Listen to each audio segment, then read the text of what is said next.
Talk Shoes. Recorded live. Welcome to the Lost Lowdown, podcast number 63, with your hosts, Claude and Justin. What's up, guys? We're talking about episode 514, The Variable, which I think should be called Variables, because as they said, they're the variables, to quote them. Right. But for nice titular symmetry, the variable goes well with the constant. Ah, that's true. Yeah. That's why. I was like, well, why did they do that? There you go. You answered my question before I asked it. That's my job. I try to pre-answer things. I do think Variables would have been a good title by itself. Mm-hmm. But yeah, I think they wanted to contrast this with The Constant. They did. Even though, now that I've seen it, I don't think this really has that much to do with The Constant. Yeah, totally.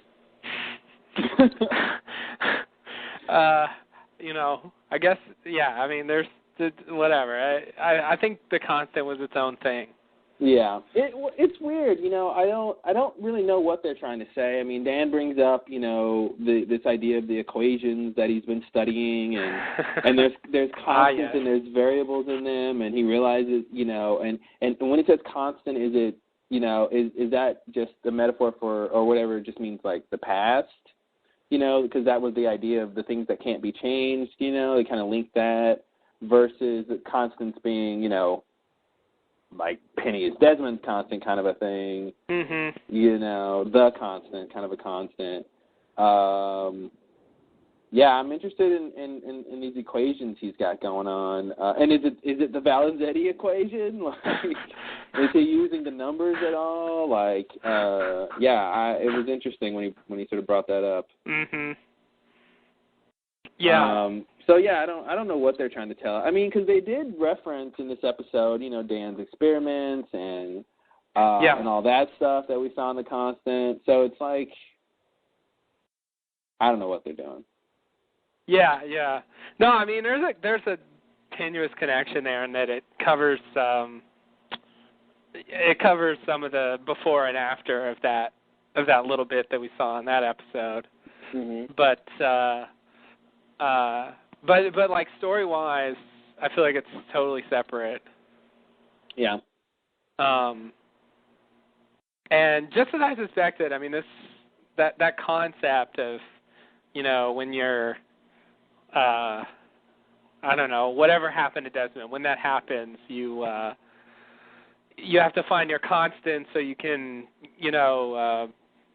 reorient yourself at that time or whatever. So your mind sort of settles and you go back to normal, and that was sort of the idea, and that did not resurface here. No. And I suspect it won't. I mean, I really still feel like that thing was just, just a little solution for that episode, and it's not like a big thing. The episode title made me think it might be, but it doesn't seem like it is. No. Not as of yet. Not as of yet. But they're obviously, you can't count it out until it's really over. I think, the fact that they brought up Jughead again, and it's like, of course it wasn't going to stay buried forever, and like, that was just going to be the thing, that's an egg they laid at the very beginning of the season. Kerplunk. That's the sound of Lost laying an egg. I think that's going to be my grossest metaphor of the podcast. Hey, we just getting started here. Please. Don't challenge me. All right, fair enough. The reigning champion will still be Lost laying an egg. So far. So, but anyway, it was nice that that it's like, oh, okay, well, here's the thing we talked about a long time ago, and now here it is again, and now it means something. A means to an end, as it were, I guess. But So we'll see if the constant ever matters. I mean, who knows? They're about to go presumably about to go time travel some more. Maybe Jin is going to get, he's going to get in trouble and he's going to have to think of Sun, she's going to have to think of him and, something lame like that. Yeah. Yeah, they could definitely do that. And then it's like, oh, they're each other's constant. Oh, yeah. Everyone loves that, right? Everyone, yeah. Everyone does. You're right. Like it or die. Exactly. So what did you think? Rating wise? What do you give this one? I would probably give this a. Give it an A. Wow, really? No, that was the. What do you call article? it? Yes, thank you. The article. Yeah. The article A. I would give this an. No, I can't say that. Uh-oh. See, that's the problem. Anyway, no, B+. B+. B+. Okay. Yeah, solid B+. I liked a lot of it. There's a lot of stuff in this episode, and like Dan, I've always thought he was a good character. And I enjoyed, I would say, pretty much every aspect of this episode.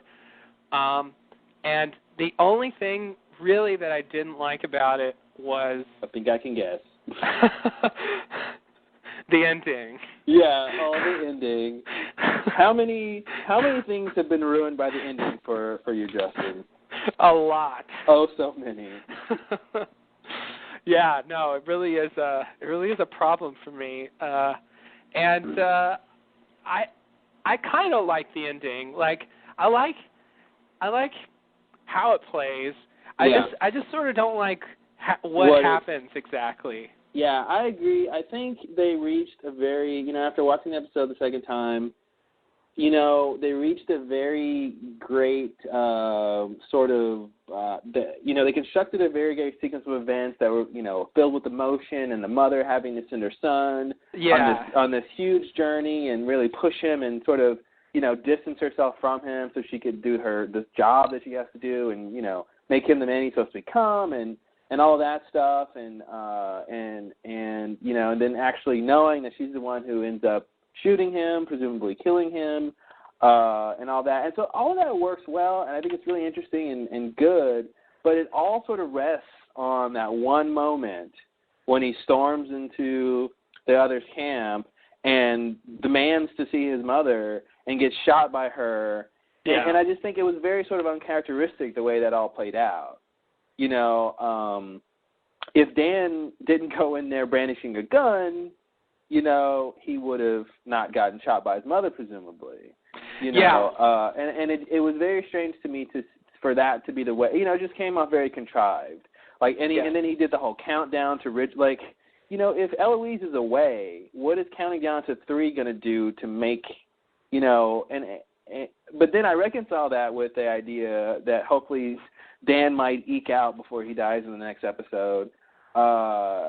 Just the idea that he said in this episode that he's trying to do this stuff to make certain things happen. Mm-hmm. Now, I don't think he knew he was going to die or get shot, but he seemed like he was trying to make something happen. I think he realized that at the very end. Yeah. Well, after he got shot? Yeah. Yeah. I think he did realize that. No, I mean, he realized, that she knew about it, and that was why. He sort of realized the whole point of it all. Yeah. And that was the good part of it, I like that. It was kind of like 12 Monkeys, spoiler alert, except that in 12 Monkeys, when they get to that part at the end, it works. It feels inevitable. The thing that you saw when it plays out, it actually feels like it should be the thing that would happen.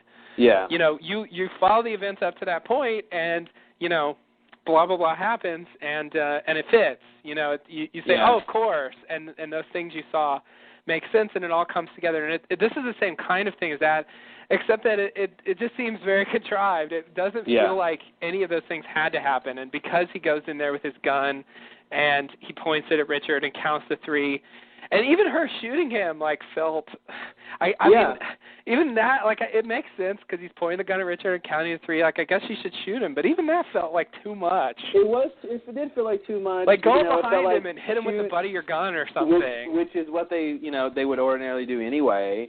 Or shoot him in the hand, shoot him in the leg, shoot him somewhere else that's not fatal. Just disable him, make him not shoot Richard, but you don't have to kill him. I mean,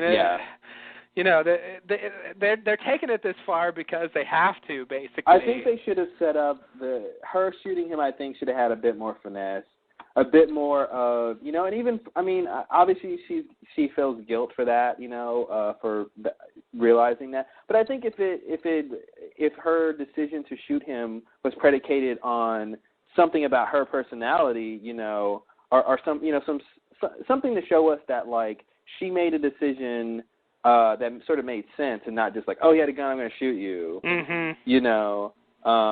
Then she could sort of, feel responsible for that. But this it felt a bit too contrived. And that's the thing, the whole arc, the whole structure that they built with their storylines, rests on this moment here. Yeah. And it's just not a very crystal moment, that's sort of the problem. But yeah, overall I think it is a pretty good episode. Yeah.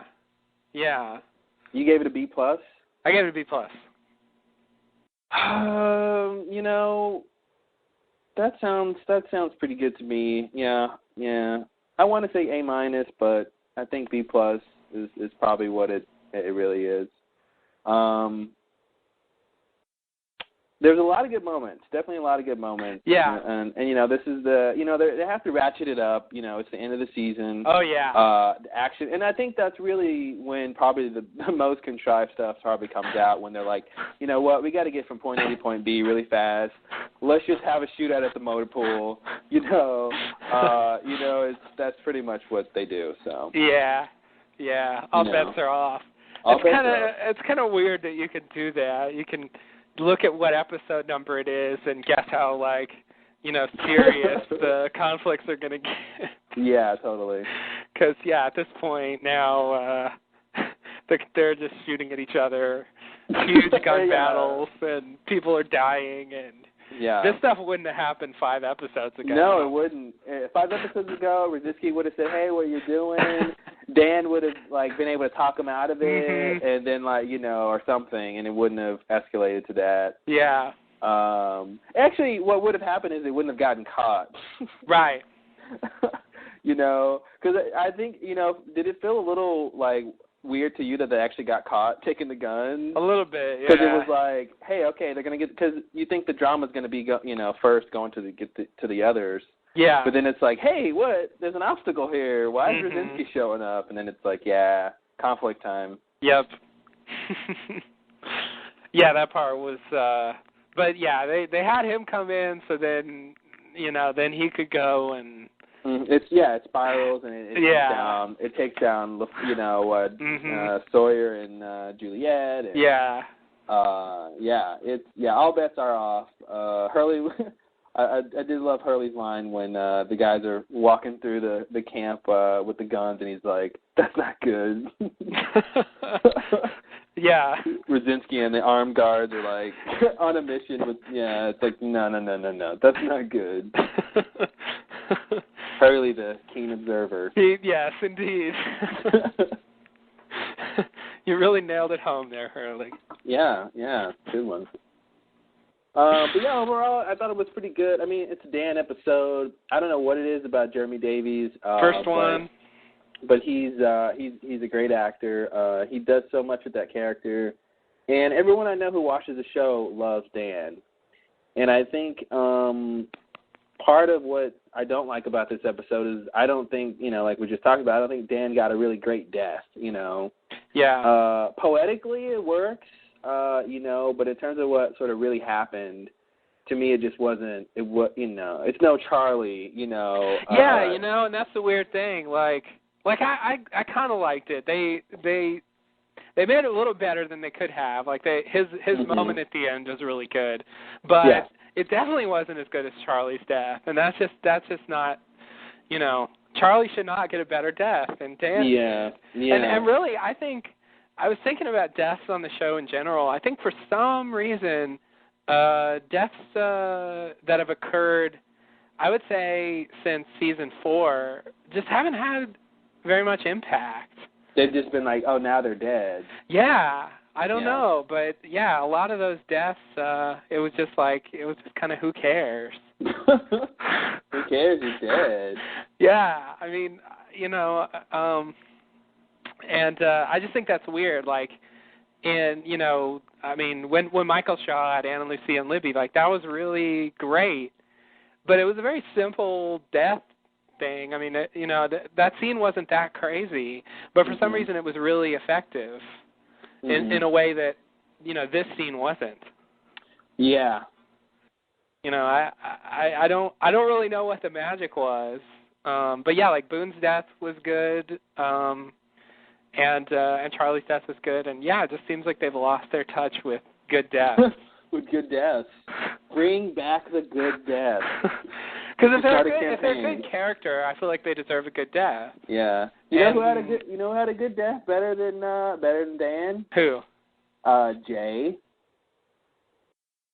Remember Son's friend? Son's special friend? Sorry, God, I forgot. Baldy, right. Baldy. Yeah. That was pretty good. Better than Dan? Yeah, probably. Yeah, that was quite a death. Yeah. That was, yeah. Did he kill himself? Exactly. Yeah, no, that was season 3. They sort of still had it back then. Yeah. I liked Echo's death. I thought that was really good. Well, has got to be, top 3 deaths of all time. Yeah. I mean, it has to be. It was huge. Like he got this grand finale, and he did. He had a swan song. It was nice. It was, yeah, and I feel like other good characters deserve something of that, caliber. Mhm. It's too, because Dan really was good. Here's the thing, and I was talking to some friends about this the other day. I don't think Lost, and you probably agree with me, and I think there's evidence from certain characters, but I don't think the show really knows what characters the audience likes and dislikes. Mm-hmm. I don't think they really. I mean, and maybe it's just the lag and response, from when the episode airs. That's definitely part of it, yeah. But I think they underestimate how much people like Dan. Mm-hmm. And I think I think to me they got Rosinski wrong. I think they ruined Rosinski. I really wish, especially with this episode, that Phil was Rosinski and Rosinski was Phil. Mm-hmm. I just feel like the idea of this character that we had known since season 2, we get to finally see him in sort of present action. And he's horrible. He's foiling up everything. He's annoying. He's just like in the way, and he's not sort of interesting other than that. You know what I mean? He's like Phil. I think had a certain thing about him that made him interesting. Yeah. And maybe it's just the actor, but that's definitely part of it. But it does seem like Phil's gotten better scenes. Yeah, I think it would have been cool if Rosinski, was sort of Phil, and he was the security guy, and he figured out, he was the one who figured out that these LaFleur did what he did and all this stuff, and he's sort of responsible for these chain of events, to a certain degree. I think that would have been cool, and now you get Rosinski, who just is sort of the same thing, but just like belligerent. I don't know. It's just not interesting, right. The only thing that's interesting about Rosinski to me is the fact that this guy, becomes the enigmatic Blastor map drawing, possibly shooting himself, hanging out with Kelvin and the Swan guy. Yeah, exactly. Like, I have it's hard for me to believe that this guy becomes that guy. That's the only thing I find interesting. Yeah. And that's what I want to know is how it, if they show us, and I don't think they will, but if they show us those days, maybe they could redeem Rosinski, because that's kind of the Rosinski we want to see, is that era. But I don't think they really know, they really get which characters the audience really likes when it comes to certain characters and dislikes too. Like Krasinski. I don't know anyone who's like all about Krasinski. Yeah, and they actually had a thing. Did I say this on the podcast? I don't even remember. Anyway, they had a thing on the podcast where someone put together a petition to somehow have Phil survive.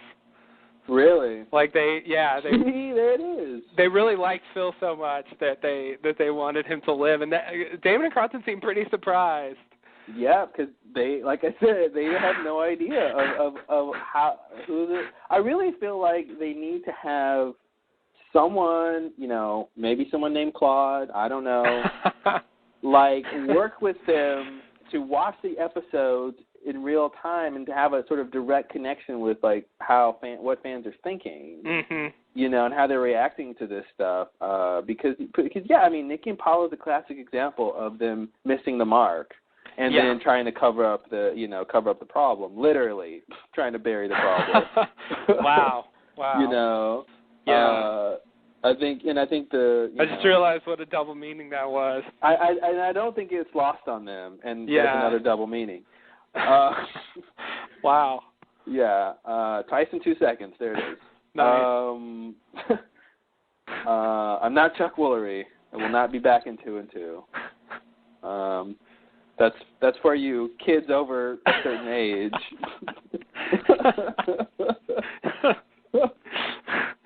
Some of you may be too young to know that reference. Some of you not. So anyway, there you go. There's another example of them just not really getting it. Like how much? And Phil hasn't really had that much screen time. No. No, but somehow he's like interesting. You want to see him. You want to see him do stuff. Krasinski, as soon as he's like, he looked at the swan schematic. I was like, get this guy out of here. Oh, God. He was so obsessed about that. Yeah, when he was a bitch to Jen right off the bat, I think that's when they made him an abrasive character. Yeah. That's when he was unsympathetic from the very beginning. He became like the new Frogurt. He was he's Frogurt. Yeah. He's totally Frogurt. Krasinski should not be Frogurt. I agree. You cannot make someone like Krasinski Frogurt, and it's a shame. Yeah, I think that's the difference. Look at how we first got introduced to Phil, right? He comes in, there's a hootenanny going on, right? It's kind of funny, he's sort of uptight, but he's trying to do his job, and he discovers, a problem with Horace and all that, and then he brings it to the floor, and his character does not come across abrasive, Right. And then the introduction to Krasinski is, no, Jen, I won't help you. Why do you need this? And every scene he's in the beginning he was complaining about something. Right. Then he votes to kill. He's the one who convinces everyone to kill Saeed. Right. Just like how can we like this guy? How can we really like him when he's he's sort of doing what he thinks is best, but he's also, pooping on our party. Right. To use the French term. Or shitting on our fiesta. To use the Spanish term.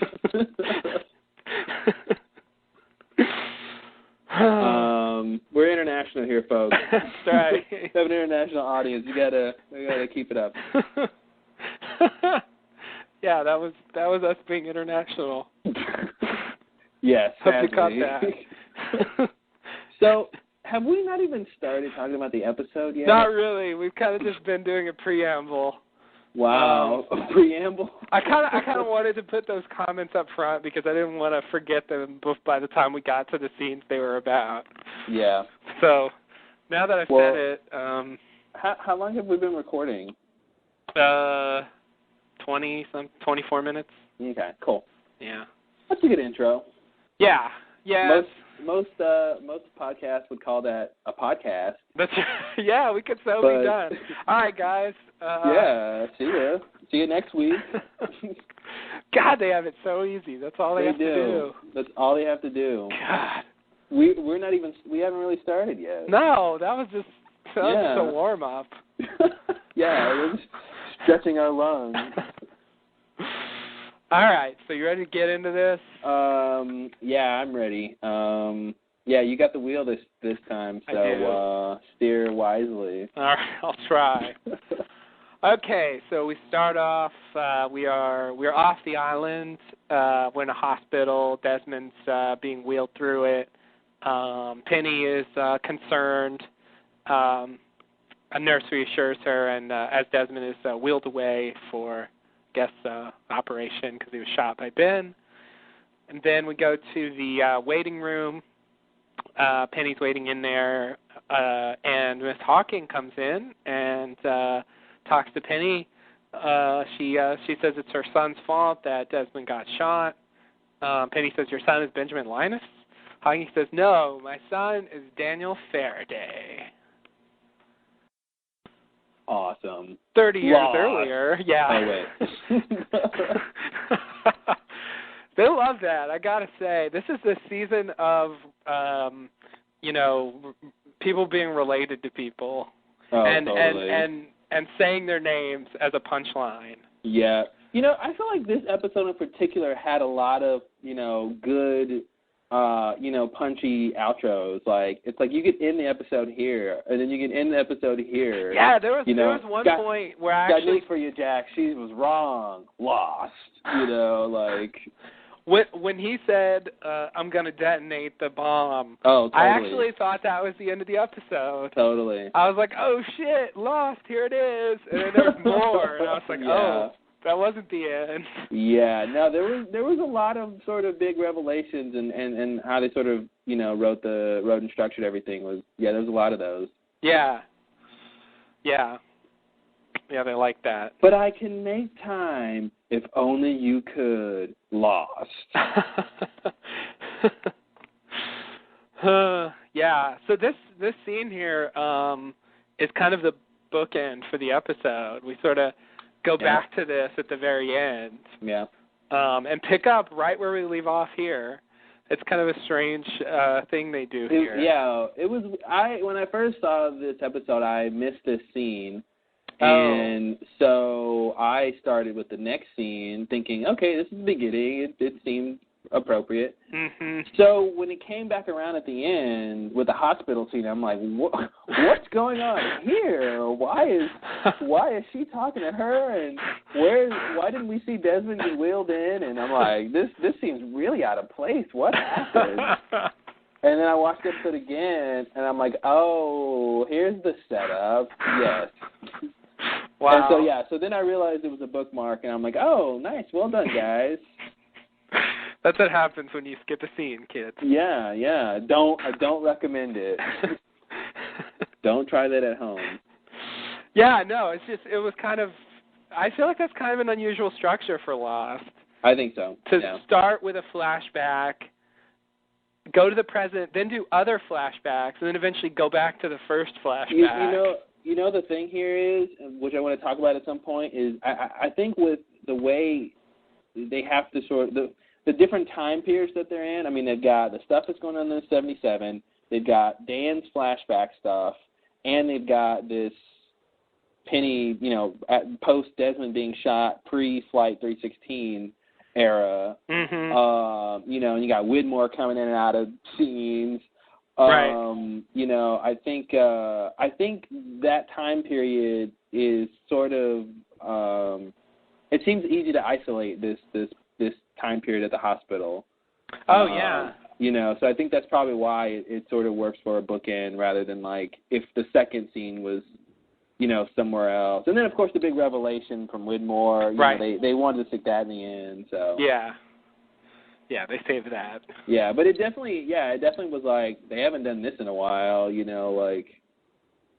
they also did the same thing I noticed with and they do this a lot is with Miles and his mom at the piano. That scene, we see them as a kid, we get to what's the major problem and right. the conflict, and then they of set course up the thing that's going to determine their relationship from now on. And then at the end of the episode, they show that scene and where it's come from, and he basically asks for validation, and she gives it to him. Mm-hmm. So I'm like, oh, nice job, wow. guys. I liked it when it was called the Glass Ballerina. Wow. Yeah, no, it's pretty standard, and that's the thing about writing. It's like they do these things because it works, but when you look at it, it's like that's really sort of obvious, but. Yeah. But it works, It does. I have to say, I feel like dysfunctional parental relationships are the most central theme of the show at this point. I would agree. It's the parent-child relationship is the central focus of the show. Yeah. Almost everything that happens boils down to how does a character relate to their parent or child. Seriously. Yeah, like, I know. Look at Kate with her mom, and then right. Then when she went to her stepdad for help, and he's like, no, of course, Jack and his dad. Oh God, Locke and his dad. Locke and his dad. Come on, Sawyer and his, Ben and his dad. Sawyer and his whole thing with his dad, or lack thereof, and right. stuff like that. Son and her dad. Yeah, oh, Ben and his dad, son and her dad. Jen and his dad. This is getting ridiculous. Okay, can we name a character? Hurley and his dad. Oh man, Hurley and both his parents. But Hurley. But he's got a good relationship with his mom though. Yeah, his mom's okay. That's the dad is the yeah, the dad's one. the big one. Walt and his dad. Mhm. What else you got? Miles and his dad. Reaching way back, you had Shannon and her mom. Oh, totally. That was a big thing. Saeed and his parents, kind of. Yeah, I guess, they just recently sort of brought his parents into the thing. Yeah, we'll see what happens there. Yeah, that was. And then you've got Claire and Aaron. Mm-hmm. That right. whole thing. And Claire and her mom. And then Claire and her mom. And Claire and her dad as well. Yeah. Claire's all over the place. I think she has a full I don't know what you call it. A full lost. I don't know. A full she's got the biggest hand. She's got both parents and a child issues. And she's got the sibling issue with Jack. Oh yeah. Because because Echo's got the sibling issue. Right. And only seeing her mom. That was a thing there. Oh yeah, you're right. Oh God, forgot about that. Yeah. That's right. Holy shit. So 90% of the characters. What is the show trying to say? Like, have good relationships with your family, I guess, or else you get stranded on the island. Yeah, and also like your parental relationships determine to a large extent what kind of person you are. Yeah, and what kind of things you do and what motivates you and all that. And yeah, and in some cases, like the bad parental relationship is the motivation for a good character trait. Yeah, totally. Which is kind of weird, but they still aren't necessarily advertising the bad relationship, but they're just sort of saying it could lead to something like this, I guess. But anyway, it's I knew there was a lot, but when you start saying it out loud, it's like, God damn. Yeah, it goes out a lot. And here we are again, and we just had one like this in the last episode. I didn't realize how similar the structures were in terms of how how it proceeds through their through the various stages of their life and the relationship with the parents and how that was related to what their gift was or whatever. Yeah. And it was just the same kind of thing, really. I mean, it was details were different, but broadly it really is the same outline. It's really weird. Yep. Had no idea. Like they say on the show, it all happened before, it all happened again. Oh, wait, wrong show, sorry. Oh no. I think they should start saying that on Lost because it looks like it might be true. I think it works. It kind of does. So, we forgot to, I guess, wish happy 100th birthday for Lost. Oh yeah. This is the 100th Woo, episode. Happy 100. In the way they're counting.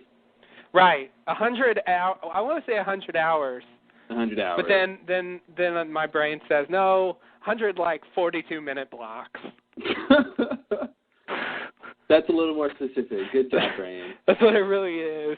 Yeah. Yeah, I mean, calling it an hour, it just, it bothers me to call it an hour because, I don't count commercials as part of the show. Yeah, totally.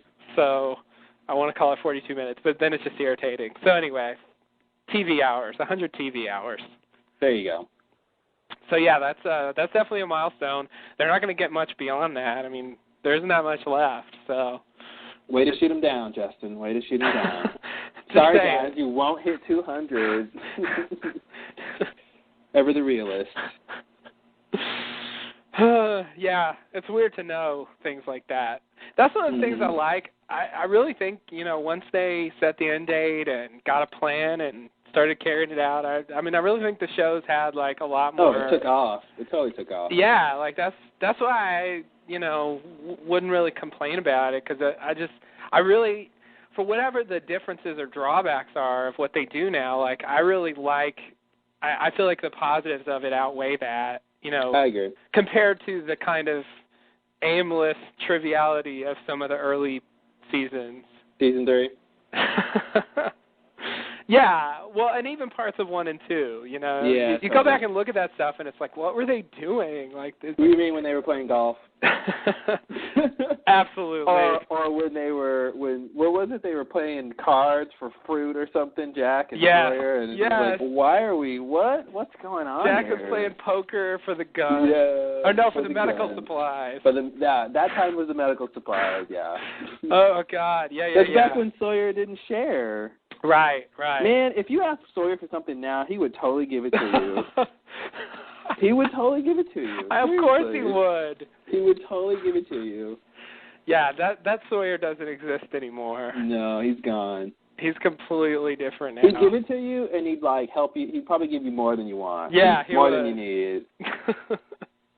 And then once you're taken care of, he'd go help somebody else. Yeah, no, definitely. But yeah, I mean, noisy tree frog, that kind of stuff. Gotta go kill that frog. Yeah, like, they would not waste time on a plot like that now. They couldn't. They don't have time to waste time. Yeah, and like that's I don't mind losing that stuff at all. I mean, I think that's why you see episodes like this one where there's like 15 mind-boggling things going on. Yeah. A lot of the episodes, there's just so many more, and like we just said earlier, almost every scene has a big scene, episode ender, sort of, and you didn't have that before. No. And in the old days, like, they could take, like, one of the things from this episode and build a whole episode around that. Oh, totally. This gives us way more than what they used to do. Mm-hmm. They could just end on, like, an interesting line in the old days. Like, that would be enough. Nothing had really happened, but a character just says something interesting, and that's an ending. That's it.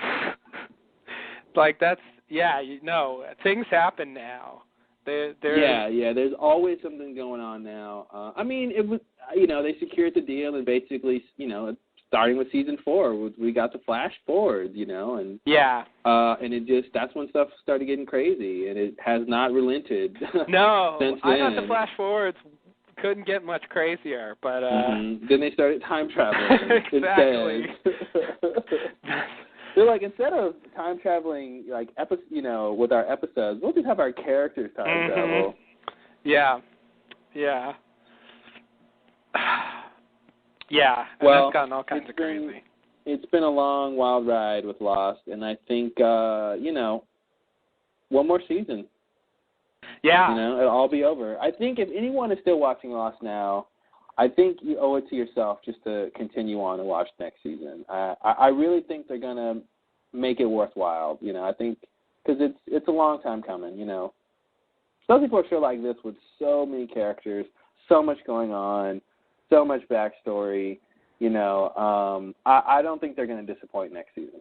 The way they're going, the rate they're going, it's going to be worth watching. Yeah. Yeah, I agree. I'm way too invested. There's no way it would even if it sucked every episode till the end, I would still watch them all. Yeah. Because I put too much. I'm not gonna give up. But definitely, if we made it this far, I would recommend going on. There isn't that much left, and I agree. I think it'll probably be worth it. Yeah. I hope the ending. I really don't know what to expect for the ending at this point, but I hope it's good. Yeah, it's going to be something. I think it's always hard to predict how what the big thing of the season's going to be. And I guess at this point, sort of the big idea is they're going to try to stop them from ever crashing. That's sort of the big mantra now. Instead of getting off the island was last season 4, I guess. Yeah. Now it's let's stop this from ever happening. It's basically a new form of rescue. Right. It's rescuing them from time and negating the whole thing. Right. Which we will talk a lot about, I'm sure. I'm afraid so. Yeah. Unfortunately. I hope you guys like time travel talk. It's coming up. But I lost my point, but I think it was valid. I'm sure it was. Yeah. Valid and sound. Oh, both. Always both. Always both. So, So are you ready for the next scene, or? Yeah, let's go to the next scene. Okay. I mean, I don't really know what to say about this first scene. It's kind of just set up. I do have to say I loved Penny's line of "Your son is Benjamin Linus." It was laugh out loud. It was great. I'm like, wow, look at that, Penny, folks. She'll be here all week. It was so hilarious. And the way Miss Hawking was like, "No, Lord, no, Lord, no, it's not my son." That was really, really funny. That was really funny to me. Because it was very logical for Penny to think Ben, Yeah. and to say that, and Miss Hawking was like, holy crap, no, yeah, because it would be very strange. It was. I didn't expect Penny to say that, Me either. But, and then it's like, whoa, no way. Mhm. That's another level of crazy. Yeah. I didn't expect it because I'm always expecting people to be watching the show, and I just feel like she should know who her son is. Yeah, totally. But when she said that, I was like, oh, of course, that's what you should think. Yeah.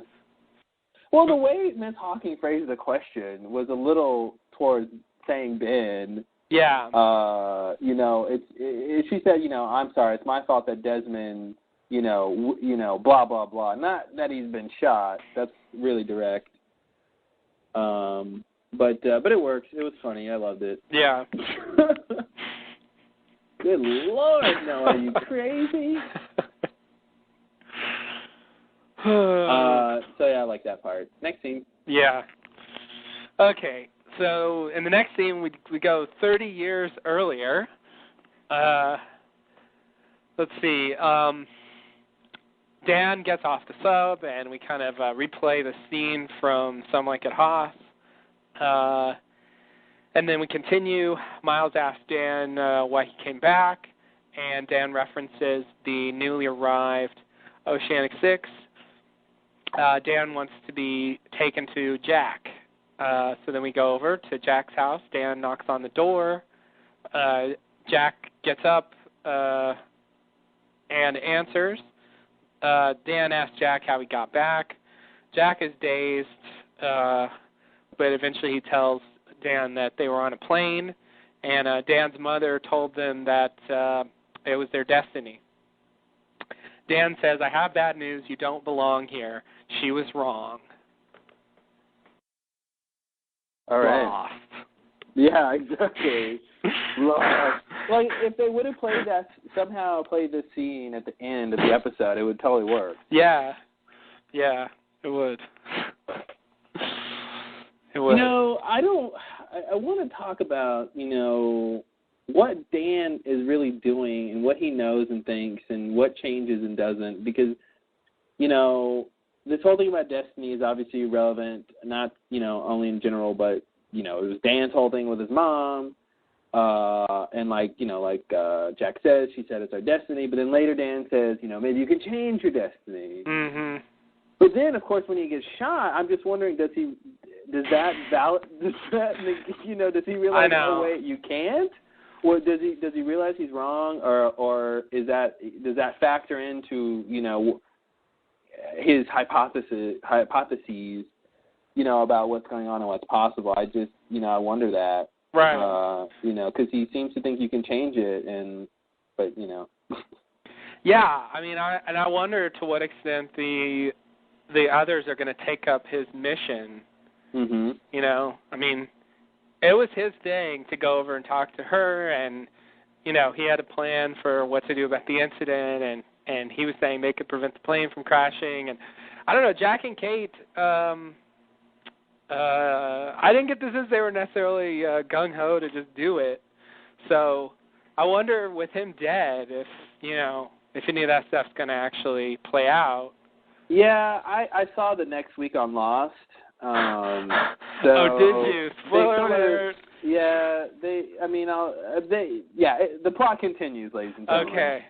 Surprise, surprise. All right. The plot continues. But like I said, that's what I meant earlier by, I think the big idea now is, can they erase what happened to them? Okay. I think that's what the big idea is. And I think that also ties into, Sun and Ben, what they're doing and bringing the Losties back and all that stuff and the incident. Like, these are all obviously related and, stuff's about to go down. Right. But I think that's kind of the motivating factor is, just like we got to get to the freighter to leave, now it's like we got to stop this from happening. This whole destiny thing, I mean, I don't know what to do with it. It's he tells Jack, you don't belong here.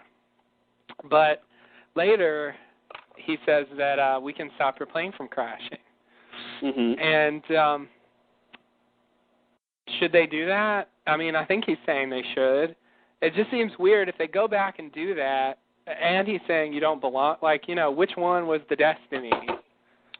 Well, here's the thing. Like, Dan sort of stops short of explaining how, his plan, when he's explaining his plan and his ideas about the sequence, the chain of events that are about to start and, sort of stopping it from ever happening, he sort of stops short of explaining how, explaining the paradox of it all, of if they stop themselves from ever crashing, then, then they never sort of go back to stop themselves from crashing. Right.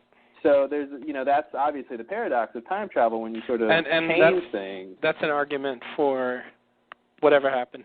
And see, that's what I'm a little pissed about is they hammered home that mantra to us this entire season, and we all believed it. We were like, okay, here's the rules, guys. They're explicitly telling us whatever happened. They can't change the past. Right. And then on top of that, they added the idea that this is, the Losties were back in time. This is their present. That makes sense to us. It's like, okay, that's cool. Yeah. Whatever happened. That's cool. And so it was a shock to see Dan come in and say, yeah, by the way, those things we just set up is wrong. We can change things, and let's go try to change things. So, and my big thing is he right or wrong? Right. I don't think they're really going to end up stopping themselves from ever landing and just negating all the memories and experiences that they've had over the last however many years, Showtime, or I don't even know. How long has it been for these guys since they crashed? I guess 3 years. 3 years? Yeah. Okay, 3 years, yeah. Basically 3 years. So yeah, it's very strange, and that's the thing. I want to pick up on what Dan says throughout the episode and see if they make sense, because a couple times I feel like things don't really, he says one thing and then later it's just like, that doesn't seem right with what you're trying to say, And I think he says you don't belong here. I think that it goes back to that other thing of what was supposed to, of things. You're supposed to do this. You're not supposed to do this. I think it's like, okay, true, they don't belong there. They, it makes more sense for them to be in 2007 than 1977. Yeah. And that's where they should go. But the fact that they're there is one thing, not necessarily that they never should have been there, I think that's what's weird is when he says you don't belong here, it's almost like you never should have been here, but it's like, they've done things while they're there and, created their own past and history that exactly they can't undo. Exactly. So it's weird. Yeah, that's the problem I had with it. And I think if you go back and listen to the LLD, the early parts of the season, I think we were treating time travel in the usual, sloppy, anything goes way, and then, realized, at a certain point, that what they were going for was just, it always happened this way, and it took a while for me to get comfortable with that idea. Yeah, because it's not a natural idea, I don't think, No. It's a simple idea, it makes sense for them to want to have it that way. Right, yeah. No, I definitely get why they did it, but I definitely am not used to, most time travel stories aren't like this, and, because sort of a lot of times the whole drama is, what they change. Yeah, and the fact that they're trying to change something, which motivates them to go, try to change it. Yeah, exactly. That's the Terminator paradox. Yeah, exactly. Yeah, it's and that's, and so in other stuff I just buy it. I just say whatever, I'll just go along with it for the sake of suspending disbelief, but now they're going to say, now they have Dan being the person on the show Dan being the most respected person to speak on this issue. Yeah, exactly. The person that I would be inclined to believe over anyone else, and the person who originally said whatever happened happened. Says no. Forget all that. We can change things, and somehow that works. Oops. Yeah, I mean, there's that whole speech, and we will get to that and sort of look at that in detail. But yeah, this I'm trying to put that together with this thing here. Why he's telling Jack they don't belong. Yeah, I mean, it's. Yeah, like I said, I think he's just basically saying, you guys, I mean, that's the whole sort of thing he's trying to do is get them back to their, the regular time, I guess, 2007 or something. I don't know. Does he even know, I guess we don't really know where Dan is trying to get them to, but not, I guess to some point in the future, right? Yeah, I mean, I would assume he's just trying to get them, to the point in the future where they would be if they hadn't time traveled. Yeah. So, but would that be back to before that they time traveled, or would it be the same amount of time after they time traveled? Yeah. Based on the time they would be in if they had, based on their biological age. Yeah. Okay. So where Locke and Son are. Yeah. Basically. But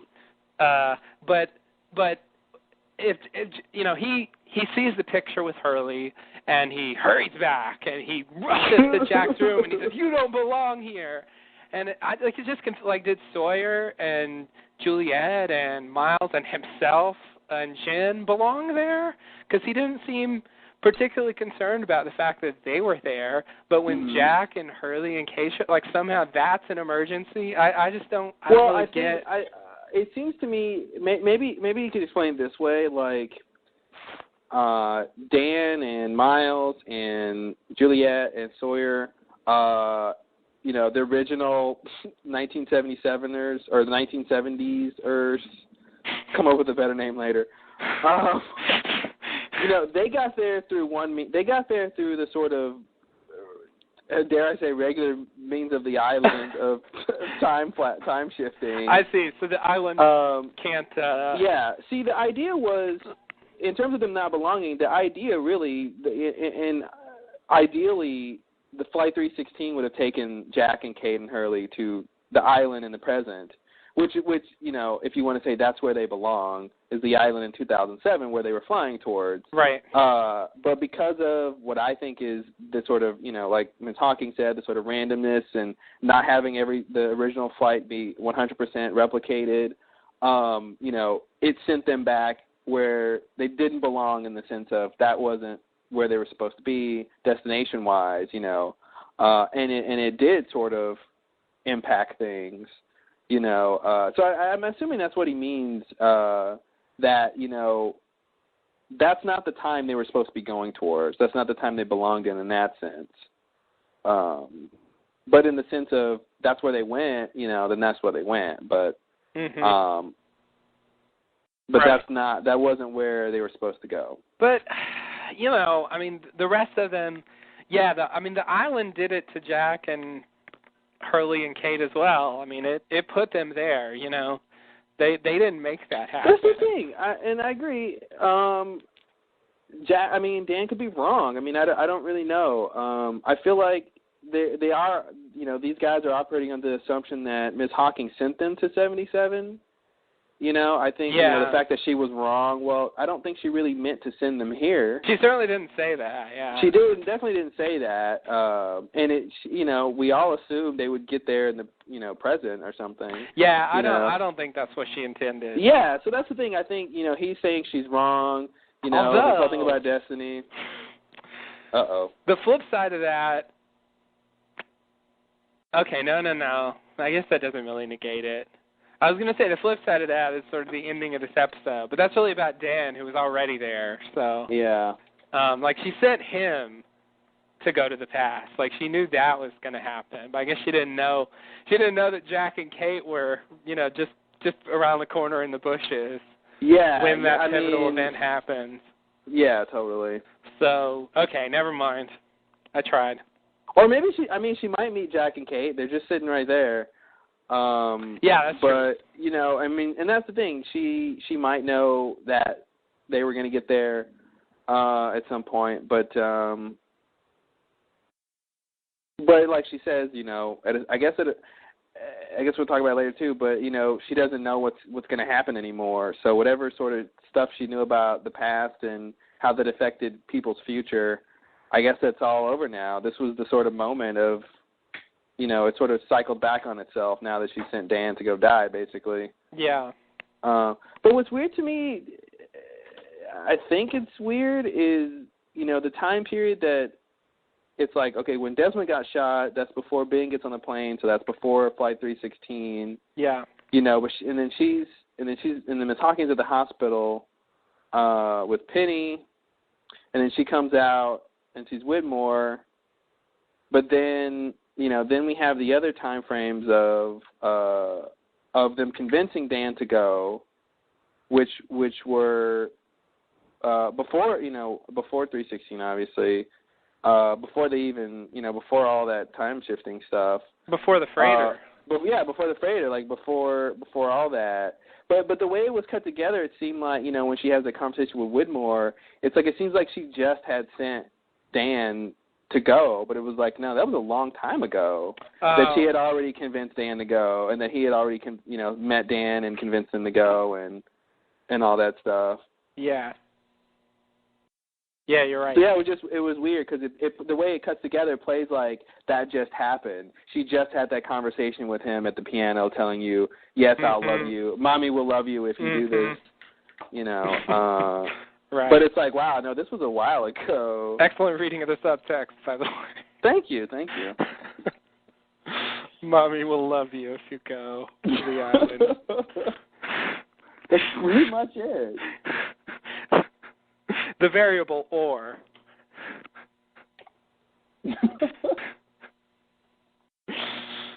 Mommy will love you if you go to the island. There it is.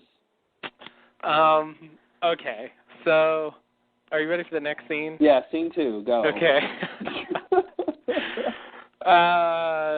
Next scene is a flashback.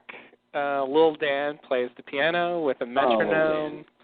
Hawking enters and compliments the performance. Then she tells Dan that indirectly that he has a special gift that must be nurtured because of his destiny, and his gift is science, and it's her job to keep him on his path. Thus, he has no time for the piano. Dan says he can make time. Hawking says, if only you could. What do you think about that line? I don't know. It's definitely on the nose. What's weird to me is I don't really know how to take it. I feel like it is on the nose. I just don't know whose nose it is or where the nose is located. Because I don't know what she's trying to say, because Dan never he never sort of physically makes time. No, and that's the thing, like, I don't really know what she's trying to say there. Like, yeah, you can't take it too literally. I think she's trying to say, something very vaguely like, if only you could change the course of time. Or she's saying, like, if only that was your, like, she knows what's going to happen. She knows he's not going to. He can't sort of fight his destiny kind of a thing. Yeah. Yeah, because it seems like she was saying, like, yeah, it's either that or something with his personality, like he couldn't possibly be able to juggle both, When I first saw it, I didn't know how to take that. But once you know the ending, I think that's the idea. Yeah. And actually, I realized when I watched this again, like, this whole episode is a setup for that last scene. I really didn't catch that the first time I watched it, as I shouldn't have. Oh, totally. But I realized how many hints there are through the episode. It's like Walkabout or something. Mm-hmm. You notice that they've been going in that direction all along. Not just that last line where she says, knowing full well that, Mm-hmm. Like, they do stuff before that. Well, that idea... the Widmore, the Hawking thing with her son, sending him and all that. But the Widmore thing, dropping the hints that, spoiler alert, Widmore is his dad. Mm-hmm. There's definitely hints throughout the episode with that too. Yeah, that's true. Not that we didn't already suspect that. No. If I remember right, you called that back in the episode where they went to 1954. I guess that was Jughead, yeah. Yeah. Wow. Yeah, you called it back then. So you went. Oh, when what made me think of that? It was like when we saw young Ellie and... Yeah, there was a small interaction between young Ellie and young Charles. And you were like, they could have a baby. Yeah, he did something, and she berated him, and I'm like, they're totally in a good relationship. Yeah. She told him to pick up his underwear, and he's like, there it is, folks. Ouch. Yeah, I'll take that one. I called it. Yeah. Just, Yeah. Often when I watch the show, though, I do sort of hit myself in the head when I don't see sort of obvious things like the whole thing with Miles, when I'm like, oh, his whole thing of maybe coming back to speak to his dad kind of a thing, reasons why, the sort of things that they seem simple in hindsight. I miss a lot of that stuff too. Right. I'm still hoping for Dan to be the clever fellow. It seems a little weird now. I don't think Dan's the clever fellow. He said he went to Ann Arbor. Maybe he made a trip to L.A. to do a little something. No, the clever fellow was the one who found the island. They were already on the island. Yeah. So they're already there. It's but too he found the island again. Because they didn't know where it went. They were already there, but okay. Never mind. I really wonder if the clever fellow is someone we're actually going to meet, or if that was just a thing to fill in her story. and they just didn't want to name the person just because it would be pointless. Like, it isn't anybody that matters. Mhm. You know, or is it actually supposed to be somebody we know? I don't know. Well, we'll have to wait and see. I mean, I think a lot of that ties into why is Hawking the only one who knows how to deal with this time travel stuff? Like, it's always about she's the only one who can. I'm like, why her? That's what I'm anxious to figure out is where is the special knowledge or training coming from? Why is it her? Is she uniquely special, or is it just something she knows? Like, this episode makes it seem like the only reason was because she realized that her son time traveled into the past and she killed him in the past, and she was gonna have to lead him to do that in the future, and like that was the only reason she necessarily knew things, at least about that, you know.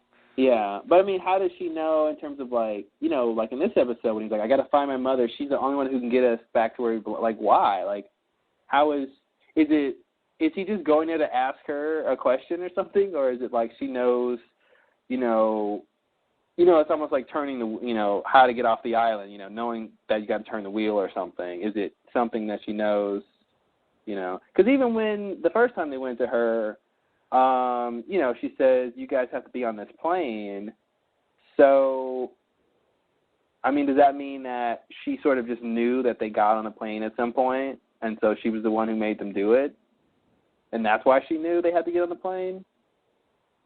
Yeah, based on this episode, that's what I want to say. But I agree, it seems like there's something else there. It seems like somehow she has some privileged knowledge of how it all works. And, you know, if you want to fit that in with the Desmond episode from a long time ago, I mean, that definitely made it seem like she just knows what's going to happen, and she knows how the universe works. And there doesn't seem to be an explanation for that aspect.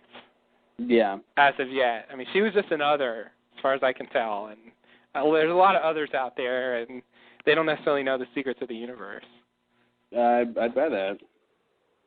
So, and I don't think Winmore has that, you know. Nor do I think Ben has that, you know, however crafty he may be, you know. And that's what's weird is, I mean... And not even Richard, it seems. Richard seems to be very out of the loop. Richard is bewildered more and more. Every time they see him, it's something new on his plate that he did not see coming. Yeah, he never expected He was not anything. Aware. No. He had his coffee cup in his hand. He was just having a little coffee. He did. And he was like, what is this going on? Trying to sit down, have some coffee, read the paper. Yeah, it was probably pretty early. They started all that drama at like 6 in the morning. So yeah, I think it was before noon at least. So wow, around 10 o'clock. How rude! Yeah, it was a bit much, Dan. Just walking into the camp, pointing a gun in his face early in the morning. Got his coffee and croissant. I hope he has croissant. I'd love to see someone make a croissant on a campfire. Hey. They got the torches, right? They do. That's all you need, torches. Torches that appear out of nowhere, perfectly already ready to go. Oh, yeah. Oh, yeah. Never seen them once make a torch on this show. That's funny. I want to say they've shown it once, but I certainly don't remember it. I don't remember torches. Torches are just, you know, they're like blue tarps in the early part of the show. Exactly, yeah. They're just kind of there. Everywhere. And there's an endless supply of them. And it doesn't matter where you are. You can have one. They just got it from the plane wreckage. Yeah. That was the thing at first. They found everything on the plane wreckage. Wait, how did they get the wreckage off the beach again? What did they say happened? Oh, it washed. The tide took it. Yeah. Oh, of course. The tide took the couple 1,000 pounds of steel. Hey, that's some heavy tide there. Out of the water. Oh, man, that's great. Yeah, it became a thing. It was going to wash away, and they had to, like, clear it out. And and then the boars are in there. And oh, yeah, the boars. Don't forget. Yeah. And then there were dead bodies, and eventually they set it on fire. And yeah. Yeah. Farewell fuselage. It was a whole thing. They definitely had to get rid of it though, because they couldn't handle. It's a set piece. Yeah. Yeah, I saw some of the behind-the-scenes stuff, and that they had to like ship that piece by piece to Hawaii, and it was apparently a huge pain in the ass. And you got sand everywhere. Yeah. So anyway, yeah. Wow, nice old lost issue. You know, it's the 100th episode. Reminiscing, I think, is appropriate. Yeah, I agree. 100 episodes, 100 reminiscences. Do you really want to start the tally? I don't know. We'll see how many we can do, and we'll let the listeners count. Okay. That's a good idea. How about this? We already started. Ooh. Yeah, we really did, kind of. We've already done some reminiscing, so. Yeah. I bet we're up to like 10 by now. But I don't know. The audience will have to decide. I think, yeah, exactly. I think since you can't change the past, it's, that's a good reason to talk about it. Mm-hmm. So good point. Good point. Look at that. Bringing it home. Bringing it home, guys. This is a lost Lowdown. Does that do it for you? Sure. Are you pumped? I don't know. Yeah. No, we're all pumped. We're all pumped. All right. Next scene. Yeah. Let's go. Okay. In the next scene, we're back to 1977. Dan asks Miles to drive into the Orchid. Jack comes out and asks Dan what he meant, but he drives away. Jack then goes and tells Sawyer that Faraday's back. Sawyer tries to send him away because of Phil, but Julianne insists that they let Jack in and tell him. So they show him Phil, who is now tied up in the closet. Hope R. Kelly's not in there. Oh. I don't know what that means, but... Well, those who are laughing know what it means. No, R. Kelly did this whole like short film music video series called In the Closet. Really?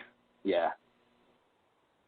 It was this weird like series of songs that told a story that all started with him hiding in a closet. Wow. It was interesting, I got to say. It was interesting. I had no idea. Yeah, check it out. It's on YouTube, I'm sure. In the closet, okay. In the closet. All right, yeah. I'm out of the loop on that. Well, you can go watch it, and then when you listen to the podcast, you can laugh at that. Okay. Sounds good. No, I just, so what's this, why is he in the closet? Like, what happens? Has he been...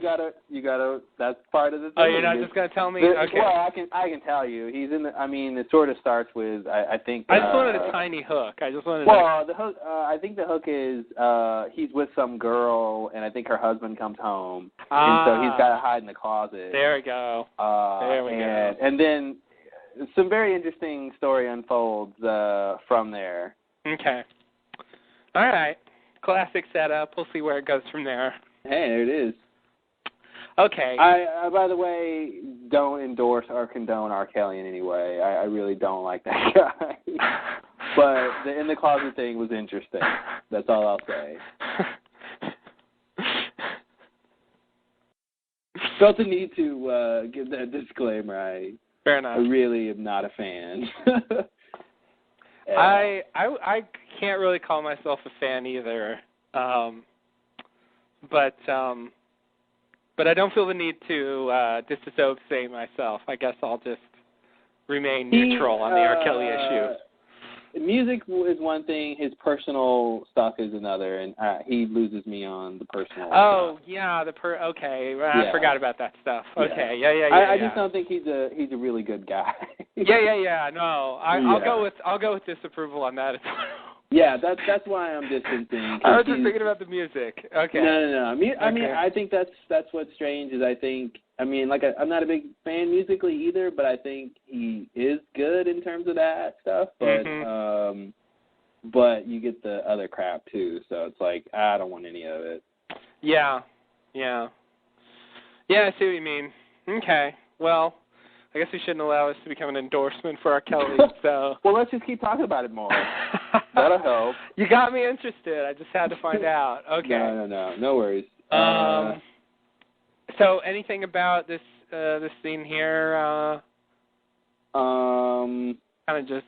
I love how it was like immediately after the previous scene. Like Jack is still putting on his clothes. Like he said she was wrong and went out the door. Boom! Jack got a little taste of his own shit. Yeah, it was so weird. It was like he didn't say another word. He just left after that. She was wrong. She was wrong. Boom. Bam. So that was weird, but Faraday out. Yeah, exactly. Nice. Yeah, he was gone. But Jack follows him, and they just get in the car and drive away. You know, I love how Faraday is like, I have to run an errand. I'll be right back. And I'm thinking, will he really are we really going to finish this up later, or is this just an excuse to, you know? And they actually finished it later. It was, but it's Dan, so I guess you should expect that. Yeah, Dan always keeps his commitments. Yeah, when he remembers them, huh? Ooh. Ouch. Take that backstory. Take that Dan's backstory.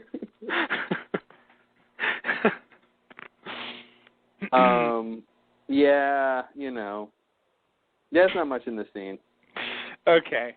Phil's in the closet, as we suspected. Yeah. I did love the look on Jack's face when he saw Phil in the closet. Yeah. Yeah.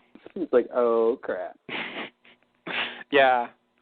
I have to say, that's one thing about Phil I think they got right. I think it makes sense that he was actually the first person to figure out there was something wrong. Oh, totally. That's pretty good. It was, you know what? His whole build up to this was pretty nice and you know, finesseful. Yeah, I made it up. Yeah, I did.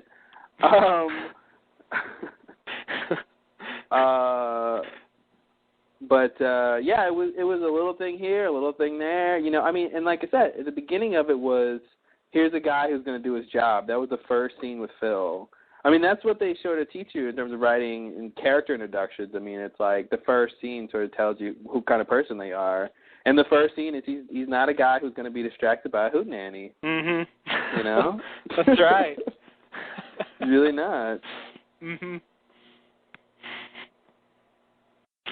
Yeah, we've definitely learned that about him. And if there's a tape sticking out of a machine, he's going to go look at that tape. He will take a look at it, yeah. Because that's something that's out of place. He's like, what is this doing here? I wonder how come Sawyer has yet to yell at Miles for screwing up the whole tape thing. Oh, yeah. I guess it's irrelevant at this point, I guess. Yeah, at this point he's not even going to bother. They go so far beyond that in this episode that, like, it really doesn't matter anymore. I just want a little like, hey, what was up with the tape? Yeah. What happened? What the fuck? Yeah. No, I agree. They didn't follow up on that at all. Maybe Sawyer watches the show and he saw what happened. Oh, I understand. Horace came in and he brought you the circle of trust and the whole thing. And I get it. Yeah. All right, next scene. Okay, in the next scene, Dan and Miles are at the Orchid. Chang arrives, and Dan follows him in. Dan reads his journal on the elevator down into the Orchid.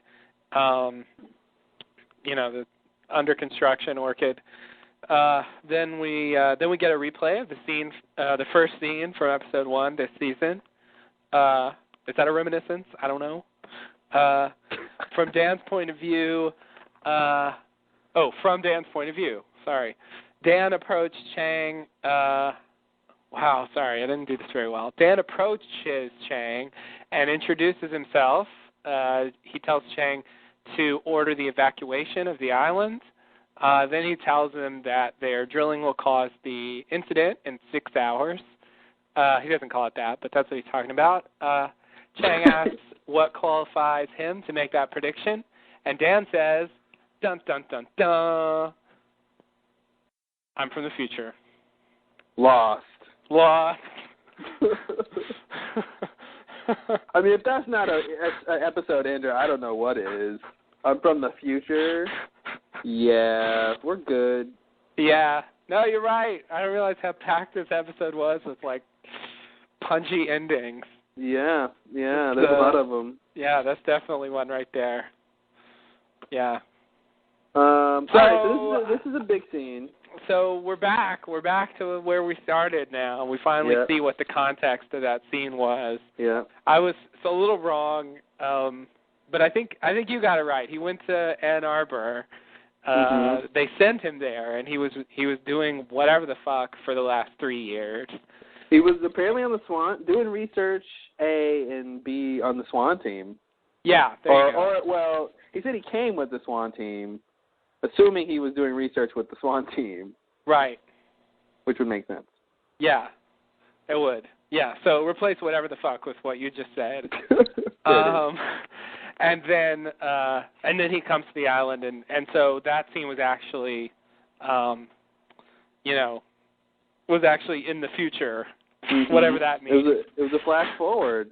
Yeah, it was a sort of a flash forward. A relative flash forward. Yes. So yeah. Anyway, we saw this before. We know what the other side of this is. They're drilling, and I guess one of these guys is dead, and so we just get a little continuation of that here. Well, I got a couple questions. One of my questions is that we need to figure out by the end of this episode is, why are they building the Swan Station? Yeah, that is a good question.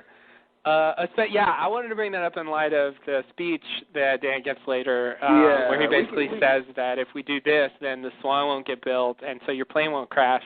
That does seem a little problematic since it's already under construction. Yeah, and it's already under construction. They're already calling it the Swan site. They seem to be it's like they're supposed to be drilling because they're building the site. Yeah. And it's like, and then it's like you're on the Swan team. It seems like the drilling is the Orchid. That's the other part I don't really understand. No, but Dan says you're gonna. He says this. I think. Oh, that's right. You're right. He says this. The guy who's just being incapacitated now at the Orchid is because you drilled towards this energy. The same thing's going to happen at the Swan, but it's 30,000 times more powerful. Right. Or whatever. So it's like. And that's what's weird is with Chang and the Orchid building the Orchid, it seems like they were gonna just keep drilling. It didn't seem like they were drilling to find the energy. I think was what we were thinking before. Right. That they discovered this energy underneath, and they say, hey, here's a great spot for a station, so we can observe this. That's what we thought the Swan was all about. Yeah. But it seems like they, for whatever reason, just started drilling there. I mean, they haven't really explained why. And like in this thing with the Orchid, it's like they were just going to keep drilling because they're building the station there. Right. Not because they knew the energy was there. It seems like maybe. But it's like they just lucked out that their station happened to be located in a particularly interesting spot.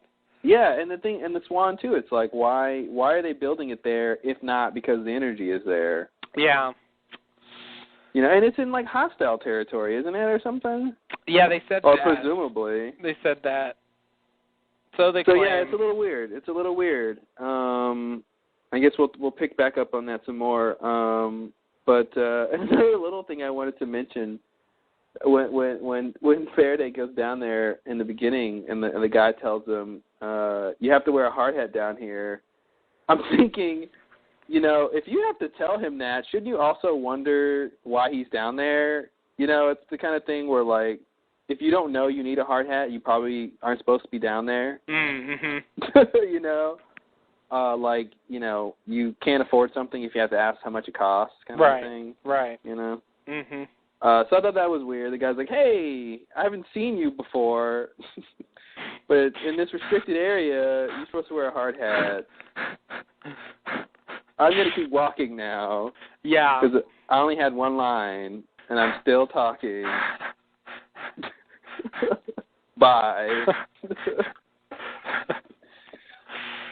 Yeah, but anyway, that's just something that caught my attention. Yeah, so it turns out he wasn't just like working on the crew down there. Yeah. As it kind of seemed earlier in the season. He's just shown up there moments before with a specific purpose. Yeah, really the kind of thing I guess we were thinking, working on the crew you replace with, researching in Ann Arbor basically. Yeah. Like that's kind of what he was spending his time doing. Yeah. But basically, still learning about all that crap. I guess I just thought that he would do it secretly. And locally. But well, he did it sort of the better way. I guess. I mean, he went to like headquarters. Yeah, I was just thinking that they wouldn't necessarily want to say, they wouldn't necessarily want to say who they were and what they knew how to do, and he wouldn't necessarily want to give away that he could do stuff like that. And hey, yeah, I agree. The question is still out there. How did he become, just one of the guys from LaFleur's boat to go into Dharma headquarters to study with the Swan team? Yeah. How did he convince them he knew this stuff, and why did he even do it? I mean, obviously he sort of did it to, because he wants to help and do all this other crap. Right. But yeah, I mean, that's a scene we could see if they ever show it. Right, yeah. Or they could have told us here. Mm-hmm. Potentially.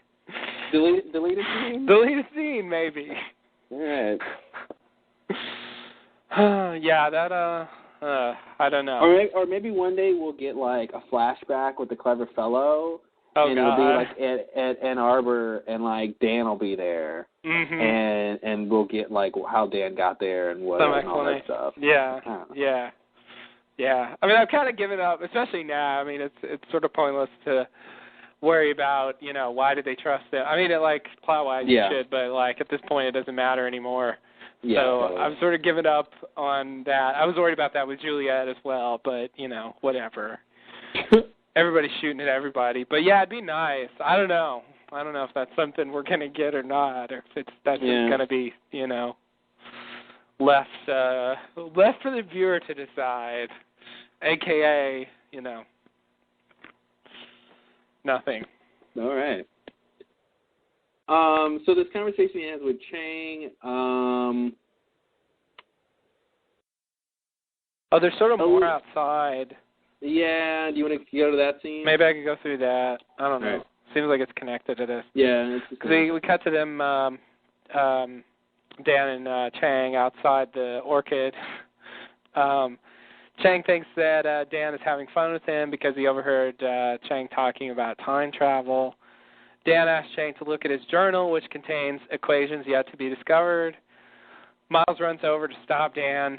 Dan tells Chang that Miles is his son. Chang asks Miles if it's true. Miles says no. Chang tells Dan to stay away and then gets in the van. Dan tells Miles he's making sure that Chang does what he's supposed to do. Miles asks what? Dan says, you'll see. So, yeah, I feel like Chang was not very receptive to this, and I know it seems crazy, but he's the one who just was talking about time travel, and then 2 seconds later you get a guy saying, hey, I'm from the future, and I know all this information, and if you give me 2 seconds and look at my formulas, you will see I'm not crazy. That didn't really happen, Or I should say, he didn't really give him a chance. It kind of seemed like if Miles hadn't just said no and acted like he was crazy, he might have given him a little more time. It seemed like Miles saying no sort of completely. I mean, he definitely wanted to rest it on that, but it seemed a little, I mean, definitely was like, if Miles had said yes, I think he probably would have kept listening. Yeah, but you're right. I mean, as you said, when you meet someone and they say they're from the future, or they give you some some strange thing. Like, they ask you what date it was. I think that was the thing you said. Mm-hmm. Or what year is it? Maybe that was the thing. Anyway, they're always bewildered, and they never really guess that that's what's going on, or they never really believe it. But it's weird that Chang, of all people, would have that same reaction. I mean, you would expect him to be more receptive. It's especially when Dan was like, here's some equations that won't be developed for 20 years. I mean, any sort of, science or math person who, you tell them that, I mean, I think he could probably look at them and say, yeah, I've never seen anything like this. Yeah. And that would be enough to investigate more. But and Dan put it out there for him, but he didn't really take the bait. Yeah. No, that's true. Yeah, that's one of those things where I was like, oh, that's great. That's perfect. That's the kind of thing that you can't fake. Mm-hmm. Yeah, exactly. Can't fake science, folks. You really can't. Like, you can't come up with real science as a fake. I mean, if you do, then it's real. Yeah. Yeah, if it works out, it's the real thing. Then, I guess that's the best you could do. I mean, if you just happen to trying to fake it, you come up with something real, that'd be really weird. Yeah. But in general, I mean, that'd be really, really, really hard to fake. So it would be very convincing if someone showed up with something that was completely, clearly ahead of the time on that front, instead of just like, a newspaper or whatever. A photo. Yeah. With them next to a newspaper.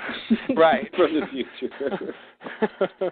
Which is almost the same thing. Yeah. Yeah. Anything involving it was a little weird. It was a little weird. And I even think he should have given a little bit more thought to the Miles thing of like, okay, here's another Chinese, like you said, another Chinese man with the same name. Right. And on this island. Right. I don't think Chang knows how crazy the island is really, but... And they came together. And, yeah, exactly. And they came together. So, they're probably from the same place, and, so, I mean, it would fit, and if I were Chang, I'd be giving this some thought. Right? Yeah, I think if Chang is really, an intellectual guy, he really should be trying to make sense of this and not just be like, stay away from me. Mm-hmm. So hopefully, we'll cut to him later in that van on the way home, and he's thinking about it. And yeah, I have a feeling he's going to do more this season. So. Yeah, maybe he can come up to Miles and he can have baby Miles with him. Oh no! And he can be like, yeah, exactly. Oh God, no! So many things can happen right then and there. But what if he? Oh my God! I just thought of something awful.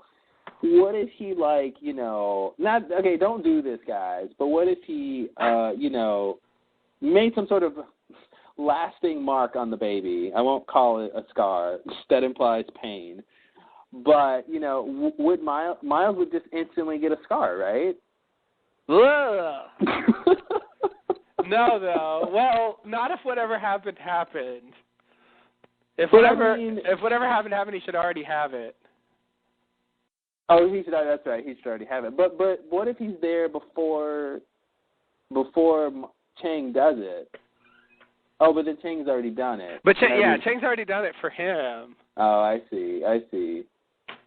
But here's the thing. So that means that if Miles has no sort of fatherly induced scar, then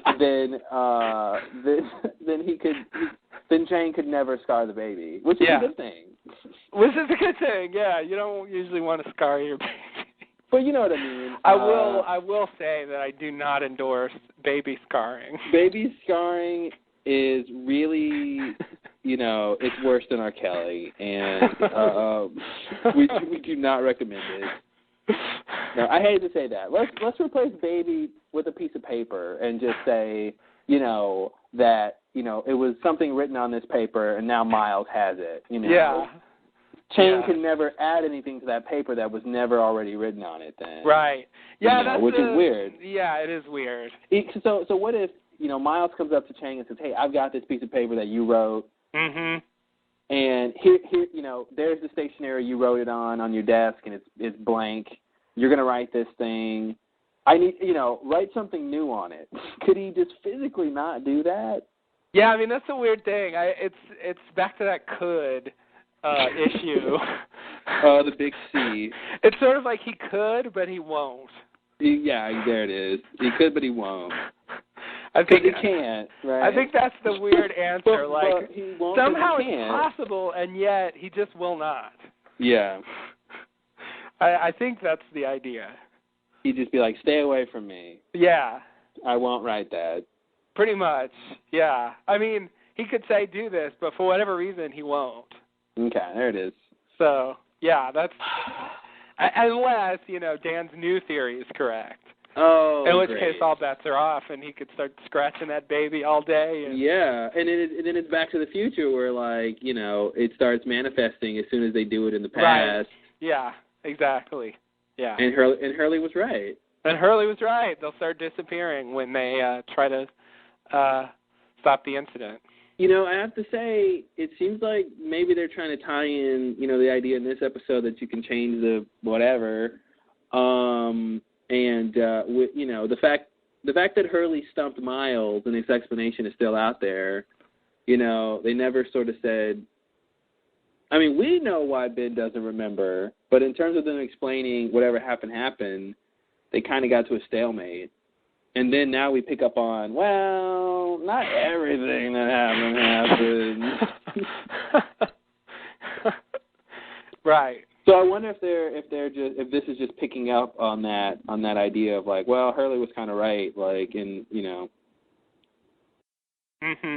But not that he knew why Ben didn't remember, but that that whatever happened wasn't foolproof, basically. Right. Right. Shoulder shrug. Shoulder shrug, yeah. I was doing it and no one could see, so I figured I'd say it. Let us know, yeah. Yeah. That was a good idea, because I had no idea. Well, shouldn't have said idea twice. Add it to the list of 100 things, right? Oh, there you go. I don't know. 100 episodes, 100 ideas. 100 ideas. Good and bad. Anything else in this scene? Oh, well, we were going to go back to the first part of this, with the Zill's explanation. Anything there? Oh. Did you have something there? Well, okay, so the energy of the Swan is 30,000 times more powerful. Now, is that just enough to destroy the island? Uh-oh. Or was that really supposed to destroy the world? Uh-oh. Are we back to that yet? I was going to say, I feel like this episode answers that, there really was something there. Mm-hmm. Something fairly serious. So pressing the button was not a psychological experiment. Yeah, exactly. Case closed. Exactly. That's pretty clear now. So that's nice. Would it save the world? I'm going to choose to believe that's sort of hyperbole, but I want to say that, I want it to be larger scale somehow. Mm-hmm. Smaller than destroying the world, but larger than destroying the island. Yeah, I feel like it's in that range. And I think they made it. Two people said, I think it was Hawking and someone else who was basically saying, said that line, "God help us all," mm-hmm. about the whole thing. Right. Sort of. Yeah, referring Chang said it as well. In this. Yeah. Sort of referring to, the energy being released, basically, not right. pressing the button or whatever. Mm-hmm. That same sort of thing. So it seems like definitely a big deal. Yeah. But look at it this way. Dan wants everyone evacuated from the island. So, but if this thing goes off the Swan and destroys the world, does that really matter? If it could destroy the world, does that really matter that they're off the island? That's why I think that's where my idea came from, that it's only the island that's going to get affected. And if they're off the island and it goes off, then it's not a big deal. Then they're fine, yeah. Mm-hmm. Or maybe they're just talking about the incident. Yeah. Maybe if people are around during the incident, they're going to die. Yeah, because I don't think the incident is as big as, not pressing the button. Yeah, totally. it was sort of like a whatever. It was the reason they did all that stuff. Yeah. And so it's probably bad, but probably not. Well, definitely not that bad. I mean, it didn't destroy the world. But yeah, I agree. It does seem like. I definitely think the farther away you are from the island, the better off you are. I'm on the moon. I think I'm okay. Yeah. Yeah. I don't really want to define exactly what I think it does because I really have no idea, so I wouldn't be able to. But what does? The energy. You mean if they just let it go and didn't press the button? Well, I think, when the incident happens, I think that's going to be what gets them to the future. Whatever sort of burst of electromagnetic energy that's going to go off. The same with the island shifting time. Oh, God, that's so weird. And moving the island and all that. I think we're going to get some big, when the incident happens, we're going to get some big flash of light. Not and again. Then they're going to go, and then they'll be in the, the island is like purging itself or, purging the aberrant elements or something. I feel like we're podcasting about the finale already. I think we are. Wait, maybe we're from the future. Whoa. What year is it?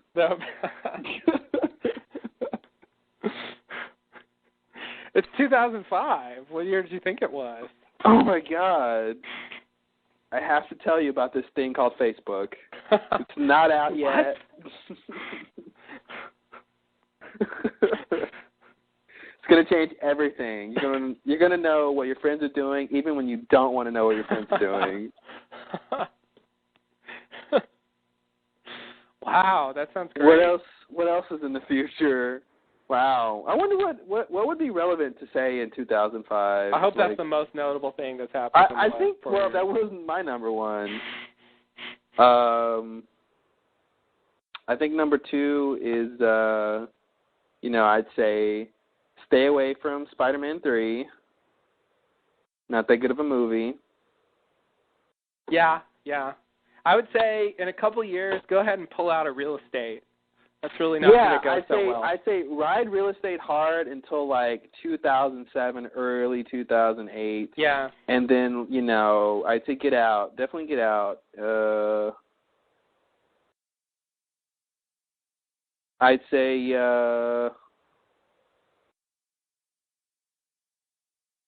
let's see, 2005. I'd say Ben is another.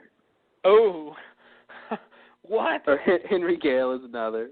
Henry Gale? Is that 2005?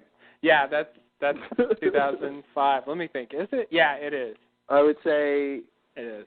He will lie, and then when you think he's done, he will lie some more. And by the way, he's going to lie. So the French woman was right then. Yes. And I'd say, there's a lot you could say. Let's not say them all. There's a lot. We could spend all day. Let's not. 100 hours, 100 things that have happened in the last 4 years that are notable. I think what we're going to get by the end of the podcast is 100 topics about 100 things.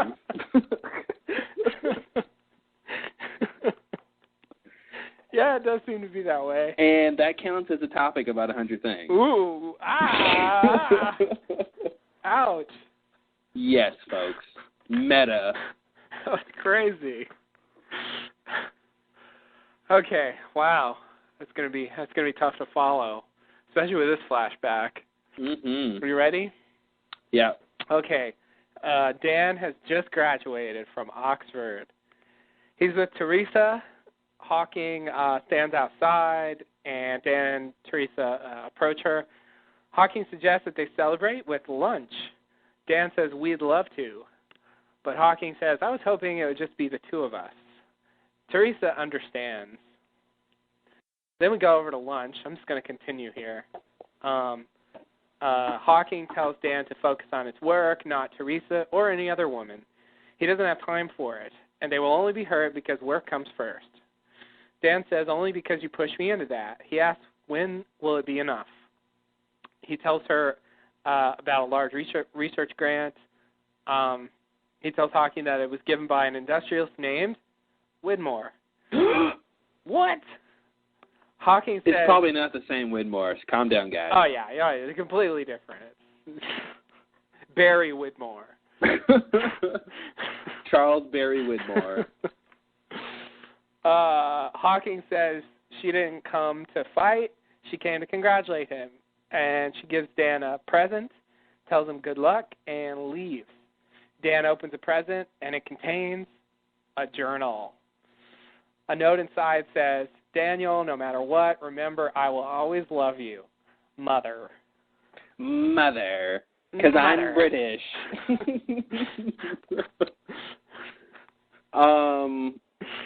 So I have to ask the question, which might, boggle some minds, is, as the Oracle might say, did she write that inscription because when she shot Dan, she found his journal and saw that inscription?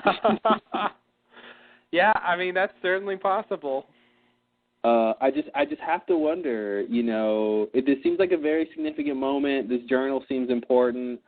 And that's the thing I want to talk about before. It kind of passes under the radar.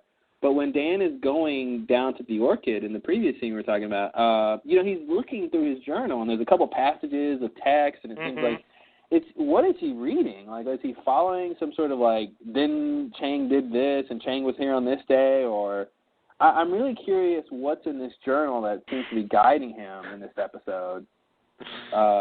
Because when he's waiting with Miles for Chang to show up, he's looking in this journal, and he's sort of, reading it as he's going along. So yeah. And then she gives him this whole thing with this, super important message, obviously, Daniel, no matter what, even if I shoot you, remember, I will always love you, mother, There's your subtext. Which is, very of nice. course, one of the 100 things we like about Lost is subtext. Subtext. There you go. Good. Especially when it's really, really obvious like that. Yes. It's barely subtext. Barely subtext. It's like, right on the surface text. Mm-hmm. Maybe it's got like a thin layer of dirt over it. Why is it dirt? I don't know. Why is there dirt on top? Isn't that what you do when you want to bury things? You put it under dirt? Put them under dirt. All right. Right? Oh. Hey, you can put it under a lot of things. Yes, I guess I can, but no, only dirt for me. Both and neither, apparently. So I have to say, I'm always disappointed with notes on this show. So I guess this goes with 100 things I don't like about Lost. I feel like their notes are always really lame. Yeah. Like Locke's note to Jack. that was a big letdown. That one was a big letdown. Yeah. I don't mind the sentiment. Like, it's fine. I think it makes sense. Yeah, and in Locke's case as well. Like, what they're saying, the subject is fine. I feel like they pick the boringest phrasing and just the most trite kind of stuff to put in a letter like this. Like, I want a little bit of style there. I would like just a hint that, like, this. Hey, Miss Hawking is just not that style. She's not a literary genius. All right. It's her character. What do you want her to do? I don't know. I just want it to be slightly more interesting than this. It doesn't have to be, like, extremely, poetic or enigmatic or something. How about you wanted a haiku, basically? You wanted a haiku about how she feels.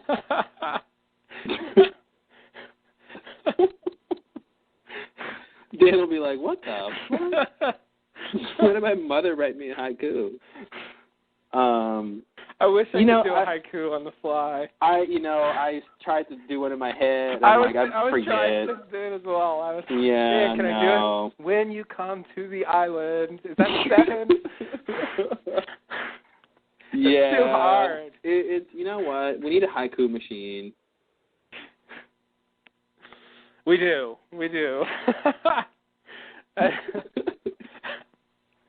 People from the future, if you're listening, haiku machine. Haiku machine.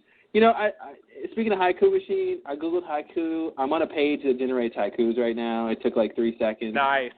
Wow, so the haiku machine, it exists. It already exists. I guess the future heard us. Wow. And went back in time and, of course, gave it to us. Nice. Here's one. Catfish descends, free. Boatman distorts glumly, elm. Laughing pier rasping. So, there you are. That sounds like it was written by a machine. Comma, Dan. There you go. There it is. That's what I wanted. That's what you wanted. Why couldn't she say that? You know, it basically says the same thing, but it's so much more interesting to read. It's a little bit nicer. You know, it sounds better. Mm-hmm. Yeah, I agree. She should have just talked about the catfish and the boatman and the laughing pear rasping. Oh, maybe that's it. Okay, I think let's analyze this. So, the boatman is obviously Widmore. Okay. Okay. Oh the catfish has to be Dan. Mhm. And the laughing pear rasping, I mean, I don't know. We'll have to find out. Maybe Miss Hawking is the pear. Mm-hmm. She's certainly a peach. Oh. See what I did there? Yes, I did. You switched from one fruit to another. I did the old the fruit switch. The classic fruit switch. Classic fruit switch. I kept it citrusy. You really did. I don't think either one. Are they citrus?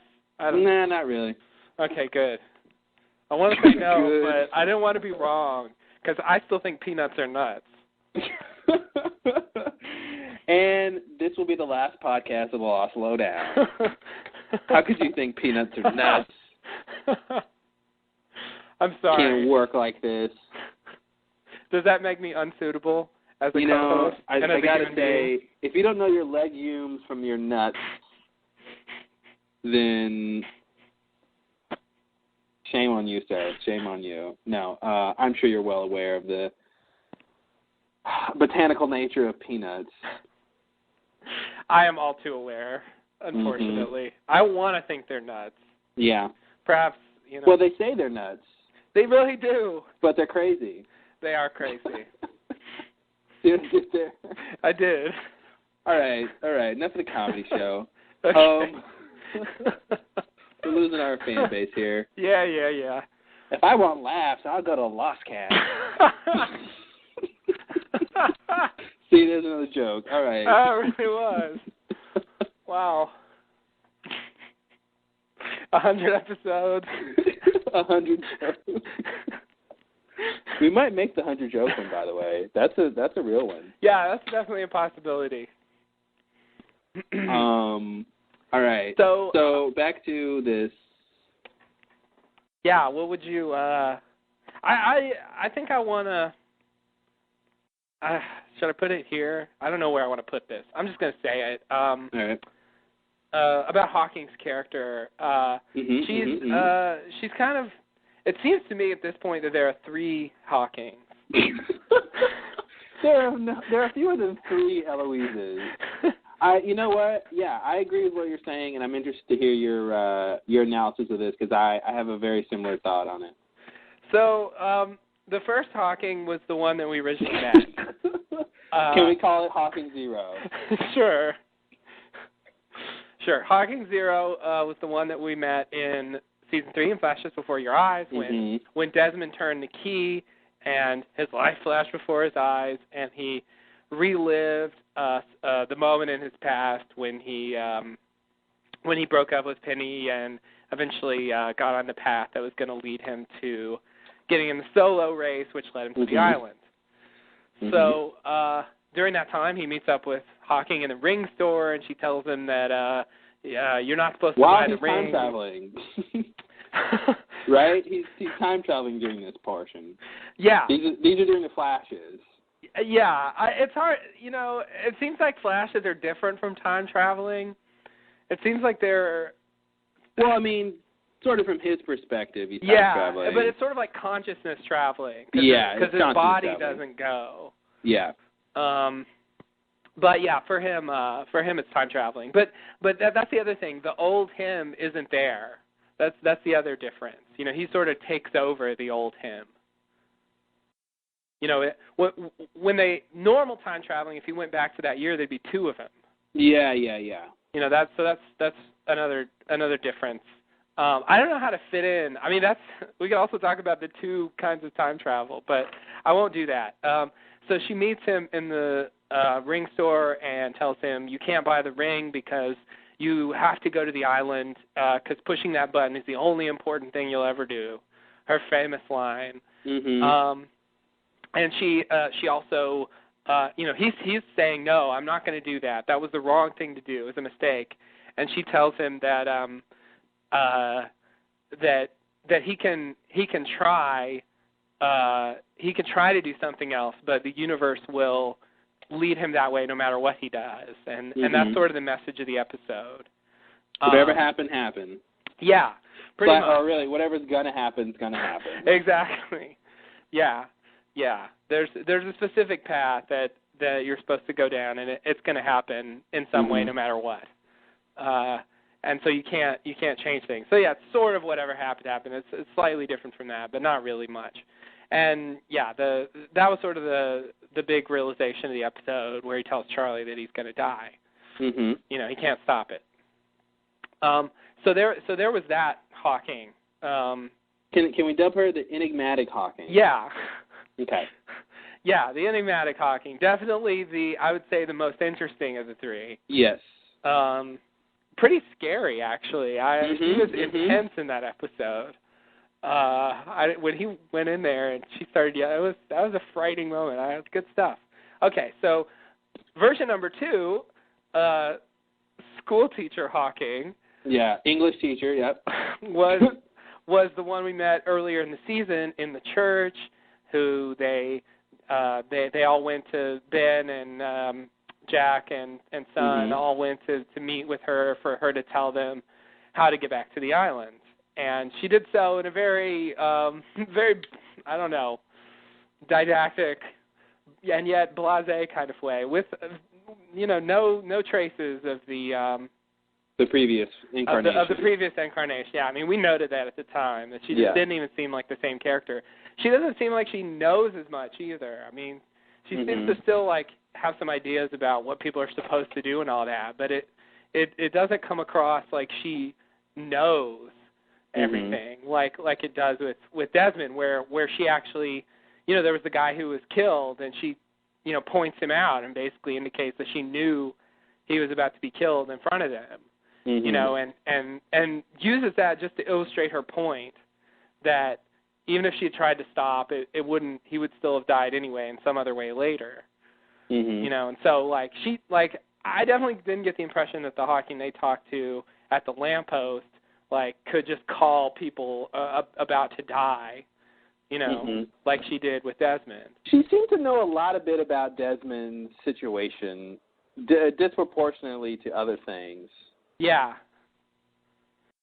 Yeah, definitely. And him being the one who presses the button, I guess maybe that is the reason. Yeah. I mean, or should I say, fails to press the button. Right. I guess that's what that's supposed to be. Now maybe there are 4 versions of her. I just realized there's another version I was forgetting. But maybe some of them can be put together. But anyway, a third one. Okay, that's the second one, and then the third one is... A third one is sort of the one we get in this episode in the flashbacks, which is kind of, doting, over-controlling, micromanaging mother Hawking. The psycho Hawking. Who basically pushes her son into overachieving and, at any cost. With no regard for his happiness, or basically this is classic bad thing for a parent to do, but Mhm. but very, very standard stuff, it does seem like, and of course we know that sort of why she does this, but so then, possibly a fourth version would be, Hawking together, however she got on the island and what what her deal was there. It's hard to tell because she hasn't done as much in that version of her. And that's a different, it's not going to be the same actress on Island. Yeah, that's true. Because I think what's weird is, because that was sort of my thing too, was, we had the original Hawking with Desmond, and she was awesome and interesting and scary and all that good stuff. And then, of course, the school teacher Hawking came out, and it was like, what happened? Like, where's Miss Hawking? This is someone else. In this episode, I think for the most part, Miss Hawking, the Hawking Zero was back. I think, save for the scenes with Dan, and she has to be the mother. And I think more than any scene in the episode, I think the last scene when she has to convince him to go, she plays it very, sympathetic, I think, because this is, of course, the moment that she dreads, and, it's the same sort of thing when Dan has to tell Charlotte to leave. It's like, there's all this emotion because, she doesn't want to do this thing, but she has to, and then, of course, the whole, I think she realizes the validation he's seeking and sort of how sad that is, that he, that's kind of all he's really going for, and all that stuff. So she comes across differently in that scene. And I think it's warranted because if she was scary and enigmatic, it would be weird. I don't know how you can play that with those lines, when she has to sort of care and sort of, because she didn't, that's the thing. She didn't play it, or I should say, that scene wasn't written with her being, Dan, you got to go, get a stiff upper lip and just do it, stop crying, I'm your mother, I'm going to make you do it. It was very, gentle and, coercing him, but not like we saw her before, with shutting the piano and saying, you can't do this anymore. It was a very more motherly approach, and I think it was warranted. But I think for the most part, the other scene she was in was pretty much original Hawking, where she was pretty stern and sort of enigmatic. And I think she pulled off, and it wasn't school teacher Hawking, It definitely wasn't that. That's true. I noticed that it was different, but I guess giving her a, I would say, kind of a cliche story, brings her down to earth. I don't think she can really have this storyline with Dan and not lose some of her mystery. Oh, totally. Yeah. And of course that's inevitable. I mean, if you find out more about people, they become less mysterious. That's just kind of the way it goes. But it didn't quite feel like the old Hawking to me. I agree, it was closer. It was definitely more on that side. Well, yeah, I mean, I felt like it was the old Hawking appropriate for these situations, Yeah. I mean, when the Desmond thing is really just an outlier, Yeah. That was the problem is that was the introduction. Yeah, exactly. That was the introduction. So it was you think of the character that way. And yeah. So it's and that's the thing, Ben, Ben hasn't really changed that much since we were originally introduced to him. He was like that from the beginning. Yeah.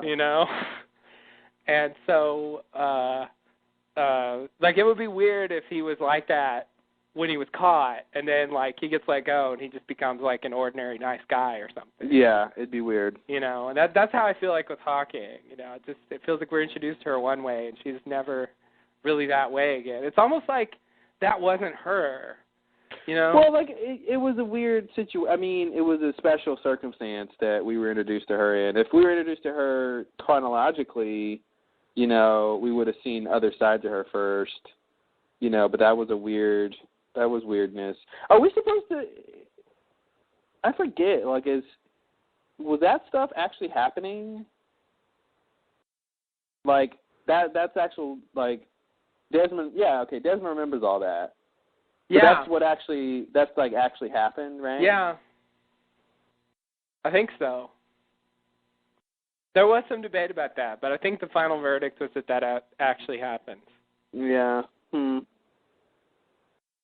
And that's what always happened, or did he actually really at one point go by the ring and do the real way, like without that conversation? Or did that conversation always happen? Well, the original, it does seem like they changed the past. It seems like originally, that's what she was saying. Originally, he didn't buy the ring. Yeah. And when he went back again, knowing what happened after that, he decided to do it differently. Yeah. He's like, I got to propose before I leave because, yeah, that it was a mistake and he should have done it. And then she's there to tell him, you can't do that. So if he would have just bought the ring in the first place, then he would have never had to go back and buy the ring. Right. But he wasn't supposed to buy the ring. Right. Because it was a mistake. Right. Which is why he didn't do it. Right. Which is why he went back to do it. Right. Which is why she talked about it. Right. Lost.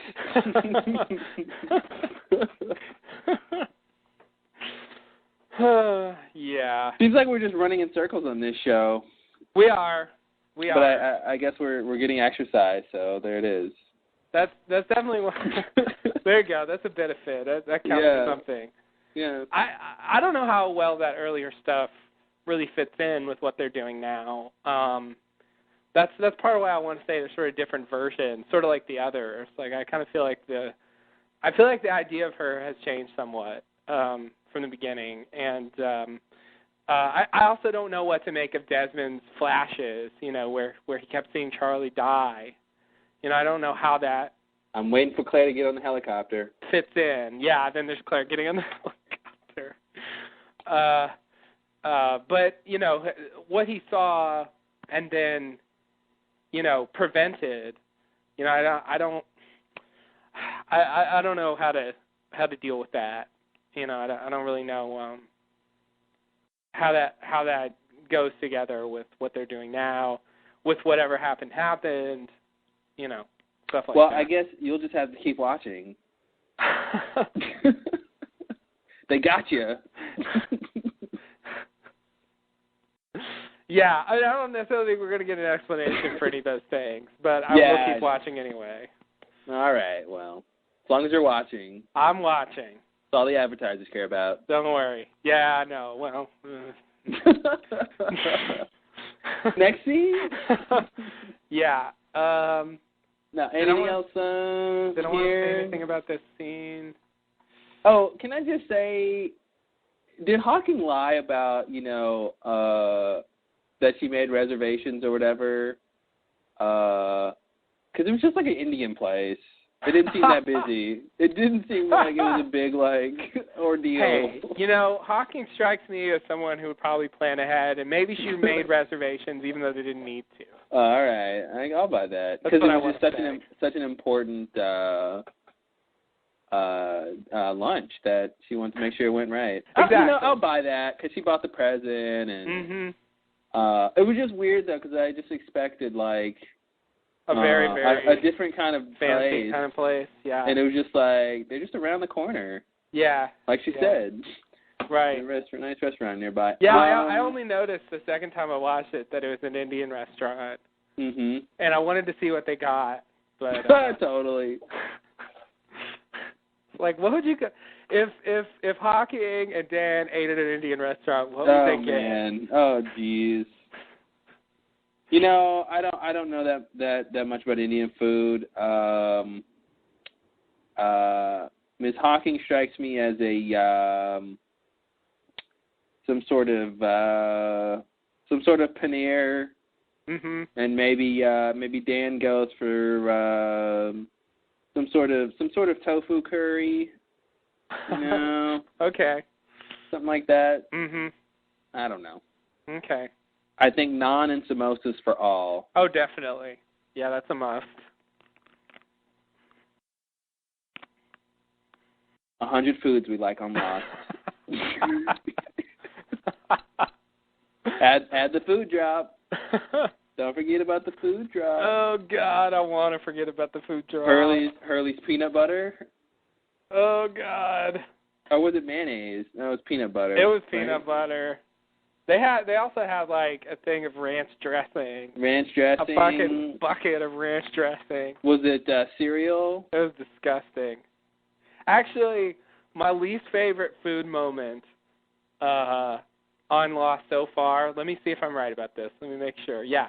Would be the scene where Libby and Hurley take the food and just like rip it open and just destroy it all.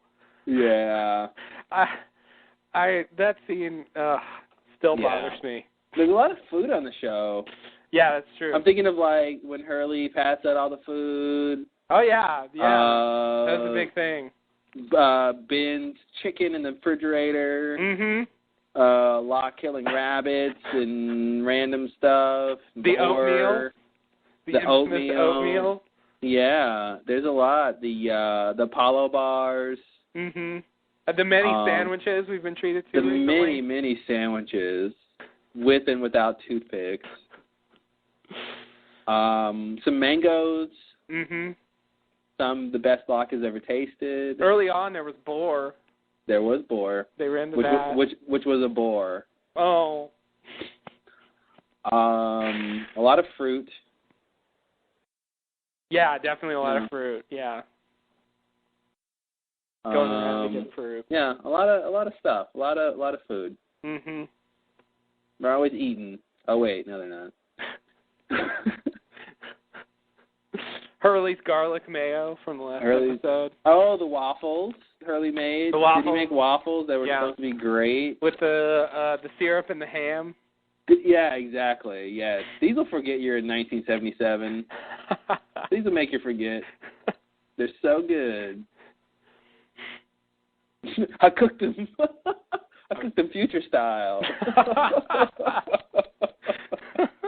I cooked them. Man, no one's gonna cook waffles like this for 20 years. That would be cool if you made some like interesting food, like recipes that people haven't done yet or something. No one has made waffles and ham this good. He must be from the future.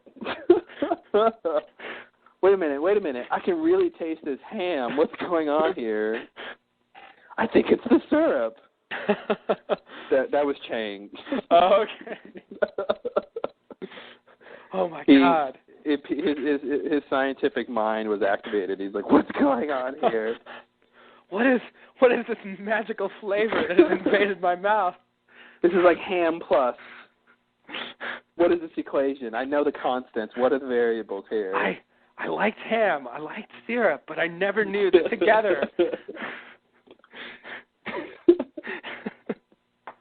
Yeah, before, when there was ham on his plate and like syrup on his plate, he'd always stop them from interacting. Mhm. To avoid the incident from happening. Right. Little did he know the incident was in his mouth. Oh, don't take that one out of context. Does that go on the list of what was the thing from earlier? Oh, gross lost gross metaphors. Yeah, that goes on the list. Put an incident in your mouth. Is that an incident in your mouth? It's in your mouth. You're just happy to see me. I don't know what that means. Wow, that's a new one. Yikes! Wow, it's all kinds of weird. It really is. Sorry, guys. Sorry. I don't know what I'm gonna apologize for that one. Yeah, no, you should. I think we went too far. Mhm. Went too far. Too far, guys. Too far. All right, I think we're ready for the next scene, apparently. Okay. Somebody ring the next scene bell. Yeah. Yeah, that's what we need. So in the next scene, we're back with Dharma. Basically the rest of the Dharma Losties are all together in Sawyer's house to talk about the situation. Sawyer says that they don't want to leave after 3 years, but they don't have a choice. Sawyer says they have two options. 1, take the sub and leave. 2, go back into the jungle and start over. Jin says he won't leave the island if there's a chance he can find Sun. Hurley agrees with option 2. Then there's a knock at the door. Sawyer answers with a gun. But it's just Dan and Miles. Dan comes in and asks where to find the hostiles. Juliet asks why. Dan says one of them is my mother, and she is the only person on the island who can get them back where they belong. Boom. Boom. Lost again. Wow. 100 episodes, 100 endings. 100 endings. Wow. Nice. Yeah. So, quick question: if they commandeered the sub, who do you think would drive it? Out of those guys. Let's see. Something tells me none of them are qualified. You don't think any of them are sub pilots? I don't think so. I don't know. Maybe. Yeah, you're right. I didn't even think about that. I just love this idea of we can take the sub. Yeah.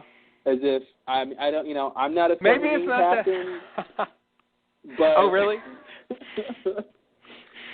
Yes, it says it on my business card. All right, just checking. But it was a misprint. I didn't want them to print that on there. Oh, okay. Well, that'll happen. Printer's fault. Cards, yeah. Mm-hmm. But anyway, I just thought that was a funny alternative solution of, like you guys are really going to, knock out who's ever guarding the sub and then, pilot. Or maybe the idea would be they would force someone at gunpoint to pilot it for them or something. Oh, could be. But that's a hassle. Yeah, definitely a hassle. Yeah, they don't want to do that. What if they're not, how would you know if they're doing it right? Yeah, it's true. No, maybe it's not that hard. I don't know. How hard is piloting a submarine? Well, piloting a submarine today, I might say, it's got an LCD. You just, you put in your GPS, it's probably powered by Google Maps or something, right? But in the 70s, I'd imagine it's a bit tougher. There's probably levers and, transistors and 8-track tape players to deal with. Mm-hmm. So, probably a bit tougher. Did you just make an 8-track joke? I did. Okay, just checking. Yeah. Laughing's optional. I hope it's not 100 8-track jokes. No. Okay. Yeah, that's. I guess we were talking about the 70s, and you don't make an 8-track joke at some point. You're really not trying. Yeah. Way to say the same thing at the same time.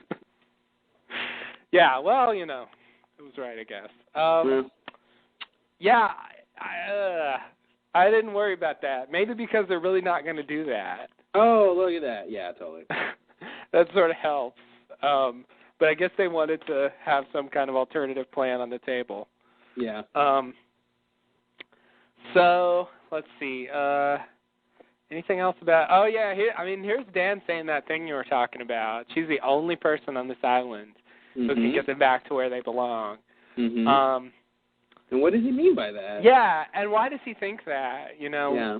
Until it seems to me that at the end of the episode, he sort of realizes why she was why she did what she did and why she might have seemed to know that he was supposed to do certain things and all that. But I don't get the sense from these flashbacks that she really had any reason to believe that, that she knew all that, that she would be the person to go to. When did he even find out that she came from the island and that she was another? And where was he born, by the way? I think they make no bones about the fact he doesn't have an English accent and he has 2 English parents. I love that. I love that they're not even dealing with that. I don't know. And he didn't go to school, and he went to Oxford.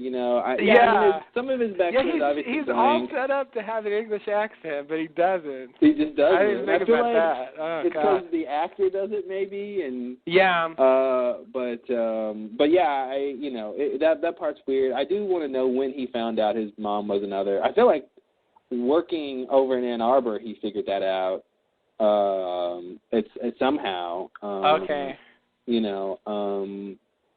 But that's what's weird is, it's she's another. She's not in Dharma or anything like that. Yeah, she's that's an like other. step one, and then step two is why does he think that she's going to be the person to help them go back to the future? Mhm. What's so special about her? And I will say this: he said pretty much the same thing before. So I don't even know if this is related to his Ann Arbor stuff, because that's what he told Desmond is, find my mother. She's the one who can. You're right. Yeah, that was before all so this. So he knew that back then, that he must have known his mother was another back then, right? I guess so. When did he? Maybe. When did he find that out? That's weird. Because if she didn't tell him, in this scene that we see in this episode, he did meet her in 1954. That's right. He did pretty much assume that was his mom. Yeah. I think. So I think he could have found out then, and he doesn't have to know he's another to tell Desmond to go find her, because he's telling him to go find her in the real world. The previous, the future version. Yeah. So he can still say that. That calls into question, why does he think Desmond needs to find her? Like he already thought that she was the go-to person for issues of time travel, but didn't necessarily know she was another until maybe this season. Maybe that's the idea. I don't know. They didn't really make it clear. And I'm wondering if it's something like his whole life, Dan's mom has been the one who sort of is guiding him and made him do all this hard work, and at a certain point he realizes that it's because she sort of knew. If he saw her as Ellie and realized that then wouldn't you think to a certain degree that her pushing him was validated to him? Like, at what point does he realize? I know at the end of this episode he realizes that she's the one who shoots him and all this stuff, and that sending him would cause this, but I think at some point he needs to realize. I guess I'm trying to tie in her motivations for pushing him to succeed in science with her knowledge of the future and people's destinies, and maybe the fact that she was right about me, and then he goes back in time and sees she's in the 50s and she's on the island. And that, and maybe that validates, like, okay, she must know how to get things done time travel wise, because she knew about me and my destiny. So I don't know if they're trying to say it's just sort of a personal thing, or if she's got this knowledge of something else, Right. Oh, okay. I see. Yeah. Yeah. Like, I wonder how much he's actually going to help. With what happens, where it goes from the end of the episode. Yeah. And what kind of serious role she plays and everything.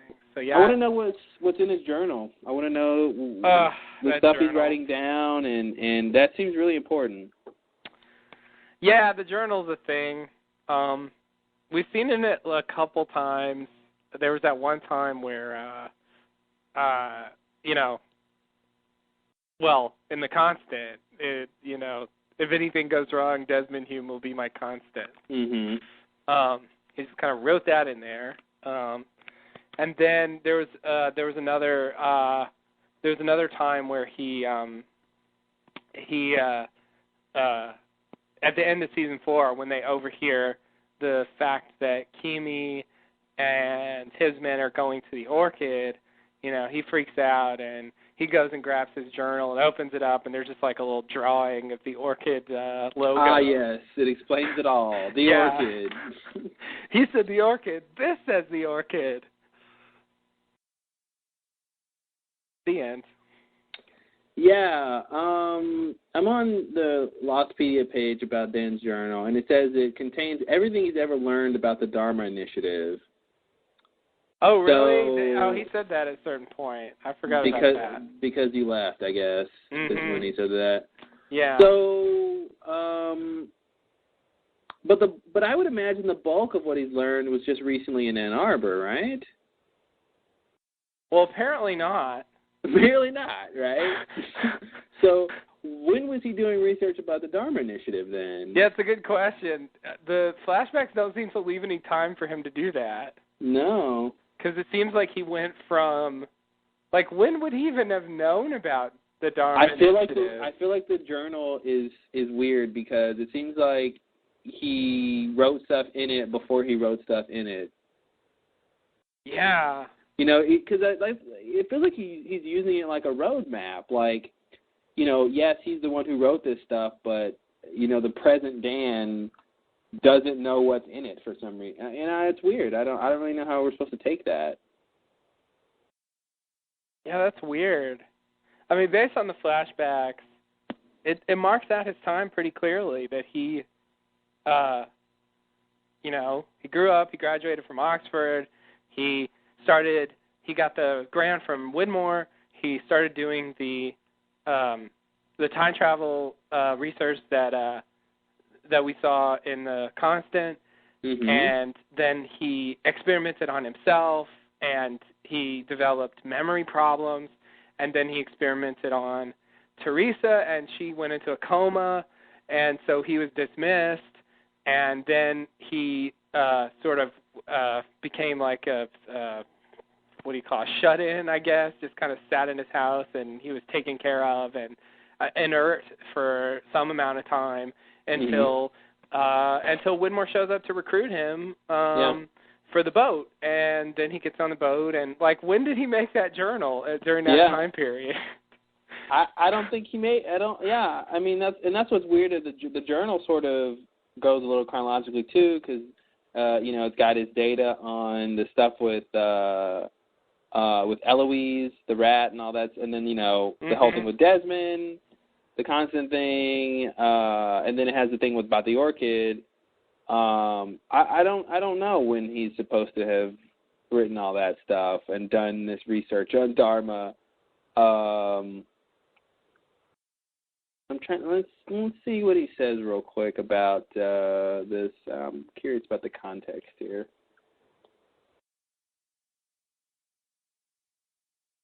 Man, I gotta watch this season again. Yeah, I forgot about that stuff.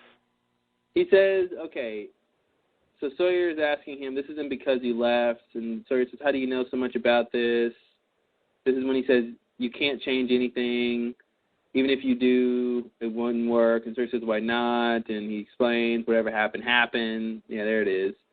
Sawyer says, how do you know so much about this? And Dan says, I spent my entire adult life studying space-time, which he reiterates in this episode. I know all this because this journal contains everything I've ever learned about the Dharma Initiative. This is why I'm here. I know what's happening. I don't remember him saying that. I remember it now, but I forgot. Yeah. Wow. So that's, but still, where's all this information coming from that he learned about Dharma if he has yet to go to the past to go learn about Dharma?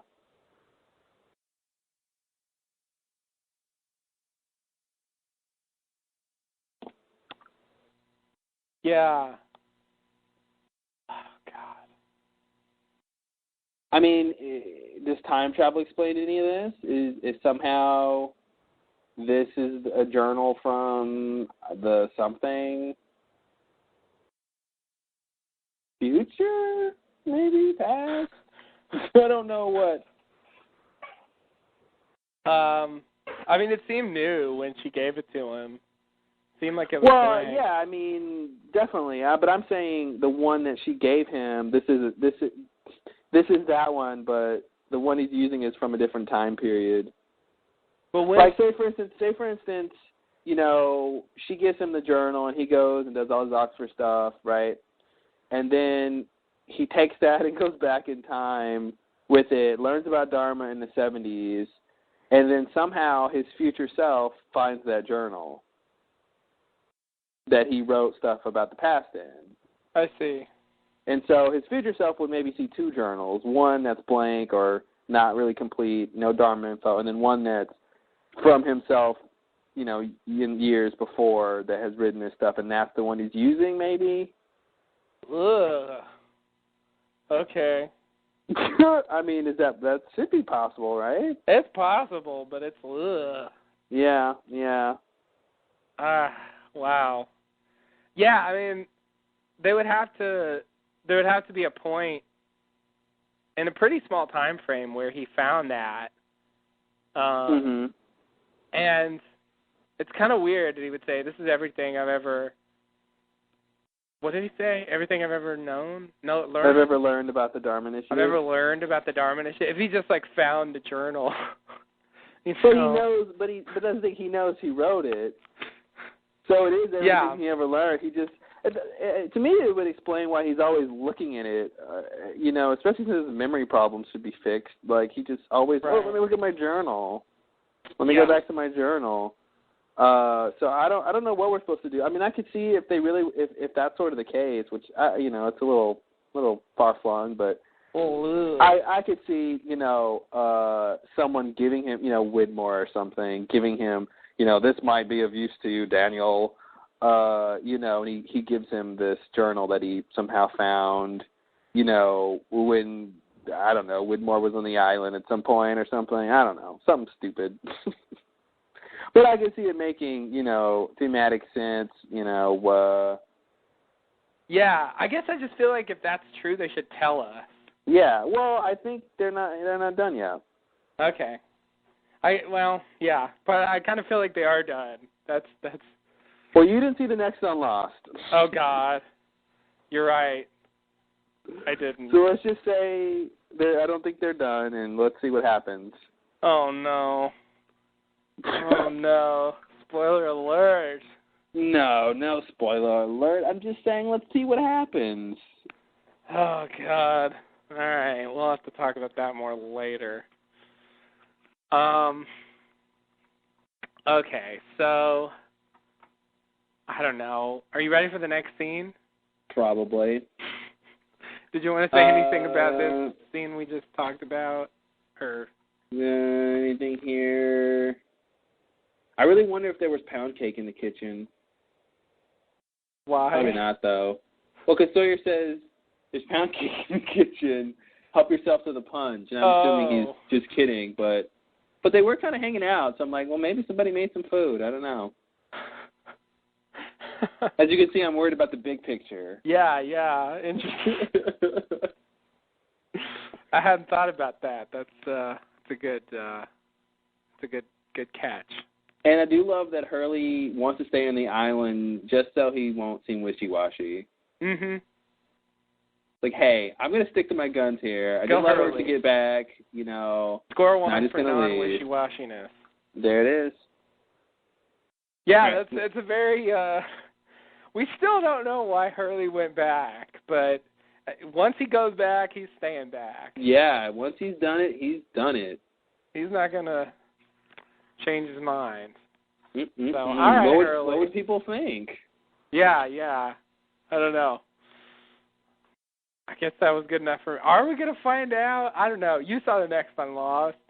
Are we going to find out why Hurley went to the island? Oh, I don't know. Okay. Yeah. They really shouldn't have that in there. Yeah, it wouldn't. I wouldn't expect it to be in there. Anything like that. I think we will find out. If we're going to find out, we're going to find out pretty soon. There aren't that many episodes left. Here's the thing, all Hurley has to do is end up doing something meaningful while he's back here, and that'll justify him coming back. And then, then they could just say, somehow he knew he was supposed to do that, or somebody told him, this is what you're supposed to do, so you got to go back. I mean, there's a lot of things they can do. I think there will be some reason. I think, in a very simple level, you can't have real good story and plot without knowing your character's motivation. So I think they know why Hurley went back. I think they gave him a concrete reason, and I think they'll tell us. Okay. Or not. I guess we might just not get a big flashback about it. Yeah, it might not be a big flashback. Which is what I was expecting. But at this point in the season, I don't think they're going to mess around with that. But they might tell us anyway. Just give us some lines or something. Yeah, totally. Yeah, you're right. They'll do that. I bet they'll do that. They better. Okay, so next scene. Sure. Is a flashback we replay the scene from season 4, episode 2, where Dan cries about the discovery of the 815 wreckage. There's a knock at the door. It's Widmore. Widmore says hello. Dan says he has a memory problem. But Widmore says they've never met and introduces himself. Dan realizes he's the man behind the grant. Dan apologizes for not thanking him before he was dismissed from Oxford. Dan explains that he tested it on himself first. Widmore says, that's not why I'm here. Widmore has a new opportunity. Dan notices the wreckage on the TV again and gets upset again. Upset that they're dead. Widmore says, what if I told you the plane was fake and they're not dead? Dan says, how would you know? Widmore says, because I put it there. Dan says, lost. Oh, sorry. Thank you. That was a loss. Dan says, why tell me? Widmore says, you won't remember tomorrow. Widmore says that the real 815 crashed on a special island, and he wants to send Dan to the island to further his research and, more importantly, to heal his mind and memory. Dan says, why do this for me? Widmore says, you are gifted, and it would be a shame for those gifts to go to waste. Dan says, you sound like my mother. Widmore says, that's because we're old friends. Lost. You got like 2 in this one scene. Widmore's just throwing dropping him like it's hot. So there's definitely stuff to talk about here. There's a couple of big things to talk about here. Bam! Finally the wreckage. Finally. Yeah, finally. Oh my God. But wait. Is he telling the truth? Yeah. I guess we don't have to go down that road. You know, if you want, you could still argue, but at least we have Widmore himself saying he did it. Yeah. That's, are we going to get better than that? Probably not. I think we should convince the judge to go ahead and finish this case. We've got the suspect with a confession, and other evidence puts it squarely in his corner. So I think the judge should go ahead and call it Widmore did it. Yeah, it looks like finally. God, it took him a long time to get to that. Yeah. Oh, man. So confusing. Little did we know the answer to that question was lying in this scene, which we saw how long ago? Yeah. I had no idea, when we saw this scene before with Dan crying, that a couple seconds later Widmore is going to show up. No, I didn't know that either. And tell him, by the way, this plane crash, I've got something directly related to this to talk about, and, I know. When it was on the TV and Widmore came in, I was like, oh, God, please notice it. Please say something. Come on. I really want to know what Widmore thinks about this. Totally. And he gave me more than I expected. I thought he'd just throw out some line vaguely suggesting something, but he just laid it all out. That was and it's because Dan won't remember. Right. But here's my thing is Dan does remember some stuff. He does.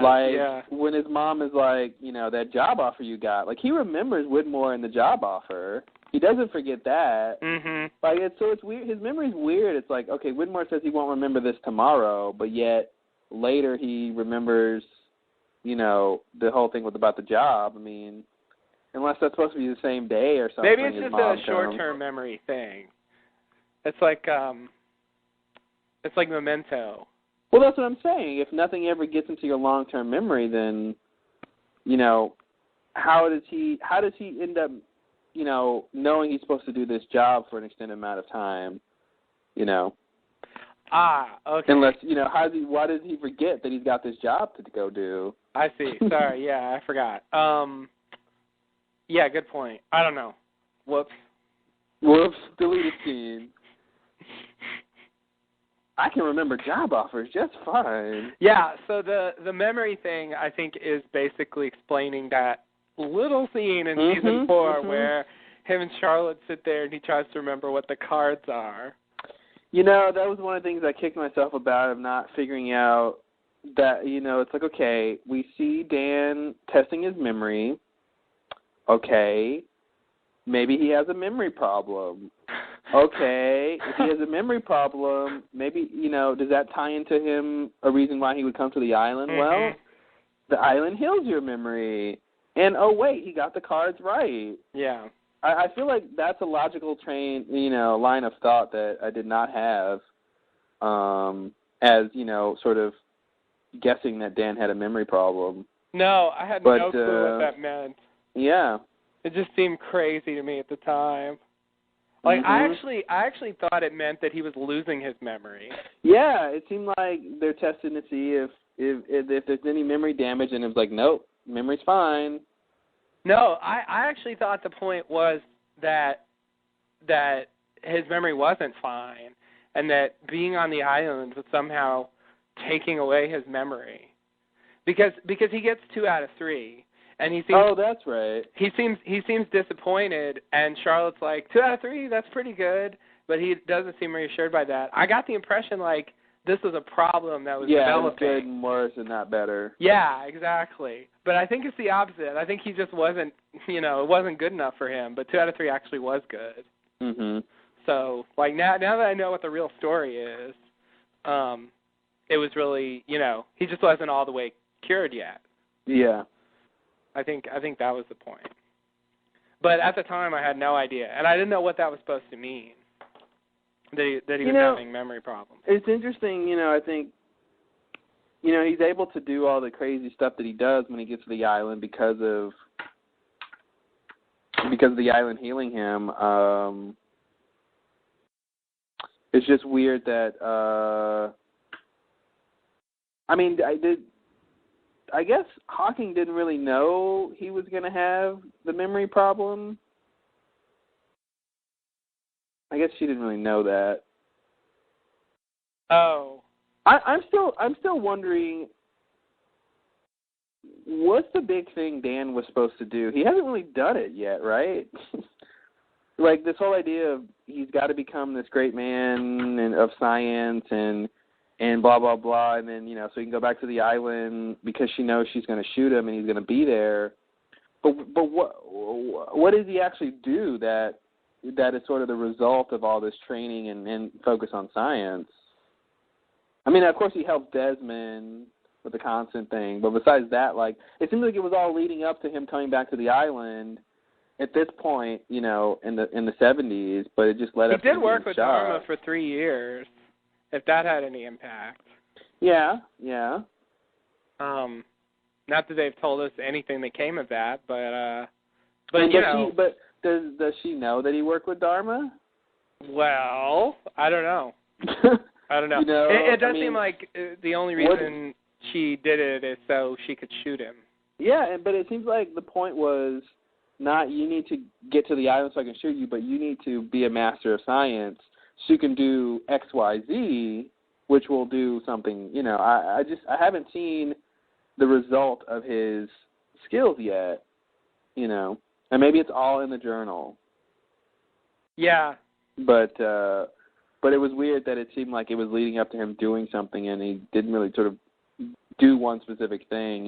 He's done some stuff that has helped, but nothing that's like base. If he had spent more time on that piano, he wouldn't be able to do this. Yeah, that's true. Yeah. I mean, in general, that's the thing. I mean, he could have been.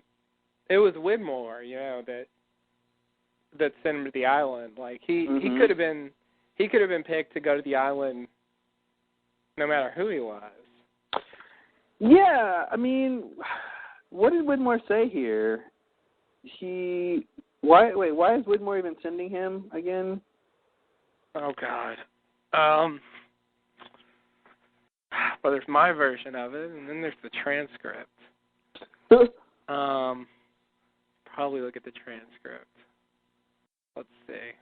Dan even says it later that Widmore wants someone who can do like the calculations and figure out bearings, which I guess Dan does do, but not to any benefit of Widmore, really. I mean, I think the best thing that came out of Dan going to the island was, he took down the Tempest, and he helped them figure out the bearing to get through the barrier. Mm-hmm.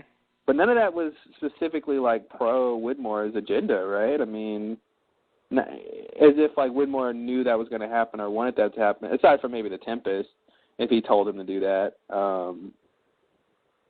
Yeah, and of course finding the bearing was something that they needed to have. Oh, that's right, for the freighter. Yeah, to get in and out. So that in general was supporting them. But that makes sense. Widmore. He every time I see him, I'm like, you're just like not even a tenth as evil as I want you to be. No. He's you know what? The worst thing Widmore has ever done, I think, is order Rousseau and Danielle and Alex to be killed. Yeah. That's really the only thing you can't, obviously he's doing it for the island or whatever, but besides that, like, he seems to be an okay guy.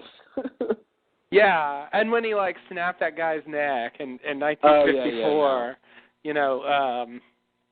and ran away, and hiring Kimi. I mean, some of that stuff that is as bad as it gets, but it's weird. I mean, I guess part of the reason, once I watched it again, I thought part of the reason that this scene plays like it is because we're going to find out that Widmore's his dad, and so that's part of the reason why he comes across particularly nice in this scene. I have to say, he's a pretty warm Widmore here.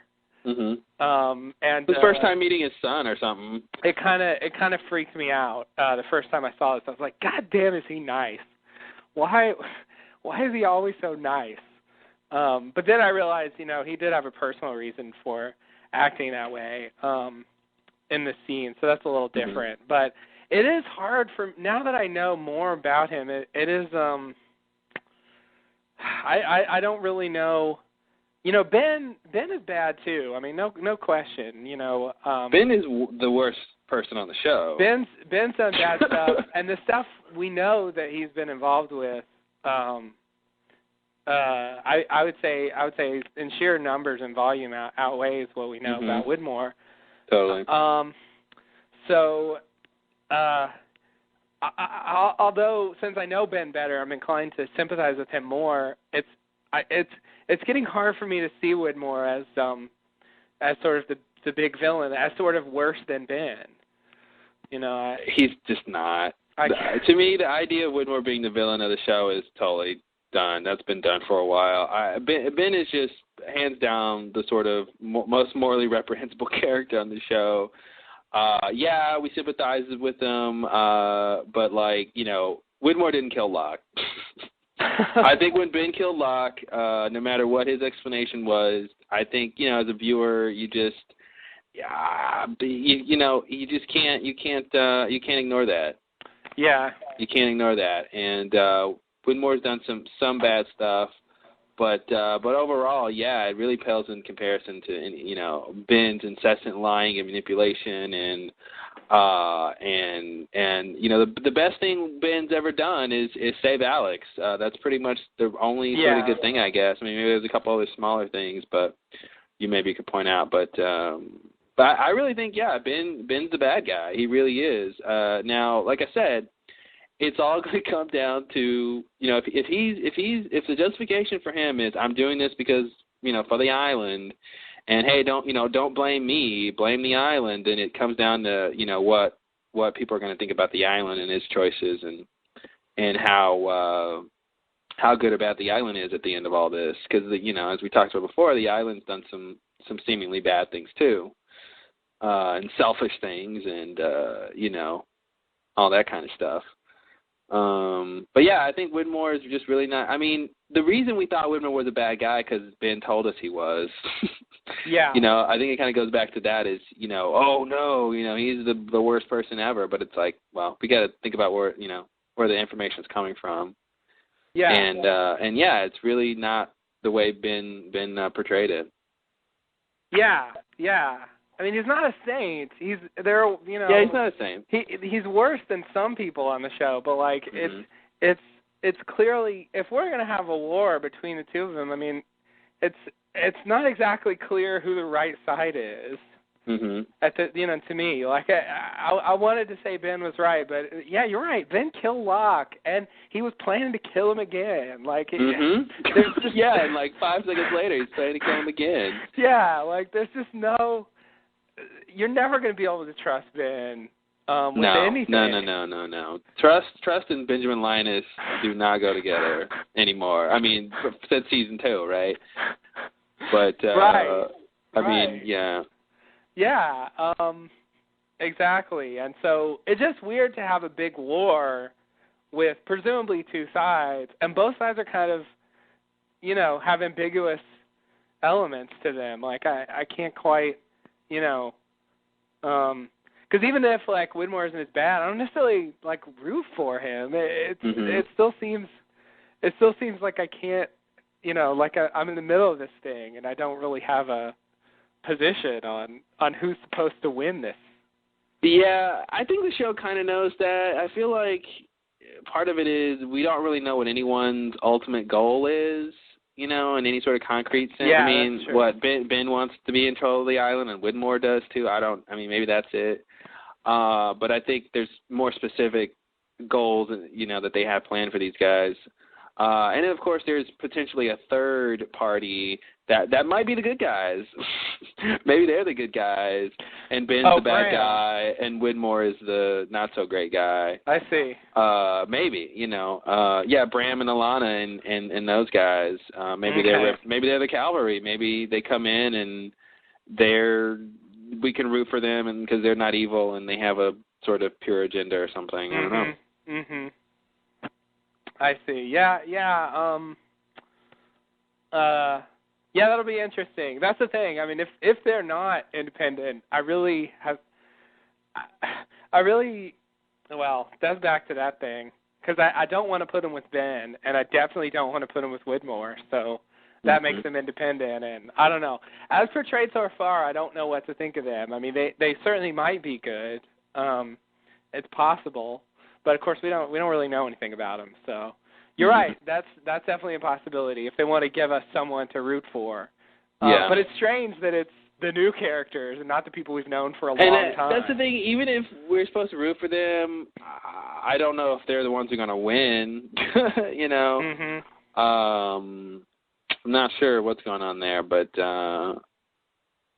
it's definitely strange to see. I mean, Widmore was so cloaked in mystery for so long, and then, we've seen him so much since that time, So much. Yeah. Especially this season. It seems like he just spent a lot of time working.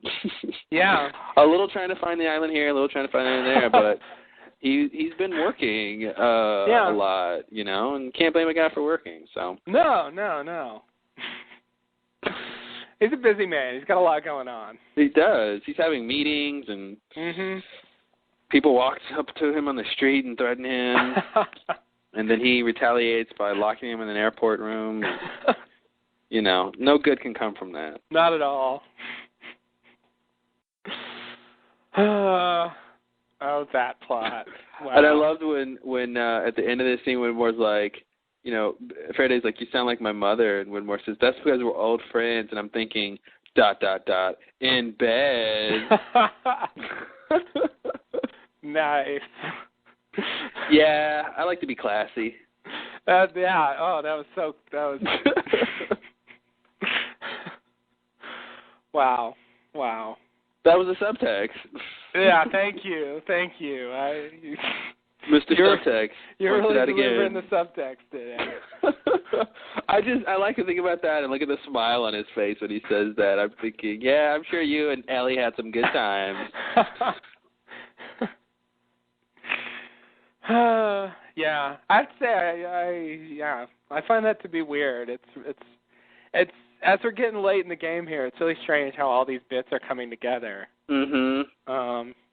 That's something I never would have predicted if you had told me something like that in season 3 or something when we first Mm-hmm. met Hawking. Oh, actually, she used to be another, and she had a kid with Widmore, and he does all this stuff, or when we first see Dan, oh, you know what? I think he's Hawking's son and Widmore's son. You know, come on. Yeah, that would just seem completely insane. Or even with Miles saying, "Oh, look, the new dude Miles. He's probably Chang's kid." Yeah. Who's Chang? We don't know yet. Chang, exactly.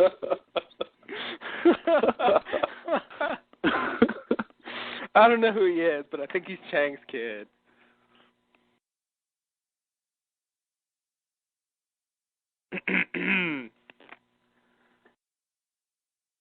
Oh shit. Sorry. Pause. I was supposed to plan something, but I failed to. So let's see what's in the news. Let's see. What? Oh, okay. I'm back. Oh, I didn't get to anything. Oh, yeah, I called back pretty quick.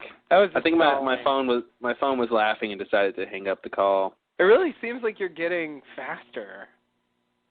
At calling back in? Yeah.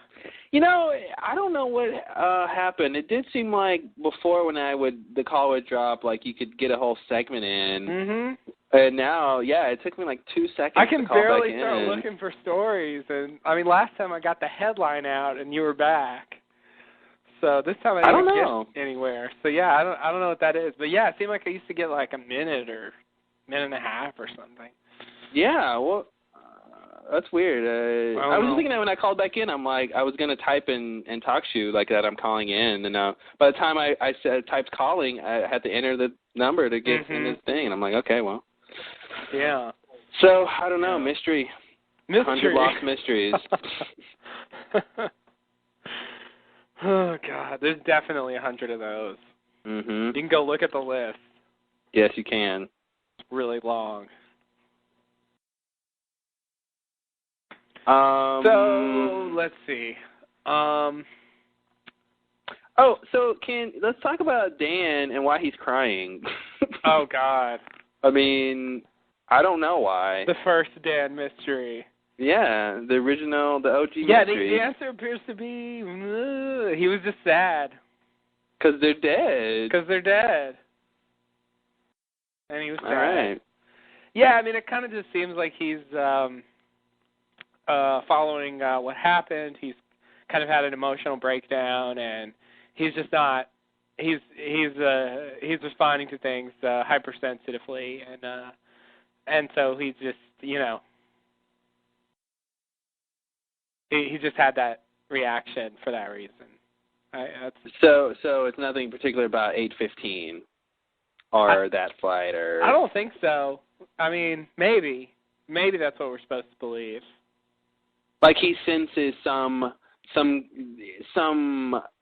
connection to this series of events that are about to start happening when Widmore knocks on his door. Because that's obviously the plane crash is a big part of all this stuff. So I feel like maybe that's where they're coming from with it. He's getting some weird sense, which is affecting him. But then it does just kind of seem like he's just upset, and it could have been any plane crash or any big tragic event or something.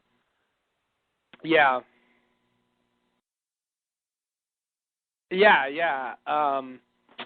I agree. That's kind of what I thought it was originally, and it would definitely make sense that they would try to do something. And maybe that is the idea. Maybe that's the subtext. But yeah, there's also a sense that he's just kind of a crybaby. Yeah. Well, to put it crudely. Yeah, I was trying to help you out. I was trying to dance around that, but sure, a crybaby. A wussy puss. Oh boy. I think I just. Yeah, made up a weird one. When Widmore comes in and and he says hello, Daniel, and Dan, apologizes. He says he has a memory problem, and He's looking for Sammy Jenkins.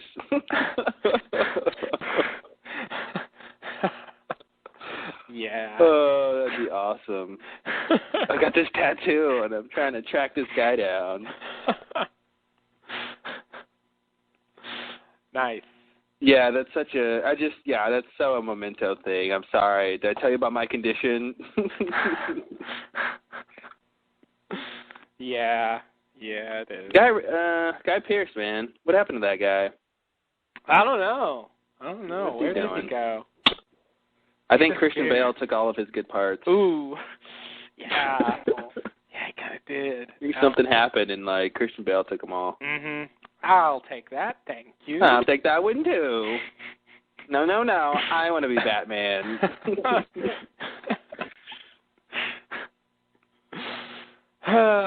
Yeah.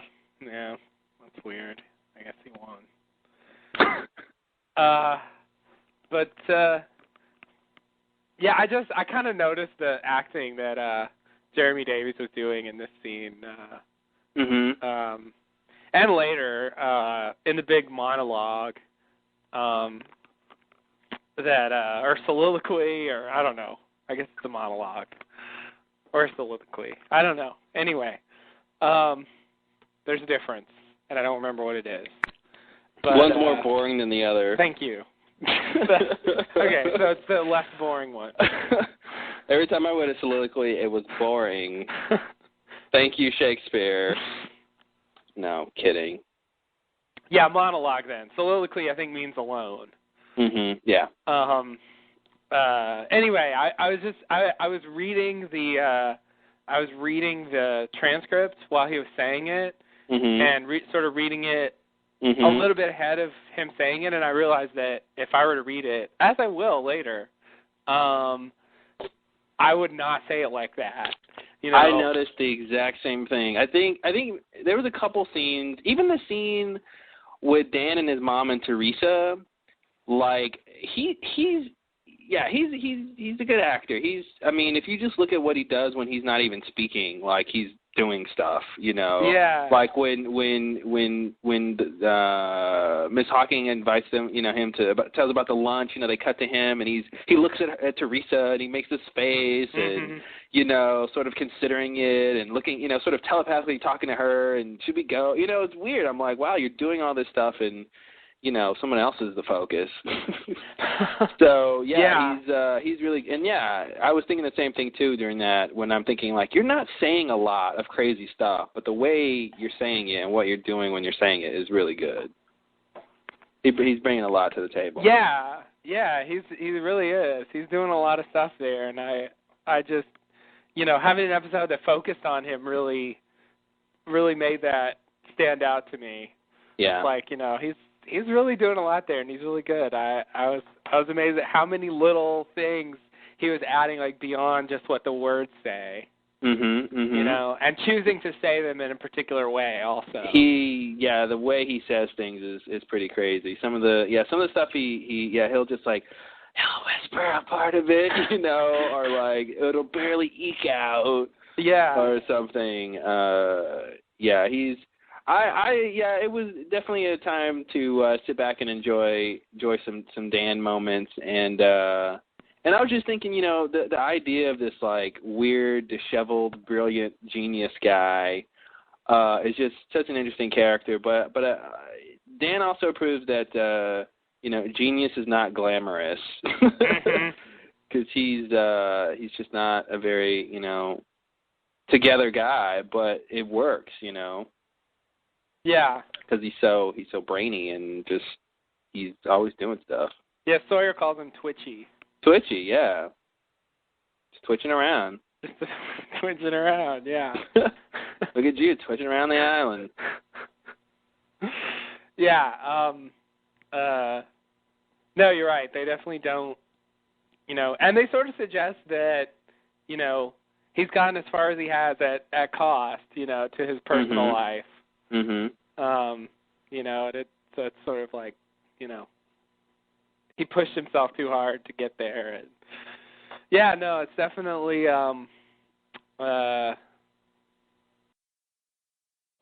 a good character. Definitely. I guess we got to do an R.I.P. Dan, maybe. I don't know. I mean, yeah, we probably do. At least intended. I think like we did for Jen. Didn't we? We did one for Jen, and it wasn't really appropriate. Yeah, we did. We did. You gotta give it a shot just in case. But you've seen the Mexican Lost, so you might know more. Yeah, I've seen that, but I'll say that R.I.P. Dan is still relevant. Okay. I don't know if Dan is dead or not, so. Okay. That would suck if they revealed that in the Lost. You finish watching Lost, and they immediately show you. There is some evidence, but it's not concrete what's happened to Dan. Okay. So let's see. Yeah, at this point, it's kind of weird because at this point, I don't really care who planted the wreckage anymore because it's like completely irrelevant. Yeah, we'll forget tomorrow. because the Oceanic 6 thing is over, the lie's over, all the stuff that was connected to that is over, and so it doesn't even seem to matter.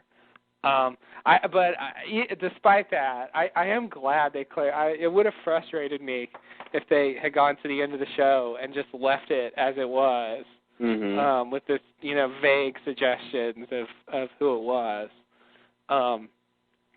I still wonder about that speech with the captain where he seemed to be implicating Ben in planting the plane wreckage. I guess I wanted to see if it were possible to reinterpret what he said in a way that still made it Widmore who did it. I mean, maybe Widmore lied to the captain, and the captain just doesn't know the truth. There is that, yeah. Captain Galt. Oh, Captain Galt, yeah. He had a short run. He did have a short run. Okay, so I guess because his phrasing was really weird, I guess I just... Do you want to look at the lines and look at it? I wanted to see if it were possible. We don't necessarily have to do it. I was just saying, I don't know. It was a rhetorical... something that should be done at some point. Issue, yeah. I was just sort of raising that as a thing that one might do. But, yeah, we don't necessarily need to do it right now. All right. Sold. Okay, so anything else about this Widmore Faraday scene? No. No? Don't think so. Okay. So let's see. In the next scene, we go back to the island. Sawyer says, "Your mother is another?" I wanted a rim shot there, something. You just can't say that line without something, right? Your mother is another. How dare you, sir? I don't know. I want something. Yeah, no, I agree. That calls for something. You can't just say your mother is another casually. No.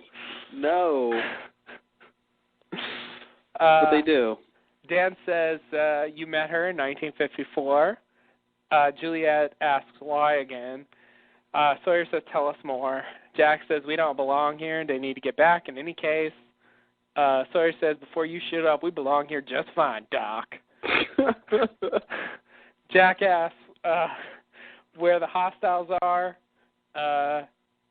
Jack asks Kate where the hostiles are. Sawyer tries to stop Kate from talking. Jack tells Kate that her reason for going back to the island is probably not in the past, so she should want to help them get back to the present. Sawyer says, come with us. Juliet then interjects and tells Kate the code to the fence and says, it's over for us here anyway. Kate agrees and says, let's go. Kate, Jack, and Dan leave. The rest stay behind. Sawyer says, we'll meet you at the beach. They leave. Sawyer tells the rest of them to pack and get ready to leave in 20 minutes. Sawyer takes Juliet's hand and says, time to go. Boom. Boom. Not quite a loss, but definitely a commercial break. Definitely time for a commercial break. I like that they realized that some of the guys had been in the 50s. That was probably an extra mind warp. Oh, yeah. Yeah. Not only were you guys in the 70s, but you went to the 50s. Where else did you go? Actually, they went to the future, and we will probably be seeing them. And very far in the past, also. And very far in the past, yeah. They did a lot. They did a lot. Yeah, I guess Jack, Hurley, and Kate don't really realize how they crazy had it easy.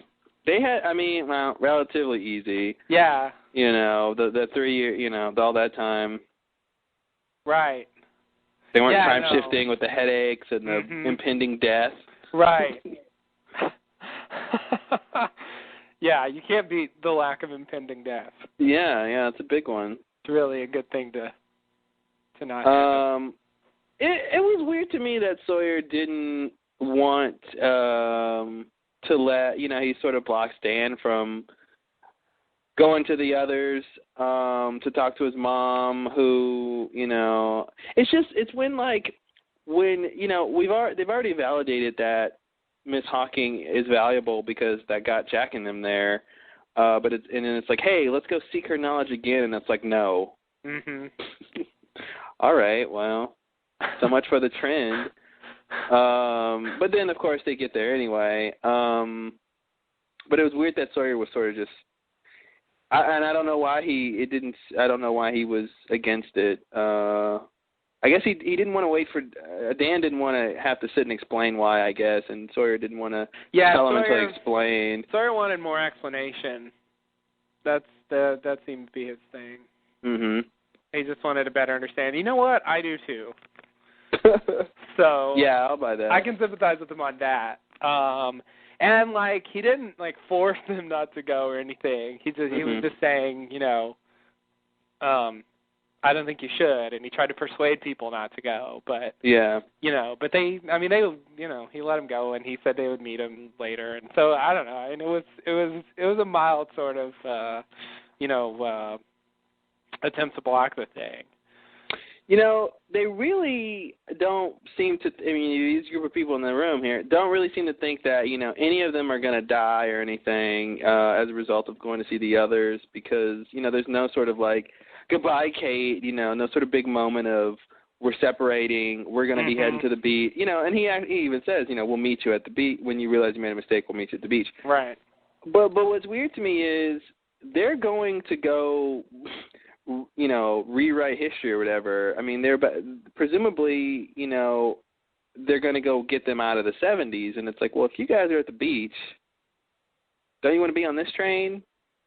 Yeah. It seems like they don't realize that that's kind of what Dan's doing.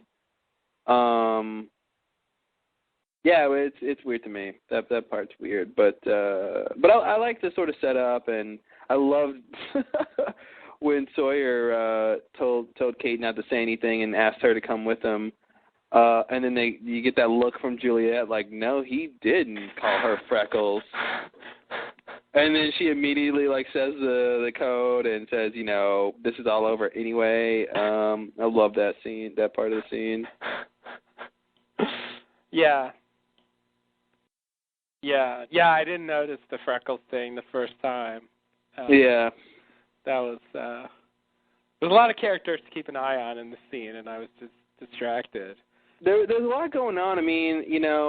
It goes from, and it sort of ping pongs between different characters, because even, Kate and Jack have their thing. Yeah. He's like, you made me promise not to ask what happened to Aaron, or why you came back. And I thought that was a good line for Jack, of just saying, this isn't where, this isn't, you didn't know you were coming back to the 70s, so I know this isn't the reason you came back. Right. Was to be here in the 70s. Yeah. So I definitely like this scene, because the sort of drama bounces around between people, and then it gets between, then Kate wants to say something, and then Sawyer's like, no, come with us, and then the whole thing with them, and the whole rivalry between the two women, and then Juliet steps in and all that. It was a pretty well done scene, I think. Yeah, it was kind of weird to have everyone in the same place. Mhm. You know, like they've all been like scattered for so long. Yeah, totally. That it was. I mean, it isn't quite everyone, but it's a lot of them, and these are the kinds of things that happened a lot in the old days.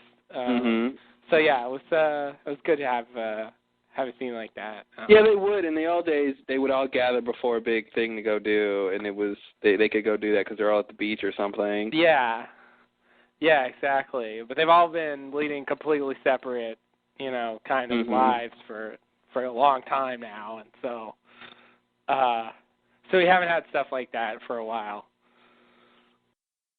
It's weird that I think sort of Juliet and Sawyer, they seem to resent the fact that Kate and Jack and Hurley came there, and sort of ruined their little thing they had going on.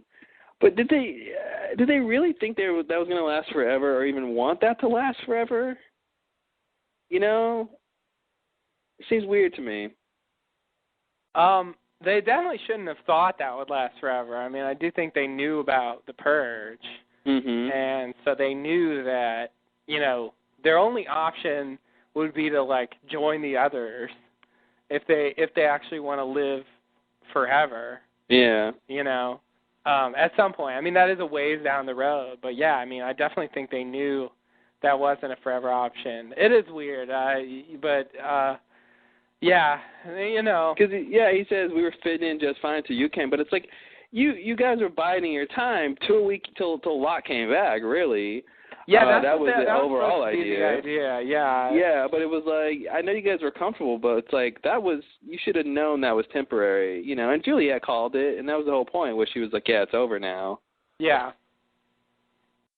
But it's like, you guys should be like, cool, it's over now. That's what we thought would happen at some point. Now let's, Yeah. go to the next scene. Yeah. They're pulling some drama out of it, I guess. It's always pulling drama. They're attached. I guess Juliet just loves working in that motor pool. I guess so. I forgot that's what she did. Yeah. When she's not, delivering babies and serving as a substitute surgeon. She's always busy, that Juliet. Very busy, very busy. So we got the code for the fence. Oh, yeah, we did. What was it, 14 or something? 1717. Yeah. I don't know what that means, but there it is. There it is. There's the code. Now we know what the code is. Yep. In case we ever need to go. I wonder if Saeed knew that. He guessed it. He guessed it. Okay. Well, I guess that'll work. You know what he did? Then this will be great. All you have to do is he got some dirt, some like dry dirt, powdery dry dirt near the key button, the key code pad or whatever it's called. Mm-hmm. And he dusted some dirt on the keypads, and whichever buttons were the one, the dirt stayed on the ones that someone had pressed because of the sweat on your fingers, the oil. So he knew which numbers to press. Then he had to figure out the combination. Aha. That, of course, was the easy part. Of course. Of course, because there's not very many ways that you could take those numbers and turn them into a combination. In fact, 6 numbers, 6 ways. Or actually, and part 3 of the problem numbers, is he wouldn't necessarily know how many numbers are in the code, so he wouldn't know when to stop. He would know at least as many as there are numbers with the sweat on them, but he wouldn't know how many more than that. He saw that the number 1 had 3 times as many dirt on it than any of the other numbers. He saw the number 7 had twice as much dirt as the number 4. So you can just count the dirt and then... Count the dirt. And then... It's all so easy for Saeed. Okay, so now he knows how many of each, and then now he knows how many of each. Now there aren't that many possibilities, and he'd probably just get it right on the second try. I'll buy that. That seems like Saeed. Case closed. All right. I wonder how he's going to come back into play, because presumably he's going to go back to the present. I don't think they're going to leave him in the 70s. That would be really weird. You think they're going to find him at the beach or something, maybe? Yeah, I guess they could do that. It doesn't seem like he was captured by the others. Not that they really had time to show that if he were, but maybe he was having coffee with Richard. Just off screen, Saeed and Richard having coffee. They would probably have a very lovely conversation. That would be great. I'd love to see that. I hope that happens.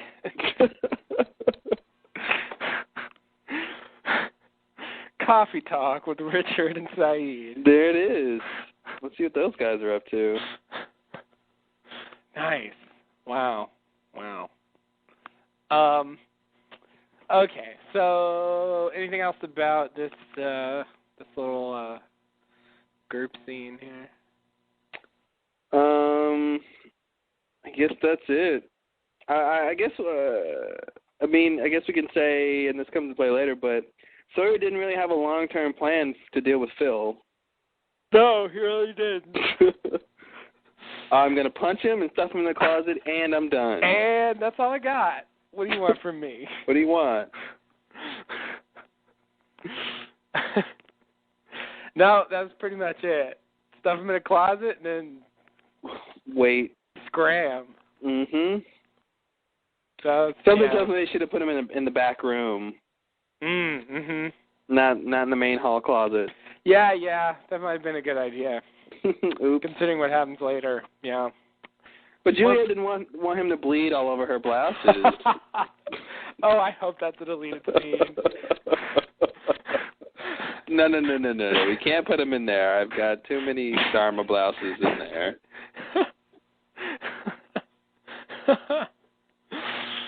Oh, God.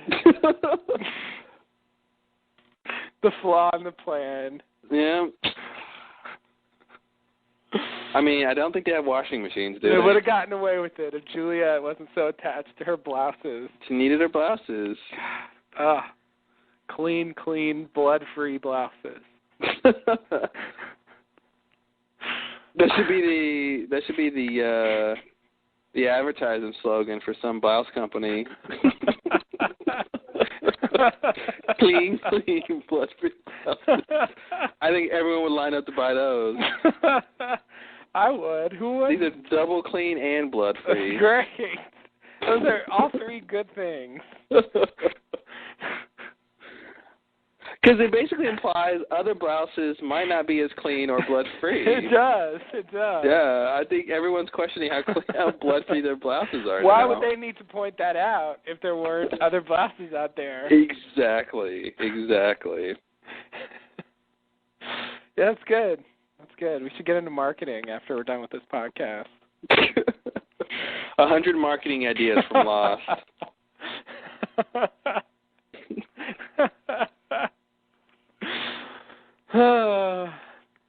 There we go. All right, next scene. Okay, next scene. Outside, Kay suggests they take some guns. Jack, as a janitor, has the key to the guns. Dan says he'll meet them in a minute, and we follow Dan as he goes over to talk to Lil Charlotte. Dan tells Charlotte that when Chang tells people to leave, Charlotte and her mother have to leave. Dan says he tried to avoid telling her this because he didn't think he could change things, but maybe he can. So this is probably the most infuriating scene of Dan's that exists for me. I don't understand how he says, okay, listen up, Charlotte. Well, listen up a little lot. I had to... I thought you couldn't change the past, and I thought I had to tell you to leave the island.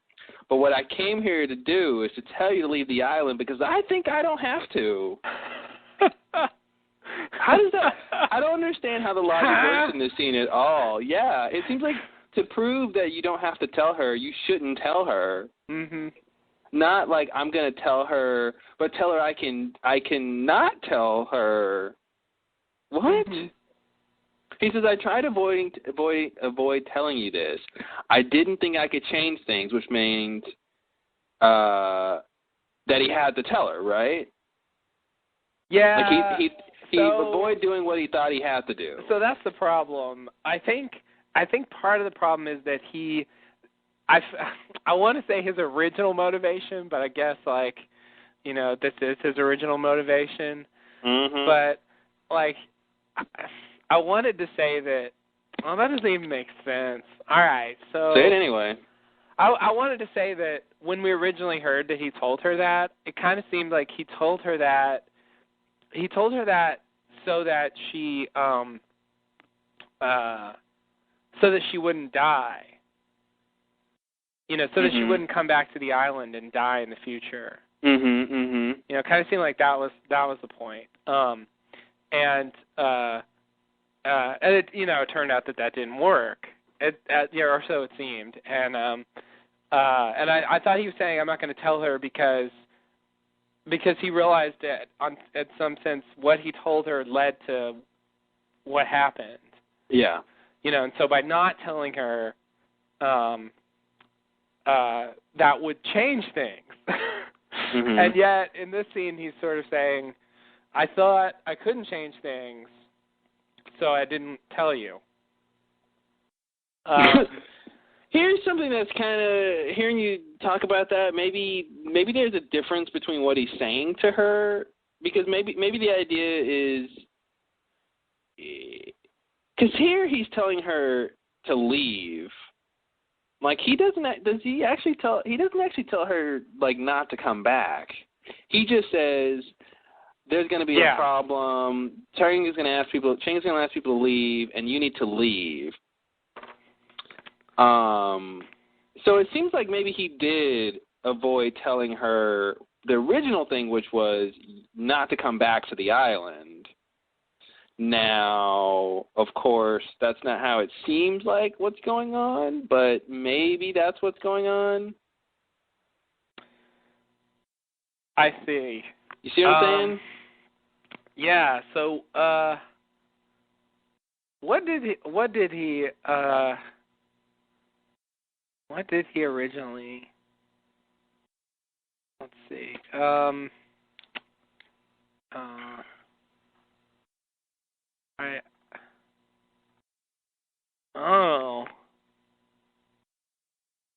Yeah. Yeah, you're right. Yeah, she says he said she had to leave the island and never come back, and that if she came back, she would die. Mm-hmm. That's why I thought that, because that's what she says. Yeah, exactly. That's what she said. But here he only says, you need to leave. Yes, that's right. He doesn't say the other part. That's right. Now, maybe she's just wrong and she remembers it wrong. And we do leave the scene before the end, I think. Mm-hmm. So, you know, maybe he threw that in just after the cut. Well, I think the way Lost works is when the scene cuts, they're done. Like in the previous one with Jack and Dan at the beginning. Like, I just said a line to you, and the scene is over, so therefore we did not continue the conversation. Yeah, that does seem to be the pattern. You're right. Okay, I'm tempted to bring up something that we didn't really talk about, but so we kind of heard versions of what Locke did when he went back to the real world before we actually saw it. You know, we heard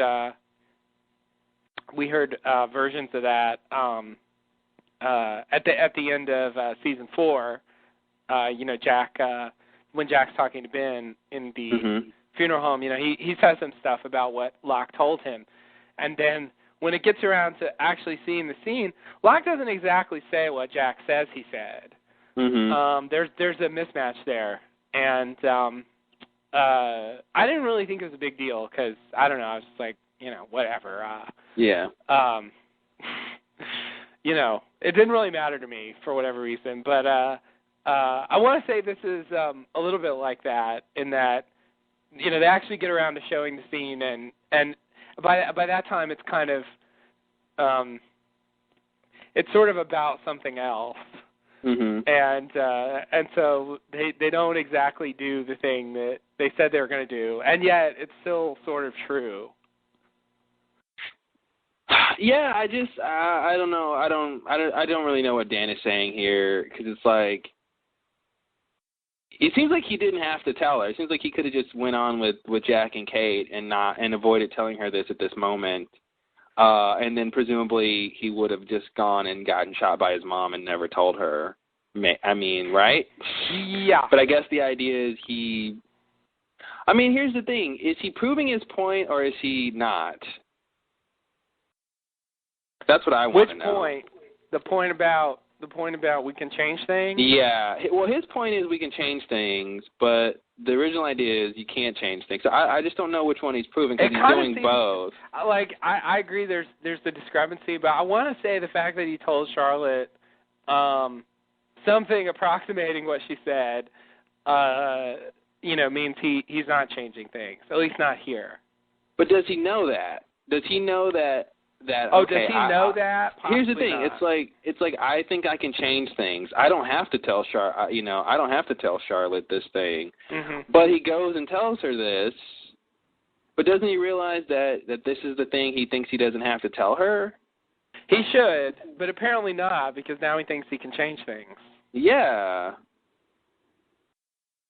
Yeah, and it's very muddled. It seems like I didn't realize how muddled this scene was. Yeah, it's weird. It feels like he's saying, since I can change things, I'll choose to tell her, because now it's not about it being inevitable, and which was the reason I told her originally, or at least that's kind of how he thinks, but more so as I can change, things can be changed, and, does he think he can save her or something? Like, it's just weird. I don't even get his motivation for telling her this stuff. Yeah, I think he thinks he can save her. So that's why he tells her not to go, because he thinks he can save her. I think so. But the only reason he's trying to save her is because he knows that she comes back in the future and she dies. So that's true. That's what I call a paradox. It is a paradox. Just made that up. But he apparently doesn't have a problem with that. Of course, he wasn't really challenged to explain how that works. He was with Jack and Kate. No offense, but... Oh, low blow. Nope. I mean, I know Jack's a great surgeon, but, he doesn't necessarily... Relativistic physics isn't his forte? Yeah, pretty much. All right. I don't think you need a lot of that to be a surgeon. And, Jack's not really a thinker, as it's been pointed out. Yeah. He's definitely a kind of reactor.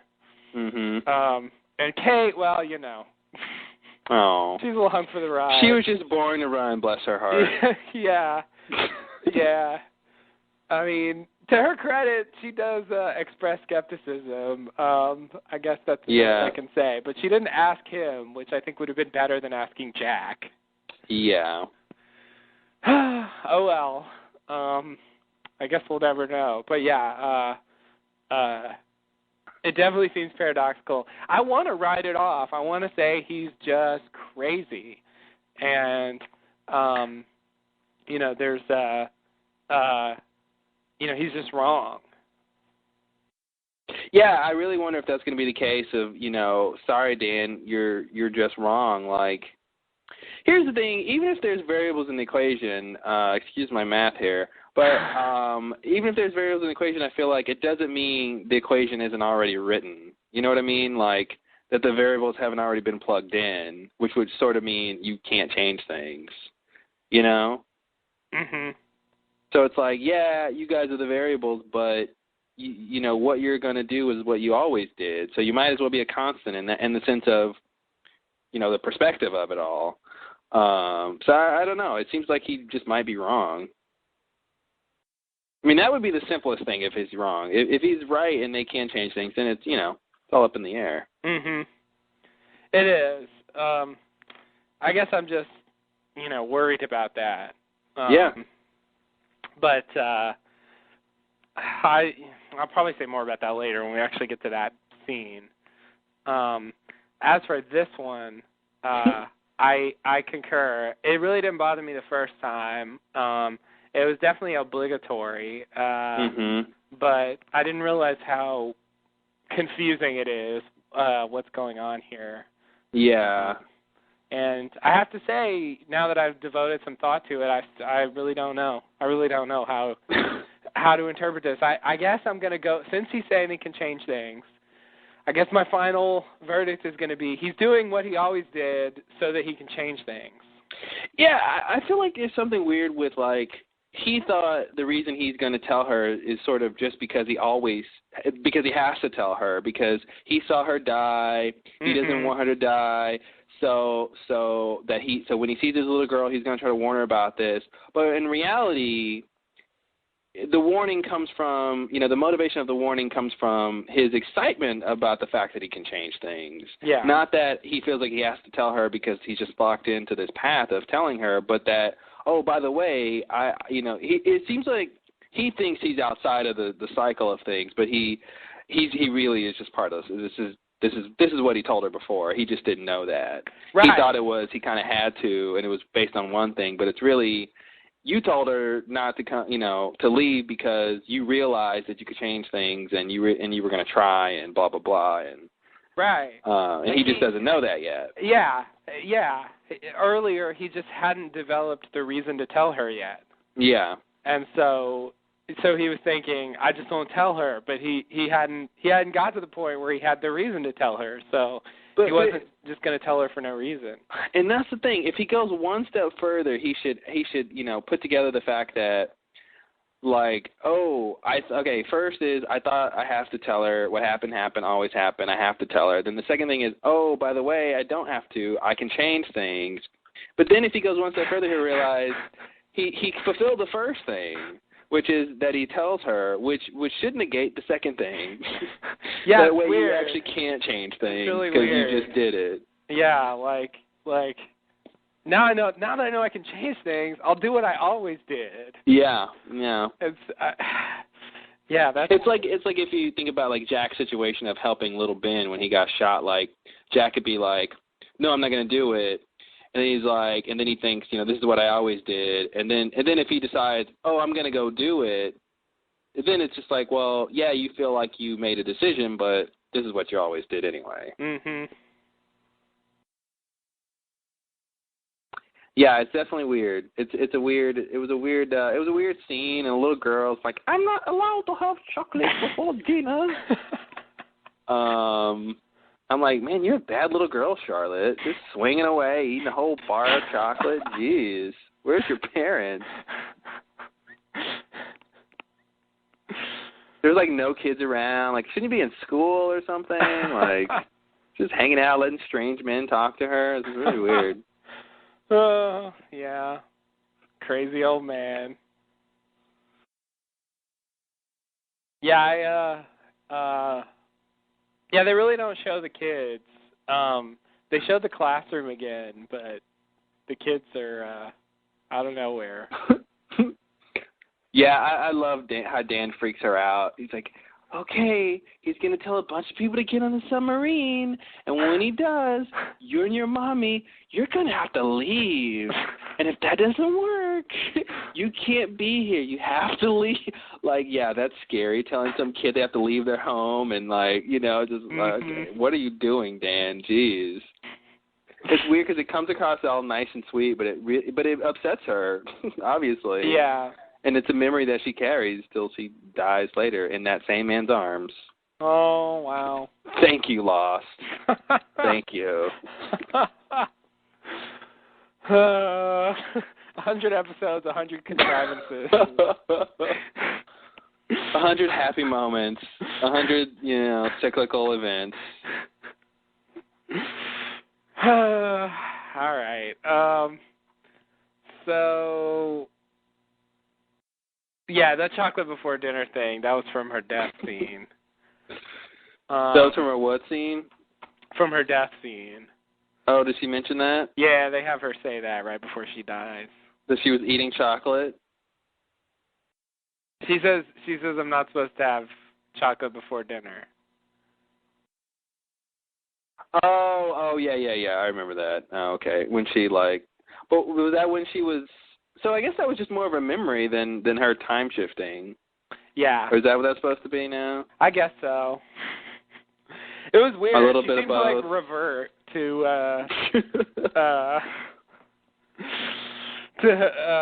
to her younger days, to her younger self, for no apparent reason.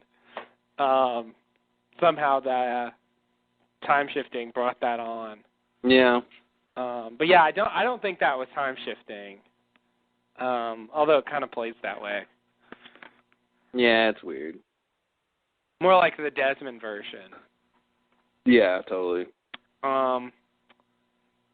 Okay, so next scene? Yes. Okay, so in the next scene, we're in the motor pool. Kate and Jack get the guns from the locker. Dan joins them. A bus approaches. Radzinski comes out and asks them what they're doing. He tells Dan he should be at the Swan site. Dan tries to give an excuse, but they notice that he's holding a gun, and everyone raises their weapons. What? I said oops. Oh, yeah, that was an oops. Radzinski says he knows that Dan's excuse is a lie, and tells them to drop their guns. Dan tries to just walk away, but is grazed in the neck by a bullet, and then gunfire ensues. Kate and Dan run for the Jeep. Jack covers them. There's a lot of gunfire. There's an explosion in there. Eventually, they get to the Jeep and drive away, still being shot at. Radzinski says, "Sound the alarm." Sound the alarm. So I think this is the continuing fulfillment of badass Radzinski. Yeah, who, first he was the annoying complainer, sort of pesky in a sense. Yeah. And then he turned into, I don't know. I guess shit got real, as they say, and he turned into this badass. Yeah. Yeah, he's really the enforcer here. It's really it's really weird. He's basically doing what, I think LaFleur would be doing. He's sort of being the security guy. Right. But it's weird because I don't really know what his role is. I guess they haven't really said explicitly, but he's tied into the research. Mm-hmm. He's tied into, the sort of, he's part of the inner circle, whatever they call it, circle of trust and all that. But he's also sort of, invested in security things, the whole thing with Jen and Saeed, and he was there, and he seems to be all over the place, really. I don't really know what does his uniform say? What is his job function is what I want to know. What does his uniform say he is? That's where we need to start. And what logo is on that uniform? And what logo, my friend? Yeah, that's a good point. I hadn't thought about that too much. I guess, yeah, they haven't defined it. I don't think they've really made it clear what his job it just seems like he's wherever they need someone who can create conflict and be annoying. And, seriously, it's hey, okay, in the scene where where Dharma folks are going to decide whether or not to kill Saeed, we need some conflict, so we're gonna, we need to make them say yes, let's kill them. Let's throw Radzinski in there. He can do it. Mm-hmm. He can get everyone motivated to say yes, kill Saeed. He's all over the place. If you think about it, he really is. He's, the whole thing with Miles and Miles' episode, Radzinski's out at the site. He's doing stuff over there. It's weird because when we first were introduced to him, he was hanging out at the Flame. Right. And it seems like that's where he would be all the time. But now it's just he's everywhere. Yeah, it kind of seemed like he just came back because he wanted to deal with the site situation. But ever since then, he's been doing all kinds of other stuff. And doesn't seem like he even goes out to the flame anymore. Who's watching the model of the Swan? Right. Who's starting it, making sure that no one all watches too it. important model of the Swan. Yeah. Yeah, it's a good point. But I mean, I will say, the guy died at the site, at the Swan site. I guess, stuff is actually going on, but nevertheless, it's weird that, he's the one who's everywhere. Obviously, conservation of characters is at play here. Yeah, but, that's true. But it is strange that he doesn't have. Actually, from looking at it online, it looks like his uniform just says Swans. It's just a Swan logo and no apparent name or job description. I see his name under there, but I don't see a job title. Did we talk about how weird it is that there's different uniforms? How we're seeing different uniforms now? In terms of color and stuff. Mhm. No, we didn't talk about it, but I did notice that. Yeah. Yeah. There's the traditional beige one, and then we've seen the dark blue ones. Right. So I don't know what that's about. Yeah, Rydzinski and the Enforcers are wearing the dark blue. Is the motor pool girls? They wear the dark blue too, right? Am I remembering wrong? Yeah, it does seem like they wear something like that. Yeah. Yeah, maybe they just have different, Yeah. Speaking of motor pool. Yeah, there's a lot of clothing that they have to get made. Yes. And embroidered with people's names. I can see the seamstress in the back, just like, oh God, who came to Island today? What name do I have to sew into a uniform today? Yeah. Woe is me. I'm on an island sewing names into uniforms. Should have taken the blue pill. Yeah. So, nice gun battle. Haven't had one of those for a while. Gun battle is great. No one got seriously hurt. A lot of gunfire and everyone's pretty much okay. That's weird, but that's TV. It is. The whole thing was a little weird when Kate gave him the gun right as they were pulling up, when they pulled up he kind of hid the gun, and I guess he just kind of forgot he had it when he was talking or something, and just kind of let it sort of be out in the open. That's but I'm the way. Thinking, yeah, I'm thinking, hey Dan, you got a gun, buddy. Yeah. Don't let the other people with guns know that. Yeah, he kind of uses his hands when he talks, and his hand just came out holding the gun, and it's like, ooh, your excuse isn't going to look good when you're throwing that gun around. When you are stealing guns, it doesn't look good. Yeah, that was a bad move. I was upset that Dan, when he says there's an accident at the Orchid Station, Chang asked us to help. You think, oh good, and then he's like, no, Chang's at home with his baby. I just left there. Mm-hmm. Darn it. Mm-hmm. The inside information doesn't actually help here. Yeah, which is unfortunate. Yeah. But the shootout, everyone ends up okay. I definitely love the shooting, Jack shooting the barrels. Such a video game thing too. Yeah. It was great. It was awesome. Hey, look at this. Shoot the barrels. Instant explosion. Great. Instant diversion. Barrels just blew up. Get out of the way, Mhm. Yeah, that's what you do. Natural instinct. Mhm. But all right, so they get the guns. That's pretty much it. Yeah, they got the guns and they escaped. Mhm. With a few scratches. Here's the thing: if Kate didn't say let's go get guns, then they would have just gone there without guns, and then Rosinski wouldn't have saw them, and then went to go talk to LaFleur, and then found those guys out. So it all comes back to Kate once again. Wow. You know. Thanks, all Kate. comes back to Kate. That simple idea. Yeah. That really was the big thing. Well, she didn't know. Oh, she didn't know. Well, there it is. Ignorance is bliss. It is.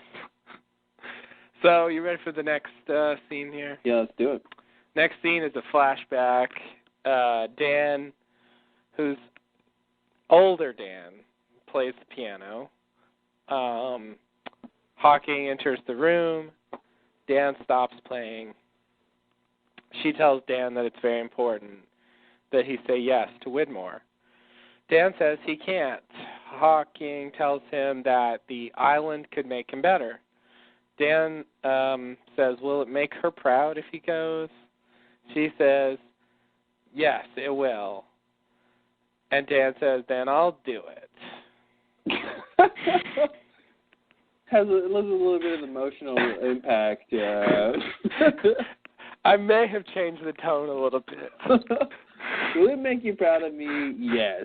Then I'll do it. Thank you. Good day. I'll shake your hand kindly. That was pretty much it, right? I mean, yeah. Plus or minus a few tears. Yeah, I'll buy it. Yeah, no, it's a sad moment, of course. And he's playing the piano, so it ties into the earlier thing. They did that.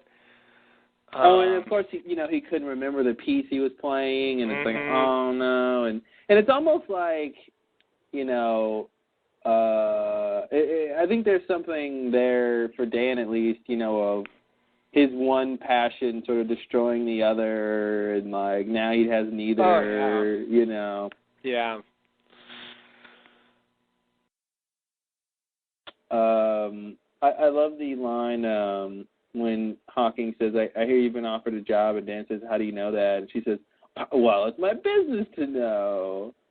And I don't know if she's saying that because, she has sort of this knowledge of stuff, or if she's just like, I'm your mother. Mm-hmm. It's my business. It's my business to know stuff. I'm your mother, Daniel. Thank you very much.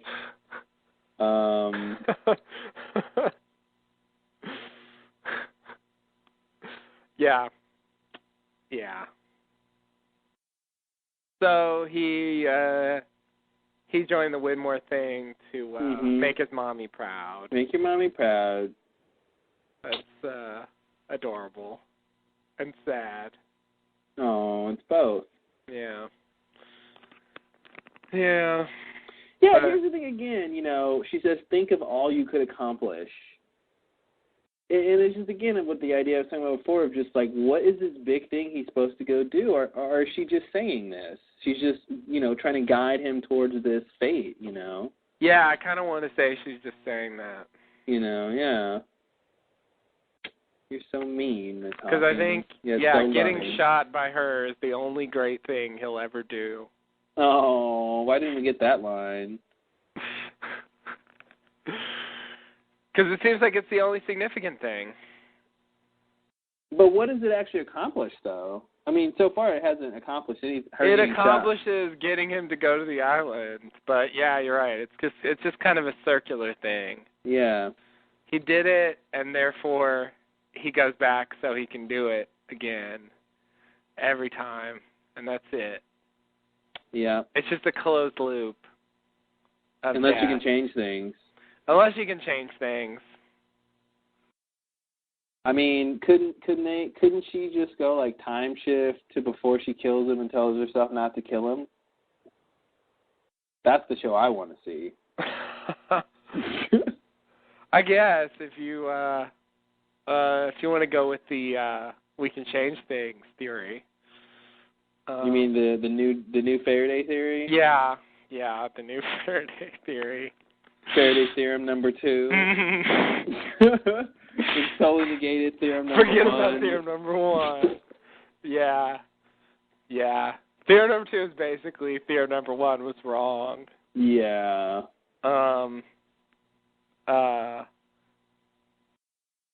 Yeah.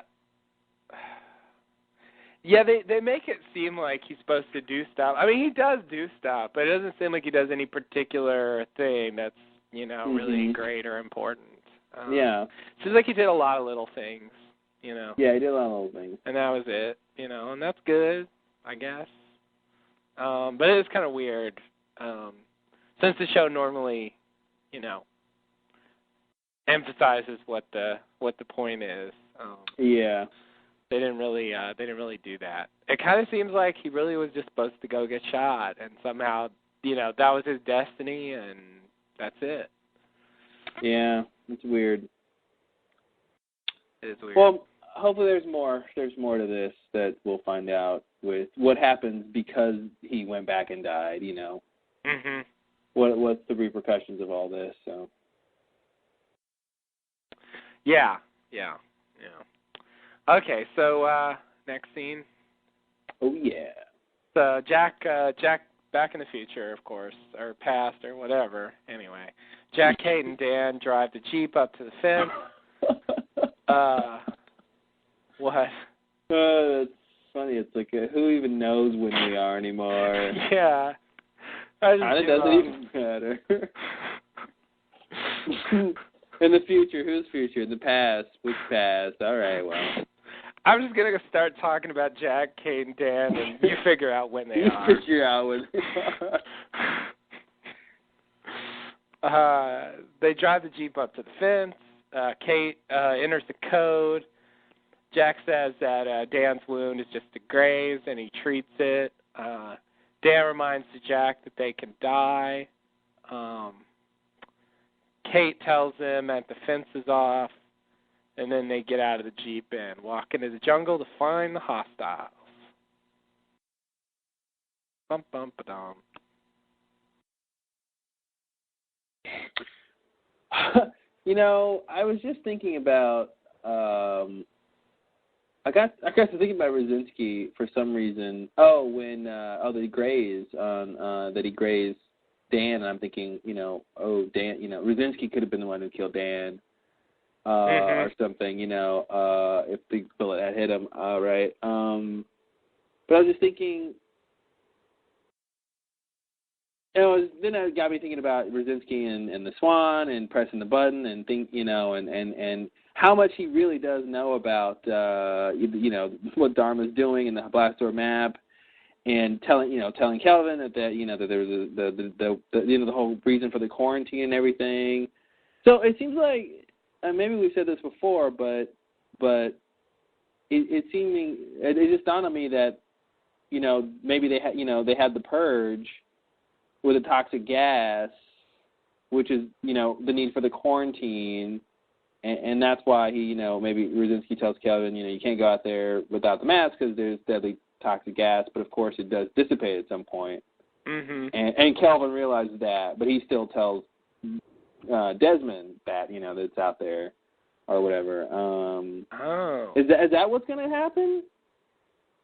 Like Rosinski is just during the purge he manages to escape or something, or oh yeah, okay. And maybe that's what the quarantine is. It's not the sickness that Rousseau was talking about. It's the toxic gas that killed the others. Yeah, but then.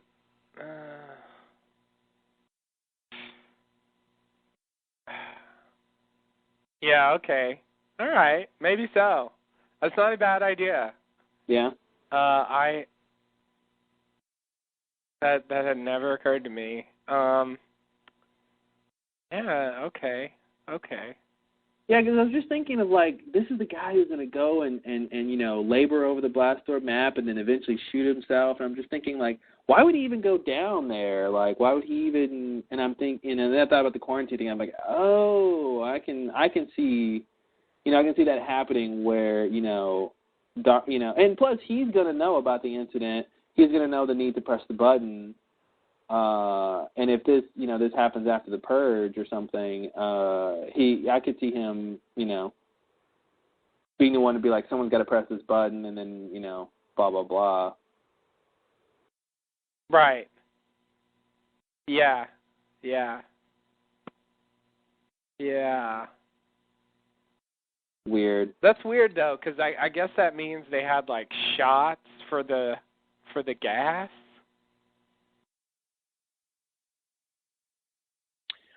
What were what were the shots for? They said it was for the. I mean, maybe the shots were nothing. Well, yeah.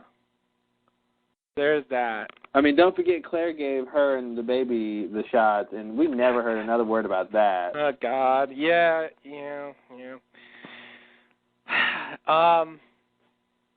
Yeah, the shots were supposedly for the sickness that was outside. And that was the thing, it was like the sickness, not like the gas that instantly kills you. Yeah. They played it like that. But they definitely could go in that direction and say that's sort of what it really was. Like that would at least make sense. Like that's the first coherent theory I've heard for that stuff. Because as of now, like I can't really think of a theory that makes sense for the actual sickness. Like how what we see in season 2 comes and happens. How it gets set up like that. Your scenario makes sense with what we know, at least. It's a little weird. It's a little off from what they originally showed, but it would at least, it fits better, I think, than anything else at this point. So. Yeah, and I'm sure there, if it's something like that, there's some more, there's some details there. And the thing about the vaccine, it could be one of those.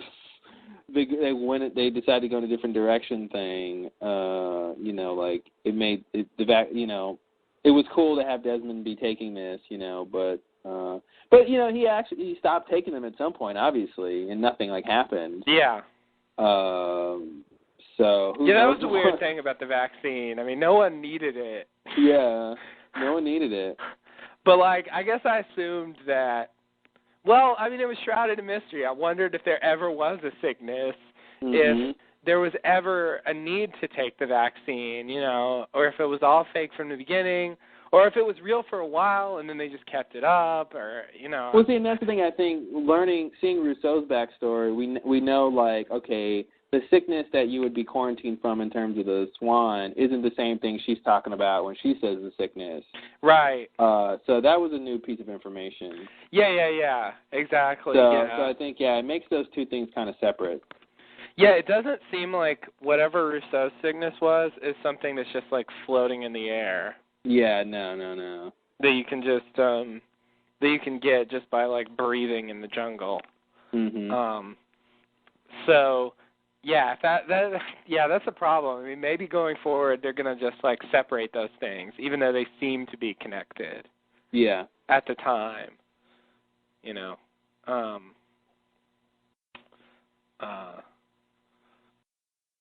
would work. It would work. Yeah, sorry, that just popped in my head when just thinking about Dan being grazed, and I'm like, wow, Rosinski could have been the one to kill him, and then, but wait, blah, blah, blah, and I was like, oh, wait. So anyway, talking about this scene, what happens? Nothing much.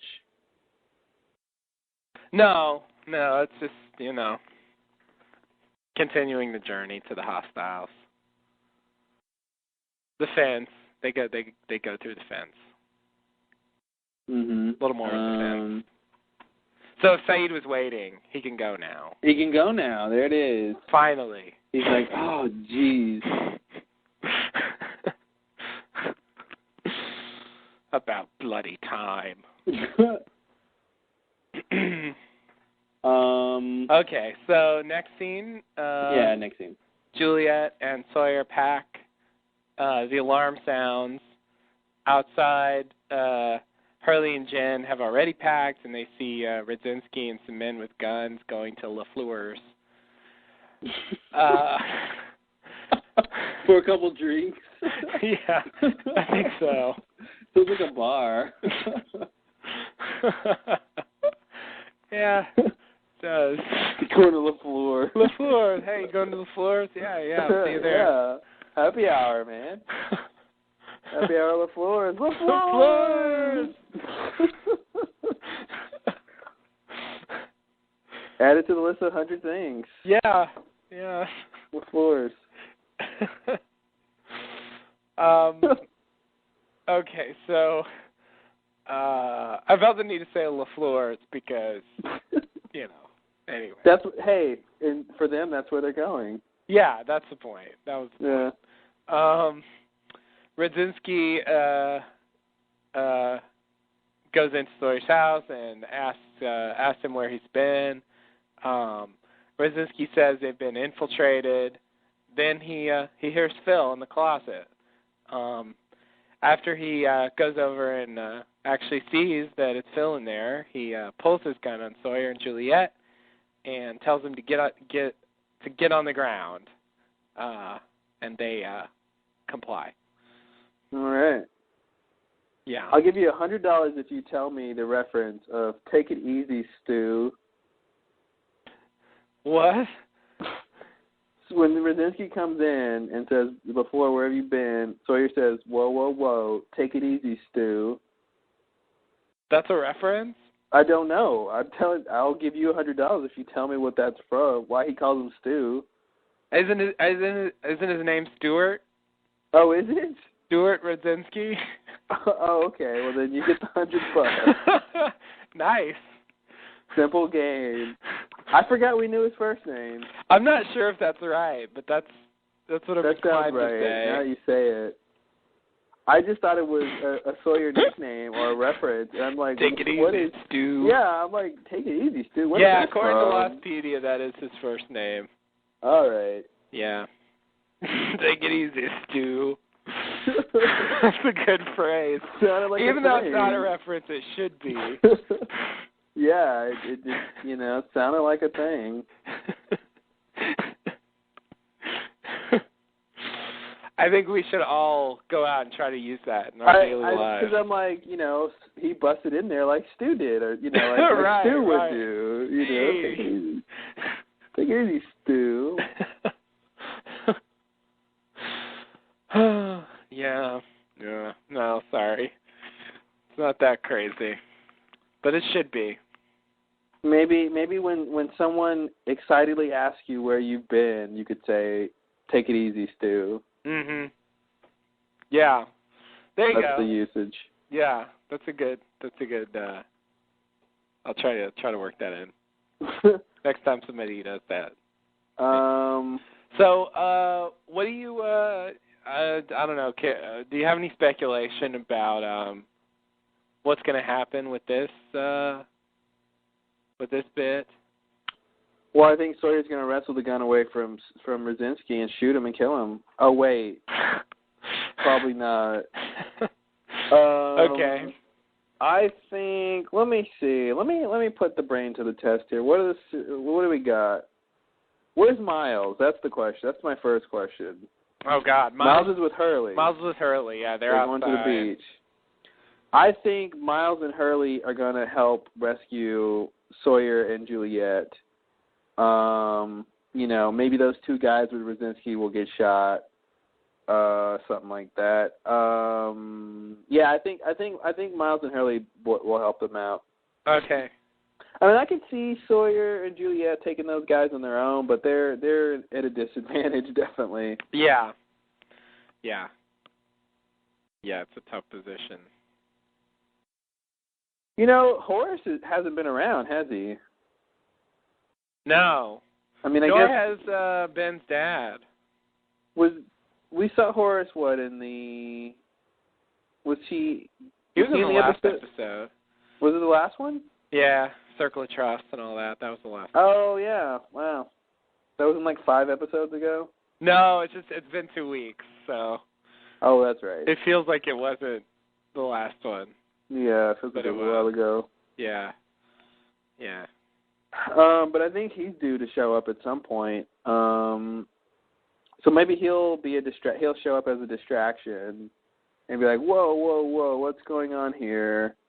And then as they try to figure it out, maybe.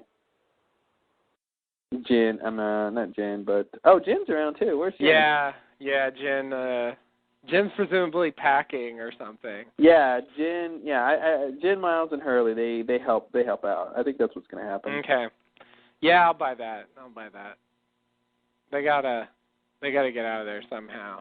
It's weird because that whole Ben situation, like that's what the Phil thing is about. Mm-hmm. You know, like that's not even what this is about. No. You know? Like what's going on now, like has nothing to do with the Ben situation. Yeah, that's what's weird is like they don't even they haven't even heard from Phil yet that like the whole Ben thing is a whole separate thing. Yeah. And it's just it's weird that that's still in play. Like I guess he's still with the others and his dad is still like hanging around drinking and being suspicious and you know but they got other stuff going on, so I guess he's just, you know, I don't know.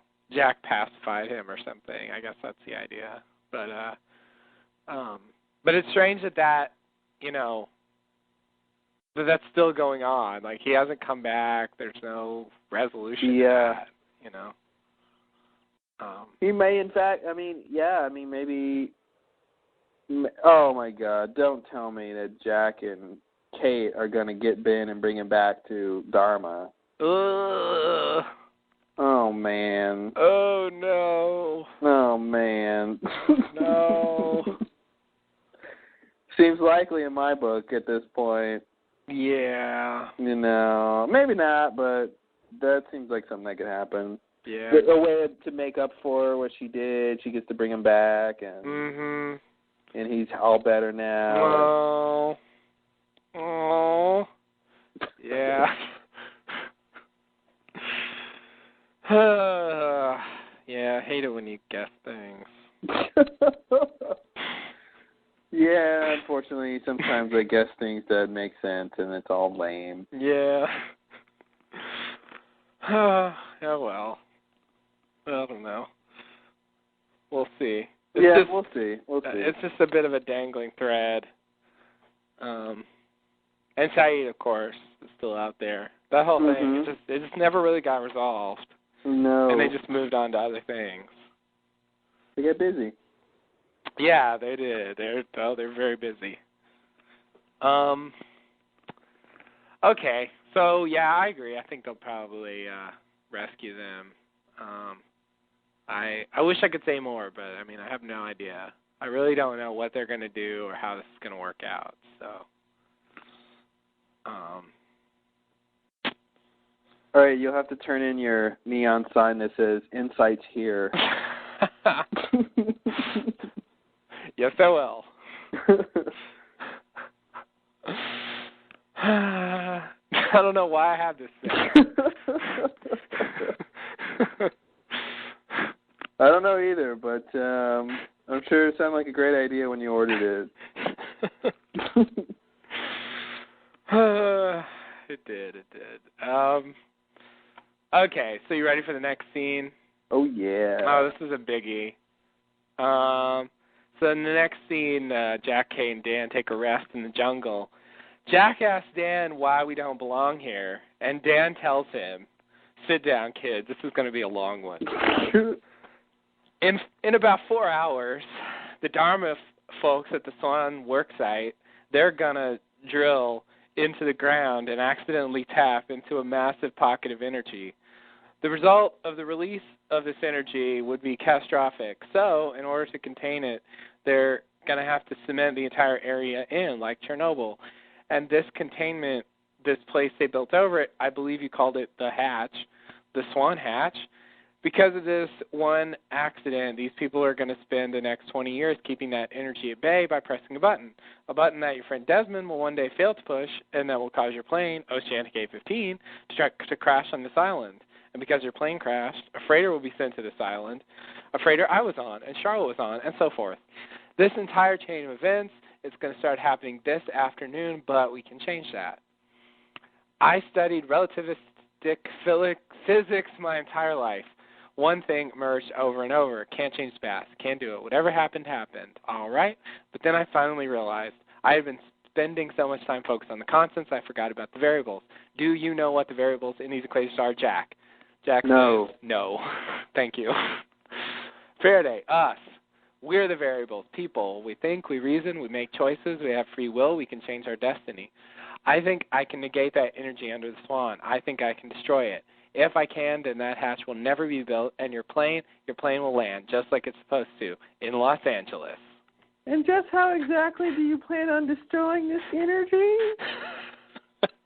Okay, I'm going to detonate a hydrogen bomb. What? Kate, worried look. I'm worried. Yeah, I'm worried. This is how I look. Hearing you recap, or I should say reiterate, Faraday's speech here gave me an idea.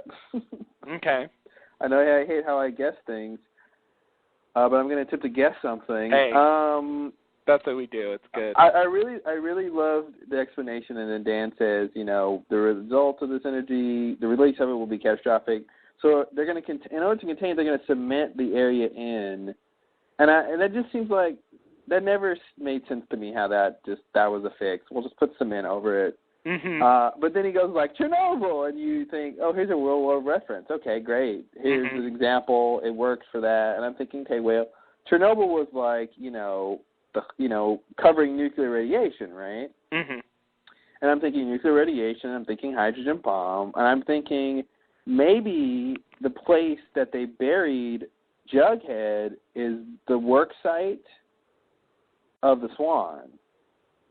Mm-hmm. So that when he tries, the idea of negating this energy is not like he's got to go dig up Jughead, whatever it is, and bring it to the Swan and, ignite it or something. But that it's already in that place. Mm-hmm. It's already, sort of the same place. And the idea of covering up radiation with cement, Right. So that's my idea. Wait, so what? I'm a little confused. What is it again? That Jughead is at the same spot as the Swan site. Oh, okay. And, but is there more? Well, just that it's sort of related to that. Maybe that's why that energy is there, because the bomb is there. Something to do with that. That it's not sort of a coincidence that where they buried Jughead is where this energy is that they are building the Swan on top of. Oh, okay. Because I'm just thinking, Dan wants to, blow up Jughead. And I guess it doesn't have to be in the same spot, but it seems like it doesn't make sense to me that they would really go dig it up and, try to move it somewhere. You know what I mean? Right. Yeah, that would be weird. So, do you think they're actually going to detonate a hydrogen bomb on Lost? I do. Really?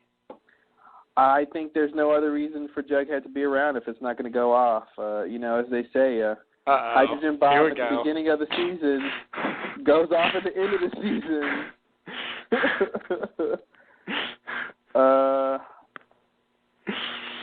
Don't get to say that too often in that context. No.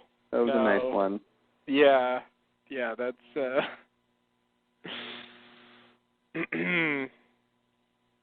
I think there's some strange symmetry there with if Jughead is at the site of the Swan Station where the energy is and he detonates it, and it it doesn't neutralize the energy, but it allows, because here's the thing, he says they covered it up with cement, but something has to happen before they covered up with cement, or else there's no reason to cover it up, right? Right. Because it seems like he's saying there was an incident, and in order to, because of the incident, they had to put cement over it. But then he's also kind of saying, if the incident happens, they don't want the incident to happen, so they're going to put cement over the area. Right? Or am I reading that wrong? Wait, I'm sorry. They're going to drill into the ground, accidentally tap into a massive pocket of energy. So first you have no cement. Yeah, so first they're drilling into the ground, and they're going to drill and accidentally tap into the energy. Mm-hmm. Okay, which is the incident. Yeah. And then they're gonna oh no, this is bad. We don't want this released, so we're gonna cover it up with cement. Okay. Mm-hmm. And there's the button thing. And then have to press the button.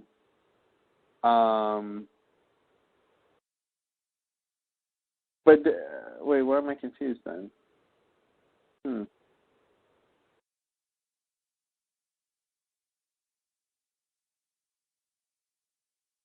Yeah, I'm also confused. Yeah, I forget. There's some. I don't know. It's a minor point. I think I'm confused about the fact that he's trying to stop this from happening versus the fact that it's going to happen. Yeah, it's kind of weird. He's sort of wrong. It seems like the thought should occur to him that whatever he's going to do might sort of play a pivotal role in the incident. Yeah, right? He should at least think that through before he decides this is going to change things. Yeah, didn't we mention that before about something? That exact idea of you're supposed to be somewhere and this big thing's going to happen, and so you try to get there, but it was, I'm sure, something with a character where it was the same thing where they didn't seem to think that. I'm sorry, this was Heroes. Maybe that was Heroes. Uh-oh.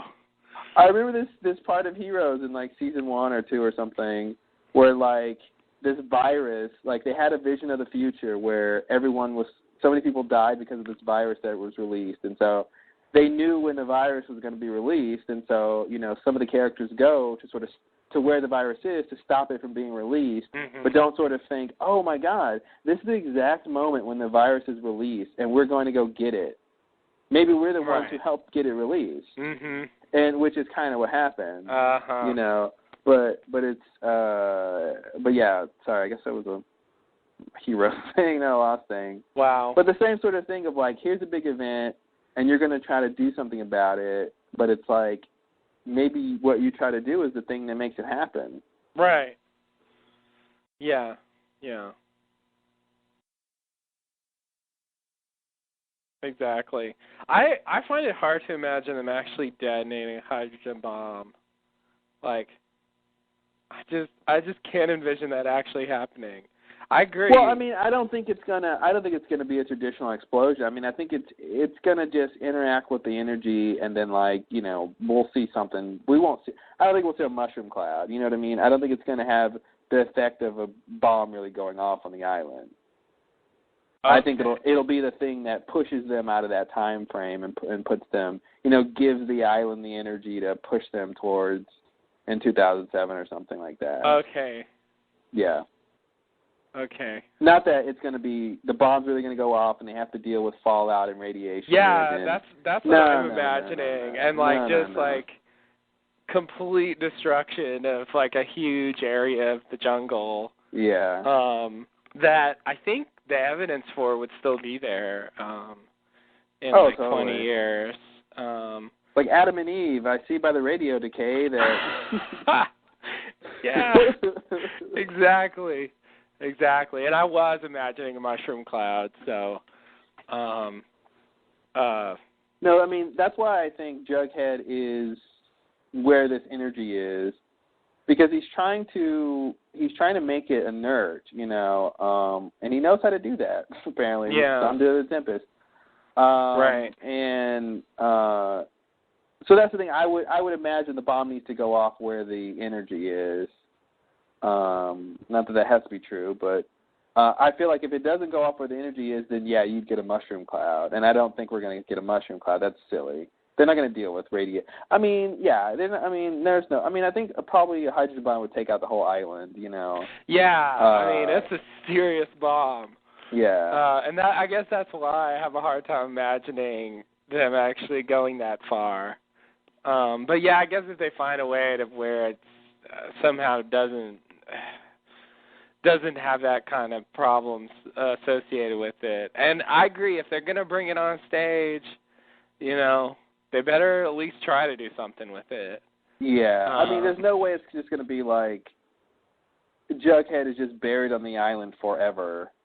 Yeah. And that's the end of that story. I mean, it didn't go anywhere. Yeah, that's crappy if they did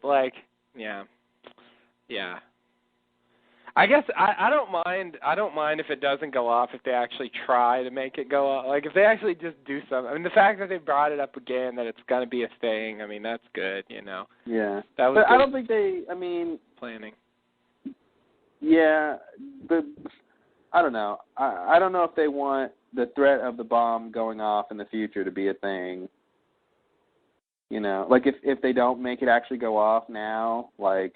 Then it'll be for the rest of the season. Right. The bomb could go off at any time because it was already leaking in the 50s. Yeah. You know, and then they're gonna, you know, then if they do whatever they do now, that doesn't make it go off, but they, you know, it's like I think they just have to go ahead and fire that gun. You know. Mhm. Yeah.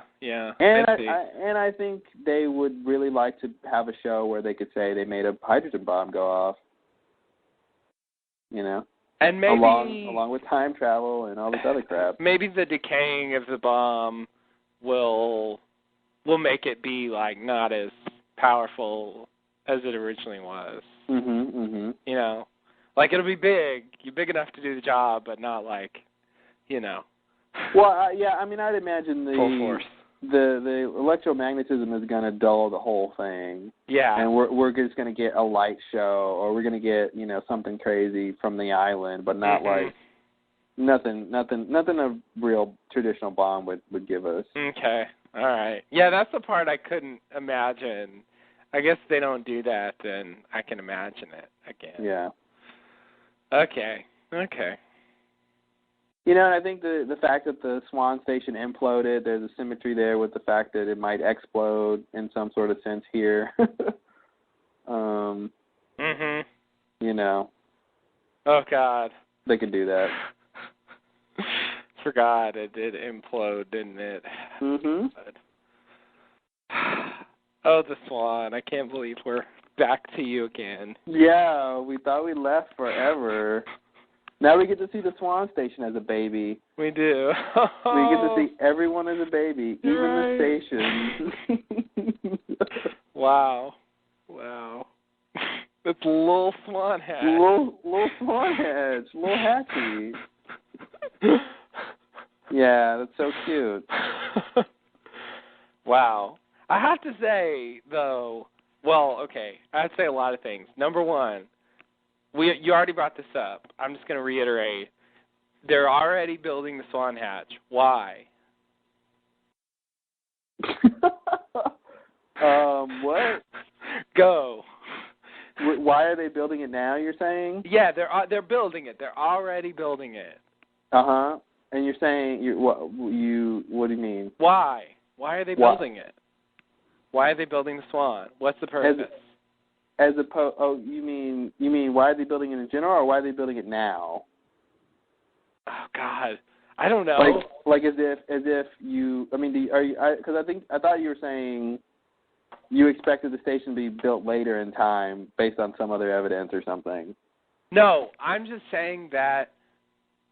Oh yes, sorry. The answer is yes to that. Okay. Yeah, because my impression was, well, actually, I had various, well,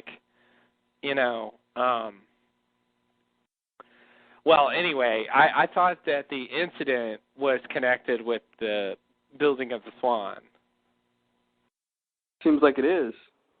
Well, it seems like it is, sort of, but they've already started, and the incident hasn't happened yet, so that means that there was a plan for the Swan that didn't involve dealing with the fallout from the incident.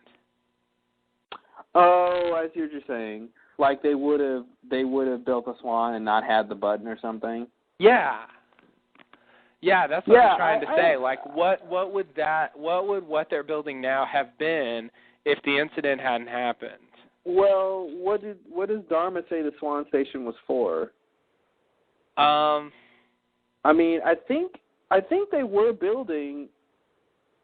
I mean, maybe I think they were building to study the energy there. Yeah. And then they went too far when they were digging and created the incident, and now they have to press the button. And I don't know how much studying they got done after that. Yeah, but I think the studying was over. I can't decide, honestly, because I think before I was making the case that because it seems like when they were digging the orchid that they didn't really know the energy was there. Yeah. So I'm a little shaky on how much they really knew, but I think in general the idea is they were digging on these two spots because they saw the energy there. I mean, the clever fellow was that was the whole impetus to find the island was the energy.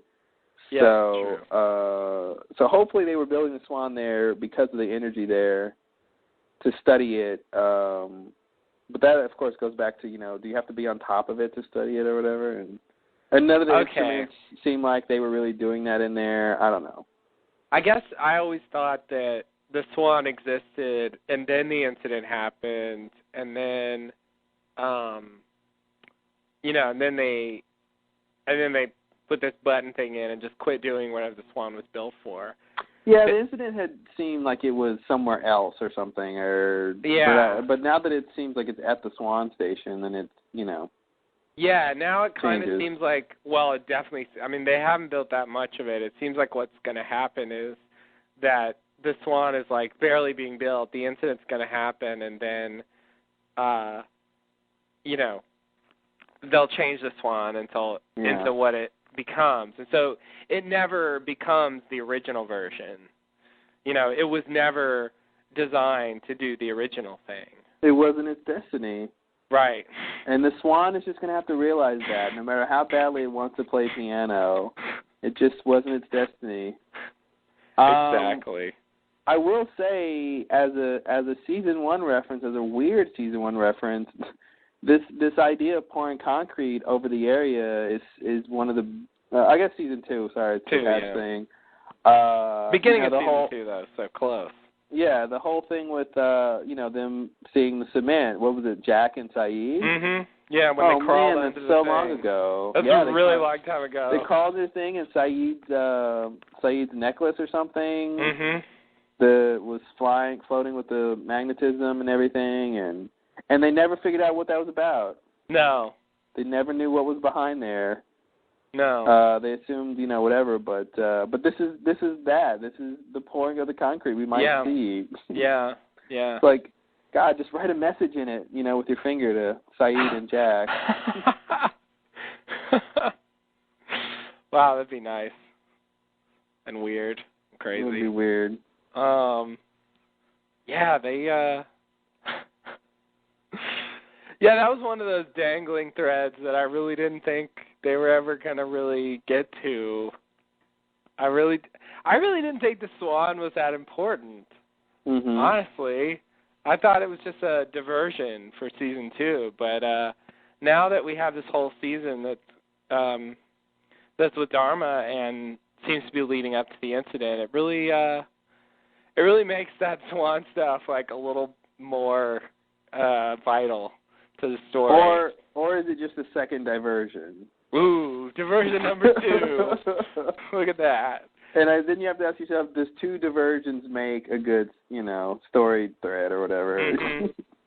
Yeah. How much is it going to matter? Honestly, I think the big thing is the show is really just about a finite series of events and people and how they relate to each other. And the Swan is part of that, Right. But I guess I thought it was more what's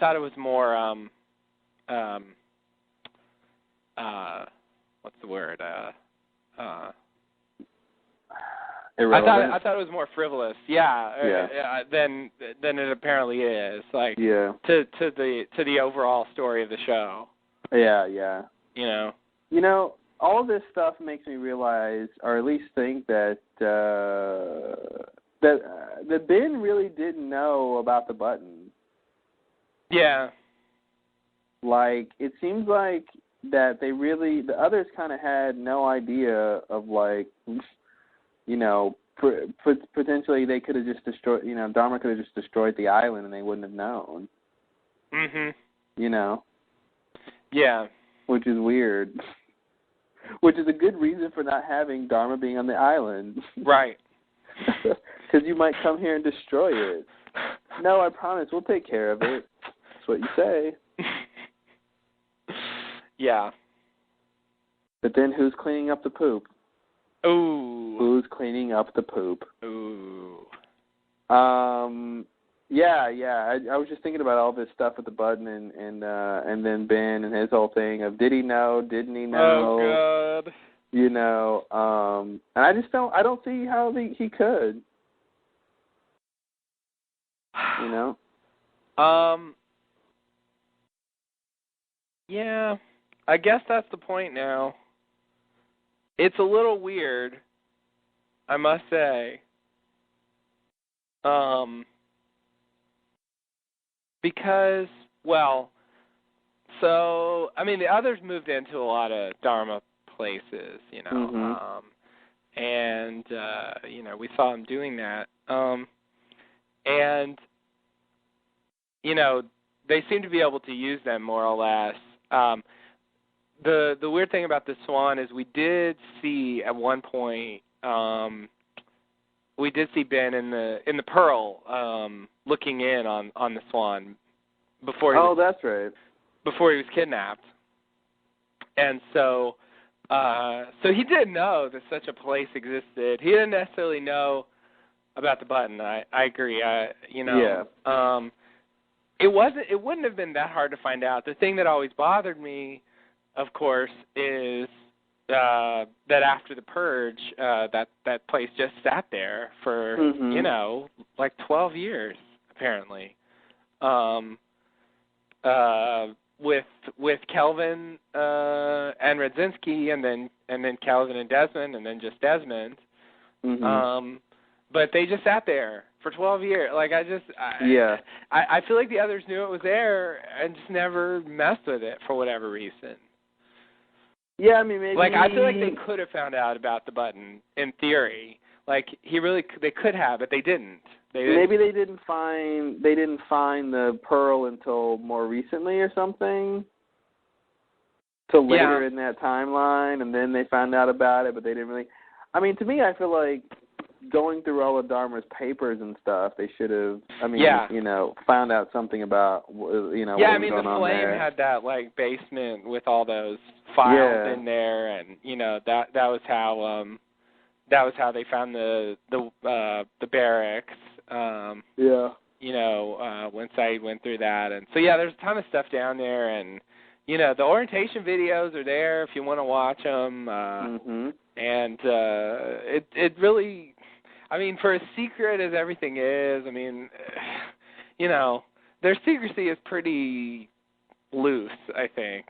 Yeah. So it seems to me that, you know, people could know about... It's 70s secrecy. Yeah, right. I don't know what that means, but I agree. I think it fits. So I feel like they could have known if they had taken the initiative, but... Totally. They just didn't find out. So it does seem as though he didn't know. Yeah, which is just weird. Because it's like, man, as much stuff as you end up doing, you know, it's just like, here's one thing you really should have been involved in. Yeah. Yeah. And he even goes out on a limb. It's just, you know, just tells Locke, like, I don't think it does anything. I don't think you should push it. Yeah. And, you know, I mean... Yikes. He does know, he should know something about Dharma and what they are doing, and, you know, something about the properties of the island and all that. He should know this could be serious business. Well, here's a question that you won't want to answer. That's what I'm saying. Even if he doesn't know what it does. What? Did the island know about the button? Oh, God. Oh, God. Because it's in the island's interest to know whether or not there's a button that stops it from blowing up. Yeah, I would say so. You know, the island really should know about the button. You think so? Yeah, I do. I don't know. I mean, maybe not. What are the island's limitations? I want to say if you build a building on the island knows about it. But does it know what the building's for and what the button can do or does, or does the island know that its energy is at the verge of being released? Yeah, I feel like the island ought to know about the incident. Yeah. Because it seems like the incident is really tied in with the island itself. Maybe the incident is what causes the others to want to kill Dharma. Because they're like, holy crap, they almost blew us all up. They need to go. And I can buy that. And then that's when they recruit Ben or Ben volunteers or something, or, that'd be a good reason. Yeah. No, definitely. Yeah, I could see that. Although it seems like they wait a while. Yeah, they wait a while. But news travels slow on the island. Yeah, I guess. Yeah, so that part seems weird. I also wonder, if they're going to have an evacuation, I wonder what Dharma life is like after the incident. Mhm. I don't know if we're ever really going to know that if we just kind of zap out of there. But I'm just curious, Well, there were a lot of people dead during the purge. Yeah, that's true. That's true. And but here's a question: were they all guys, or were there women who were dead too? I'm pretty sure there were some women there. Yeah. Yeah. Yeah. No kid. I'm sure there weren't any kids. I don't think they show kids. No. Okay. No. I mean, there were kids, but part of the weird thing is that is that they showed. They skipped years, and they when Ben was a kid, there were all kinds of people there. Mhm. But when he's an adult, I mean, it's one scene, and when he's an adult, the purge is about to happen. We barely really see anybody. I mean, we see all the people down on the lawn and stuff like that, but they don't get the chance to really say or not say, who all's there or if anybody's left or anything like that. Yeah, I mean, what's weird is, there's a lot of dead Dharma people in the grave, So I don't know how many people are going to really evacuate if there's time, if there's an actual evacuation, because I don't think there's a ton of Dharma people there, but there are quite a few bodies in that grave. Mhm. So I definitely think some people leave. I think Miles and his mom and maybe the people with Charlotte. kids leave, except for Roger. What? So maybe the people with kids leave. Oh, yeah. Except for Roger. Roger being kind of a special case, maybe, because Ben might not even be there when they're supposed to leave. Yeah. With their kids. I will say this: the sub is back, so but you can all get on it anytime. I really wonder. Yeah, that's good. I wonder if the doctor's back from the Looking Glass. The internist. Yeah. Something tells me we might not see him anymore. Something tells me you're right. Oh, God. He's with Bonnie and Greta now. Mm-hmm. Oh, no.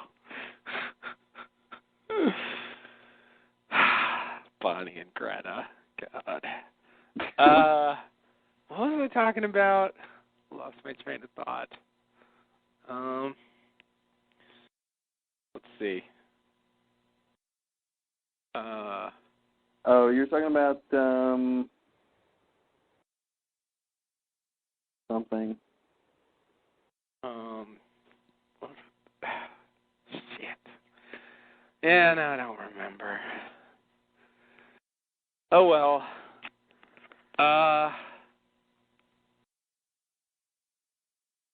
Oh.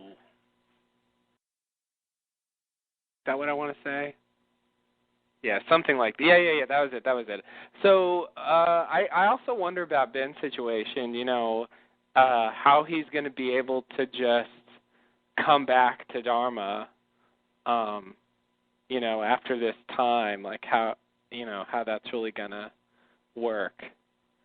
If he's What do you mean? Like, is he just going to be able to show back up and just be the outcast that he was before he left? Yes. I mean, like, I guess, well, I don't know what's going to happen to Phil, but, like, Phil knows that, they took him out there. If he shows back up, I mean, I don't know. Okay, I guess the rest of them just don't know. Maybe most people don't even care or know he's gone, and so it's not even an issue. Who's gone? That Linus kid? Whatever. I mean, I guess at the very least, I can wonder what his dad will think. Yeah. When he shows back up. That Linus kid is gone. Good riddance. Yeah, I can imagine. I don't know. Not a lot of people invested in whether or not Ben is around. I was just thinking if they knew he was with the hostiles, Yeah. that they wouldn't necessarily welcome him back. That's going to be inner circle information. I see. Yeah. They're not going to tell everybody that. I see. Yeah. And the timeline still bothers me. But never mind that. Okay, so I wanted to say something else about... Yeah, okay. So Faraday says that people are the variables, and they're the reason that that they can change things, because they have free will.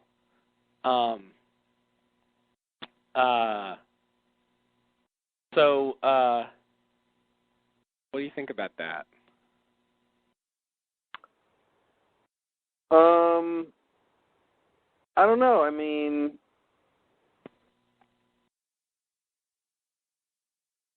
I don't know. I don't know what to say because I don't know if he's right.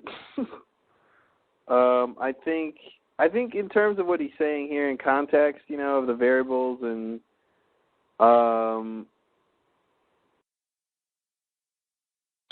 maybe his equations have to do with events and it all seems locked down, but then the people are the variables. But that's the whole thing of free will, and that's the thing. Like from their perspective of the present in the 70s, they have free will, but they are going to make some choice.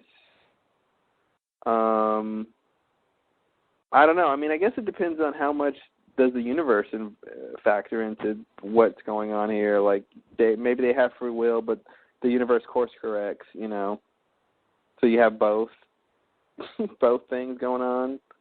Right, and that's the thing. I don't think free will is incompatible with whatever happened. Mm-hmm. Or you can't change the past because the choices that you make by free will determine what happens. And yeah, the problem comes in when you talk about destiny, though. I think he's saying we have free will and change. We can change our destiny, but destiny is the this is where you're supposed to end up, and he's saying we can change that. But if you can change it, then it's not your destiny. Right. And yeah, I mean, I guess I'm saying that just because they have free will doesn't mean they can change things. I agree with that. I feel like the free will's already done its work. Yeah, exactly. That's what I'm saying. Like, from the perspective of them in the present, yes, they have free will and they can do whatever they want, but, you know, if you step back and look at it from the future, then they've made their choices, they've made their decisions. These are the things that happened because of their free will, and you know, it's sort of a perspective thing. So it's like, yeah, you've got free will, but it doesn't mean that, you know, you're going to do anything differently than you would have already done. I mean, to a certain degree, it's, you know, when you make decisions, the brain is, you know, evaluating input and pros and cons, and, you know, that's sort of an equation. And if you have the same thing, you would probably choose the same, you know, same set of circumstances, you would probably do the same thing, you know. So that, you know, that makes sense. So I don't know. He says he thinks he can negate the energy in the swan. I just love the fact that he thinks he can. That he's willing to risk detonating a hydrogen bomb just on the off chance that it will get them back to where they're going to, you know, whatever. But it also could just, you know, kill them all then and there in their present, that they can't die, you know. Right. Yeah. So I have to say one of my nightmares for Lost is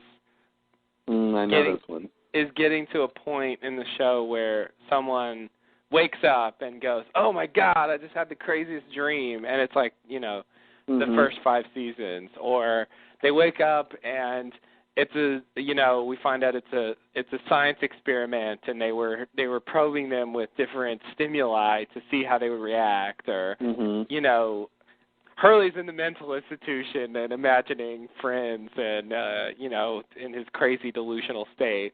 Anything of that sort, I guess, for me would be just a nightmare direction for the show to go in. And I think the idea that they prevent the incident, they prevent the plane crash, and basically negate the entire show up to this point, would be only slightly better than my nightmare scenario. In that, like, you know, whatever, it sort of happened, but they changed it. But I really hope they don't succeed. I really don't want them to undo the events of the show so far. I really... Yeah. I mean, they really can't. I mean, honestly, I feel like you can't take how far these characters have come. You can't take, I mean, Sun and Jin wouldn't have the relationship they have now,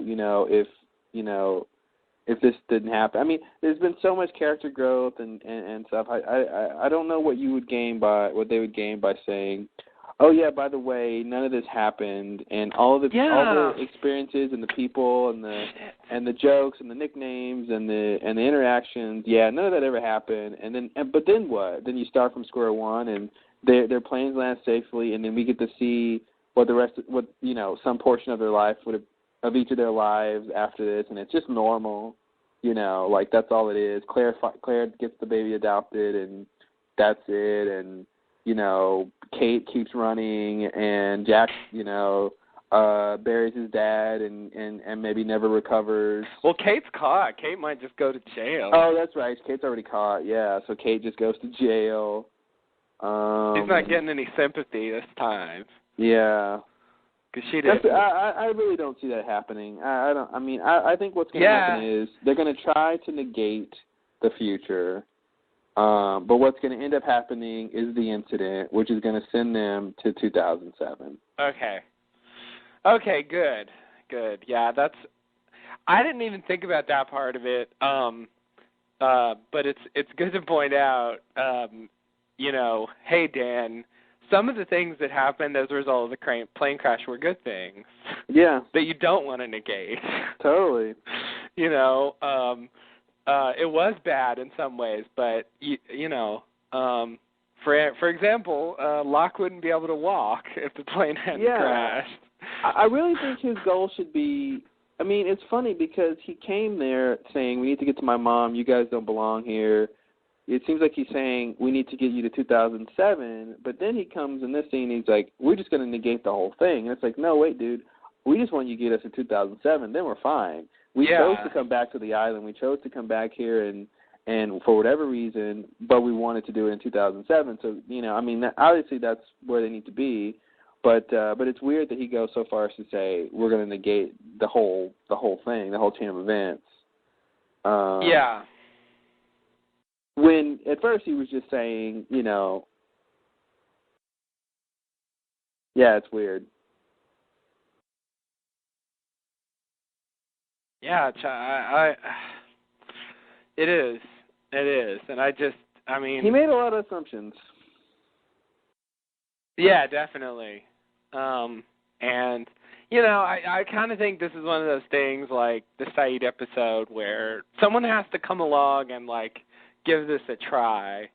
Mm-hmm. Because it's interesting and it's good story material, and, it's kind of weird if no one ever really messes with the possibility of doing something different in the past.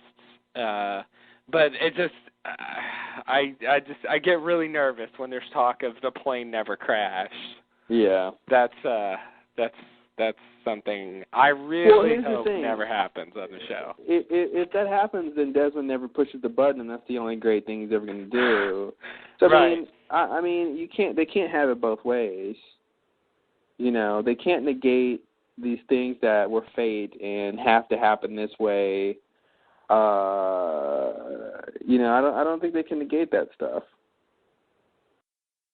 Yeah. Yeah. And I just I keep wanting to think, how much of this does Dan believe, and how much is he just trying to make things happen? Yeah. Is he giving them this hope, this false hope that they can change everything, just so because he knows that push? I mean, I don't know. I just don't know how he's playing it. Is he holding back, or is he just telling them everything he really thinks?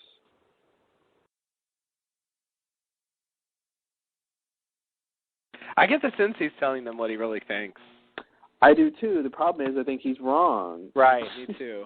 And I want him to be, and he has that line of when he says, he's just trying to get these things to happen, and I wonder how far are we supposed to take that.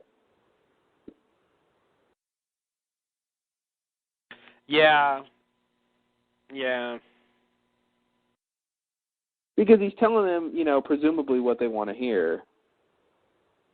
So, and I don't know if he's saying that because that's what they want to hear and he wants their help, or if it's like that's what he really thinks he can do. And I mean, it definitely seems to be coming off honestly, but but I think he's wrong. So yeah, and it's weird to have him be wrong about the thing he's an expert on.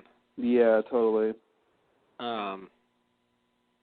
But yeah, that's sort of what I want it to be, because I just I really don't want him to be right, even though he should be right. But yeah, that would be... how about like if he never went back in time, then Jughead would have exploded or something, like then he's got. I mean, it's just just leave time travel alone, ladies and gentlemen. Yeah. Just leave it alone. You can't really untangle that. You for whatever they gain, there's stuff that's lost, and it isn't necessarily worth sacrificing that stuff. There's a great... What? Oh, sorry. Go ahead. I was going to say, there's a great Star Trek Voyager episode about this called Relativity. It's a very great episode. Oh, no. All about what you said about, trying to untangle things and what, gaining things and losing things and messing with time. It's a great episode. Yeah, there was kind of a Next Generation episode about that. The one where he gets when he's younger, he gets stabbed by the whatever guy, stabbed in the heart, and so he has to get a fake heart, and then that heart has problems in the future, and so Q gives him a chance to go back in the past and avoid the being stabbed.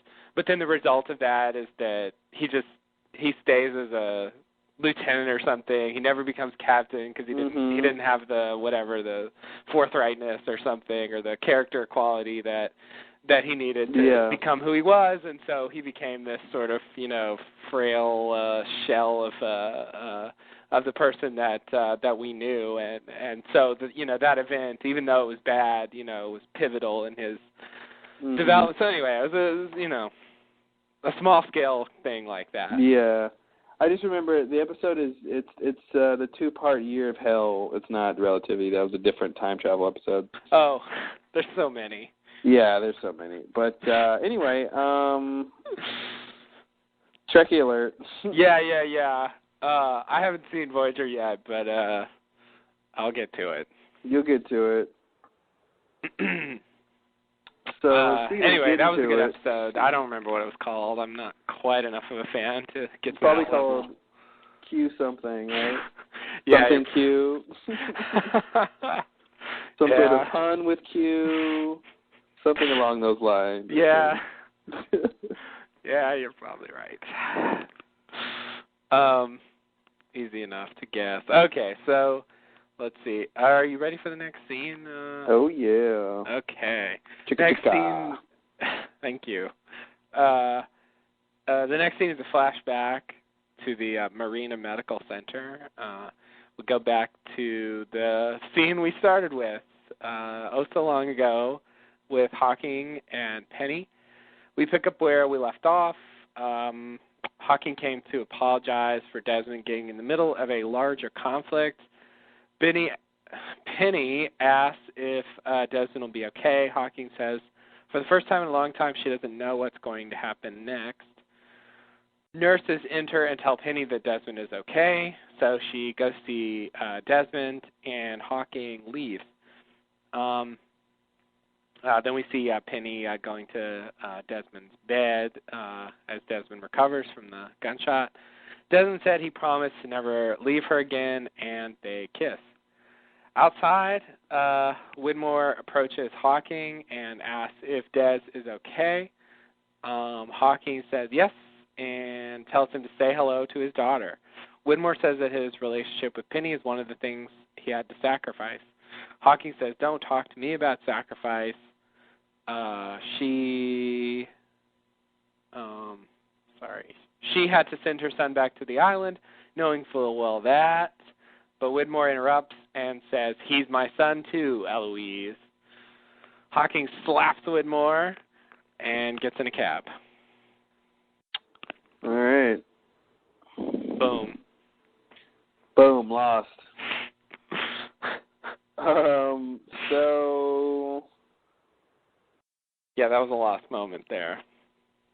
I don't know what Miss Hawking means when she says for the first time in a long time. I don't know what's going to happen next. Partially because I don't really know why she knew sort of what happened before. That seems like a reference to the thing with Desmond, where she knew that the guy was about to get killed. Mhm. And that they're trying to say that, she's been able to do that. Well, I got the sense they're saying, now that she sent Dan to go back, go to the island, he will eventually go back and pass to get killed. Like this, that she knew about these events and what people were supposed to be doing because, sort of instigated by her being, young on the island and seeing her son get shot by herself, and sort of then she, whatever she investigates after that, she realizes this entire chain of events. She actually has the kid, and then she does the whole thing we saw in the backstory. But I mean, they're not saying it's some power she had, right?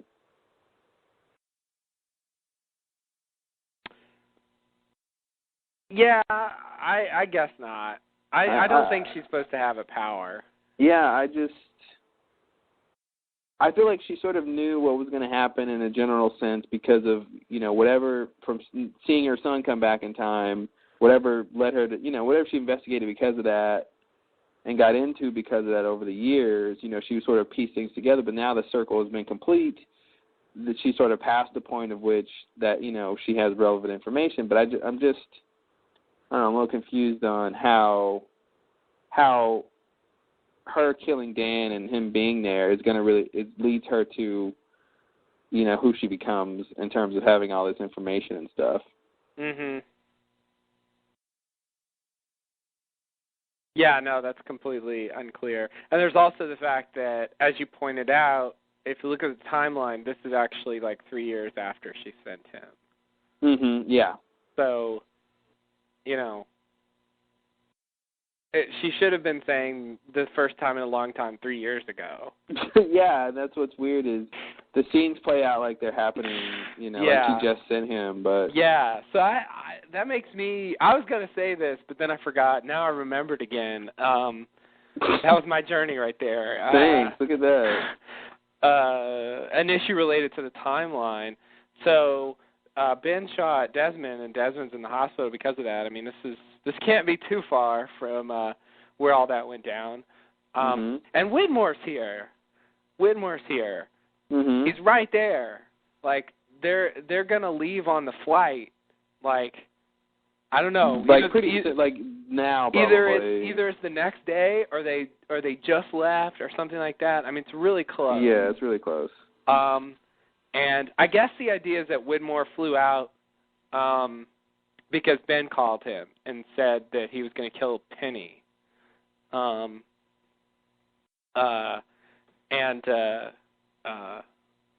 so, but and he knew he knew he had sent them to Los Angeles. Yeah, right. He knew he had sent them there to see her, and so he goes to check up or whatever. But I guess it made me wonder if the potential is there. It made me wonder. Well, I guess I don't really know how much time has passed, but if it was possible that he could have known about the 316 flight, like it just seems like he's so close. He's talking to Hawking, who was the one who told him to take 316, and this is like, maybe a day after she did that. Like it just seems like he really shouldn't be out of the loop on that. Well, what does him knowing about 316 gain us? I don't know. I feel like he's in general. I feel like he wants to get the island.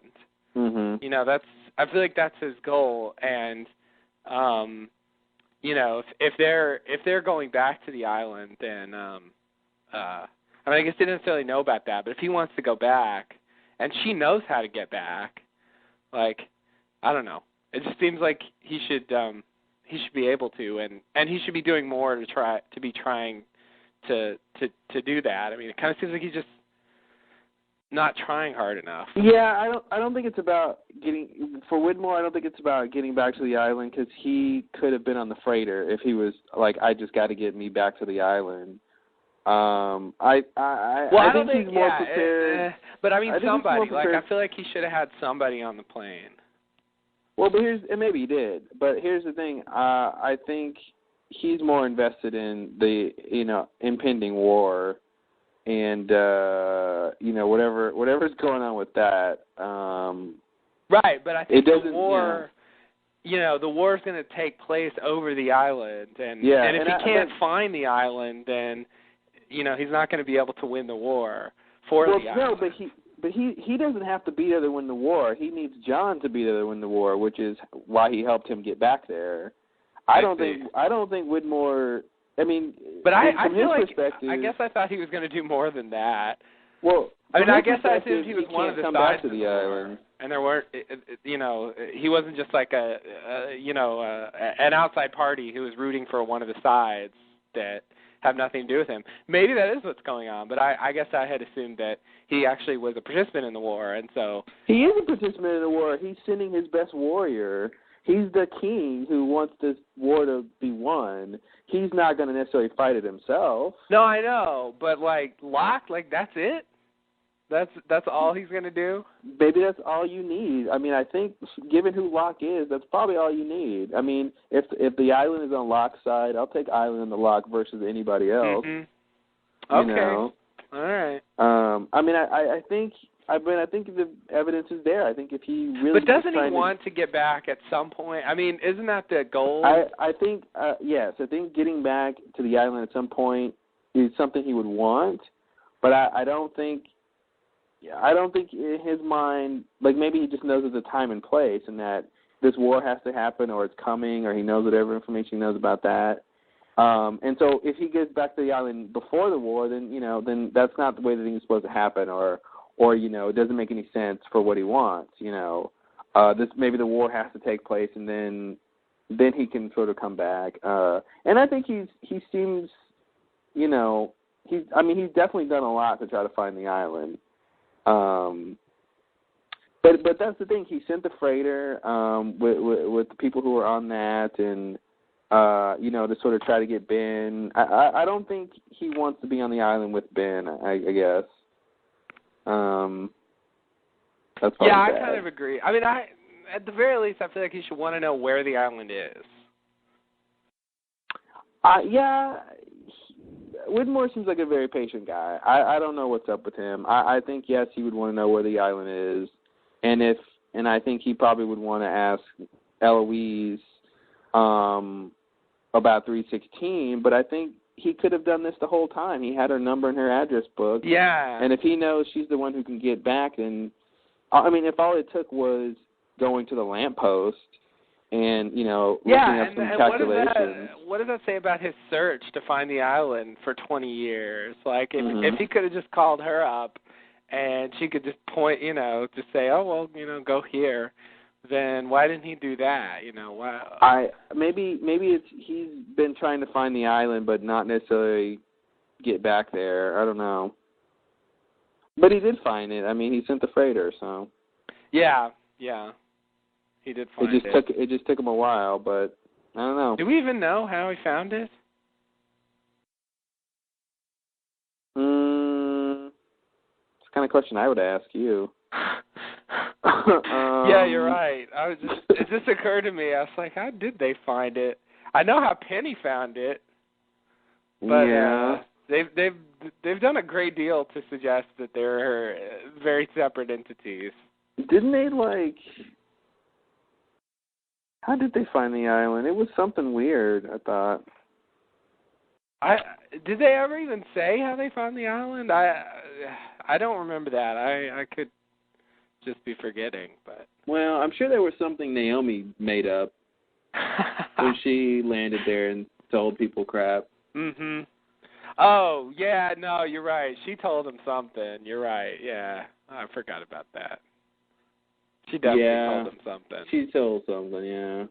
She had a lot of stories, Naomi, she did.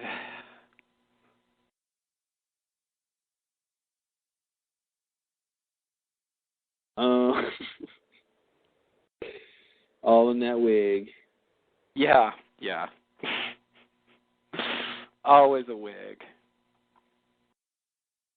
Yeah, because think about what Whitmore did. I mean, he sent the freighter, with the science team. I mean, yes, he's got Keaton's team to get Ben. That's the one approach. But he also sends in, he's got Dan there, disables the Tempest.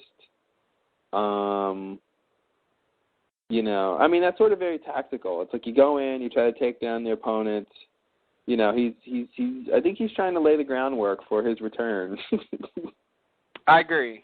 Yeah, he's trying to get things set up in the best interest of the island and all that. Yeah. I mean, at the very least, if I thought he knew about it, I would feel better. But I get the sense he doesn't. Mm-hmm. And that's,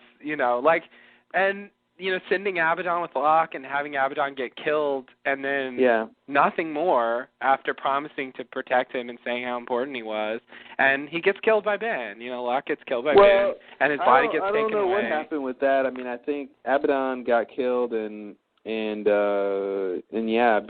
swooped in. I don't know why they didn't have more coverage, but I don't think Whitmore knew all was going to happen. I don't think he knew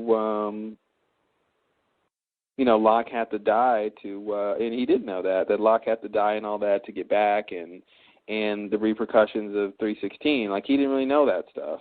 Yeah, that's true. That's true.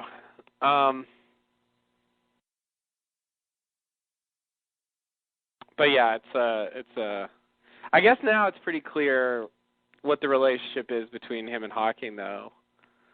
Yeah. So, at least that's sort of resolved. It's pretty weird to have him be Dan's dad, though. I don't really know what to do with that, but I find it really strange. It's. I'm curious to see, like, when Dan's born or something.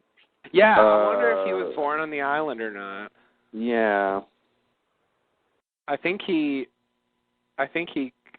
could have been. Here's the thing. In fact, I wonder if he's alive when he walks into the camp. I don't really know. Here's a couple of things why I think Dan's not on there. I really think if Widmore... It's weird. I don't really know the relationship Widmore and Ellie had when Dan was little, but I think it'd be weird to have Widmore being thrown off the island by Ben and having a kid around or something and being like, because, now he's being forced from the island and his family or something. That'd be weird. I'm thinking Dan wasn't. I'm thinking Ellie and... He must have, because there's no way Dan is not older than Alex. Here's my point. I'm thinking maybe... Well, when was Widmore kicked off? That was like... Well, he said he spent 20 years looking for the island, so... Yeah, that was an exaggeration, though, because he was kicked out... why did I think I knew when he was kicked out? Why don't you know now?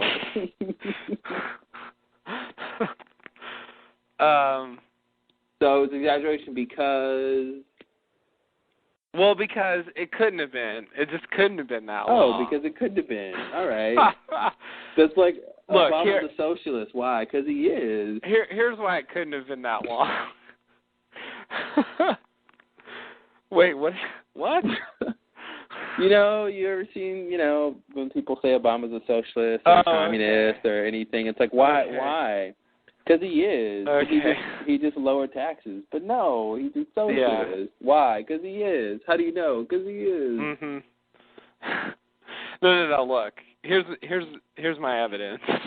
All right. Gather and surmise.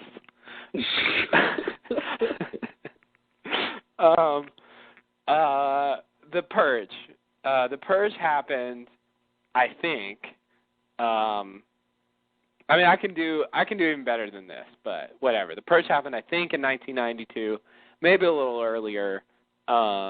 Certainly, Alex's kidnapping happened roughly in 88 or 89. So anyway, we have all those time periods to work with. Those time periods where where Widmore was there on the island still. So, 2004,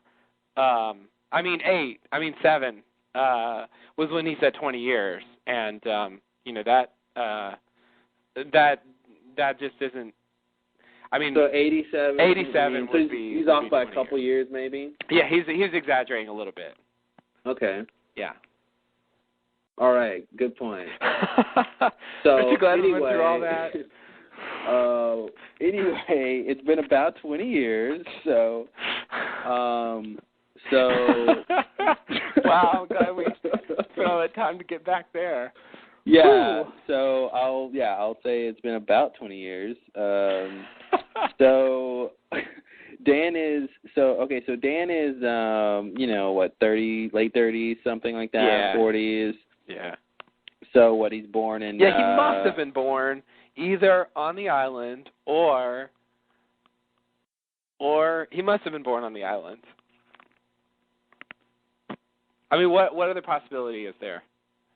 Well, it depends. Not only that, he must be alive at that point. He's got to be. I would imagine that if he is around, that he's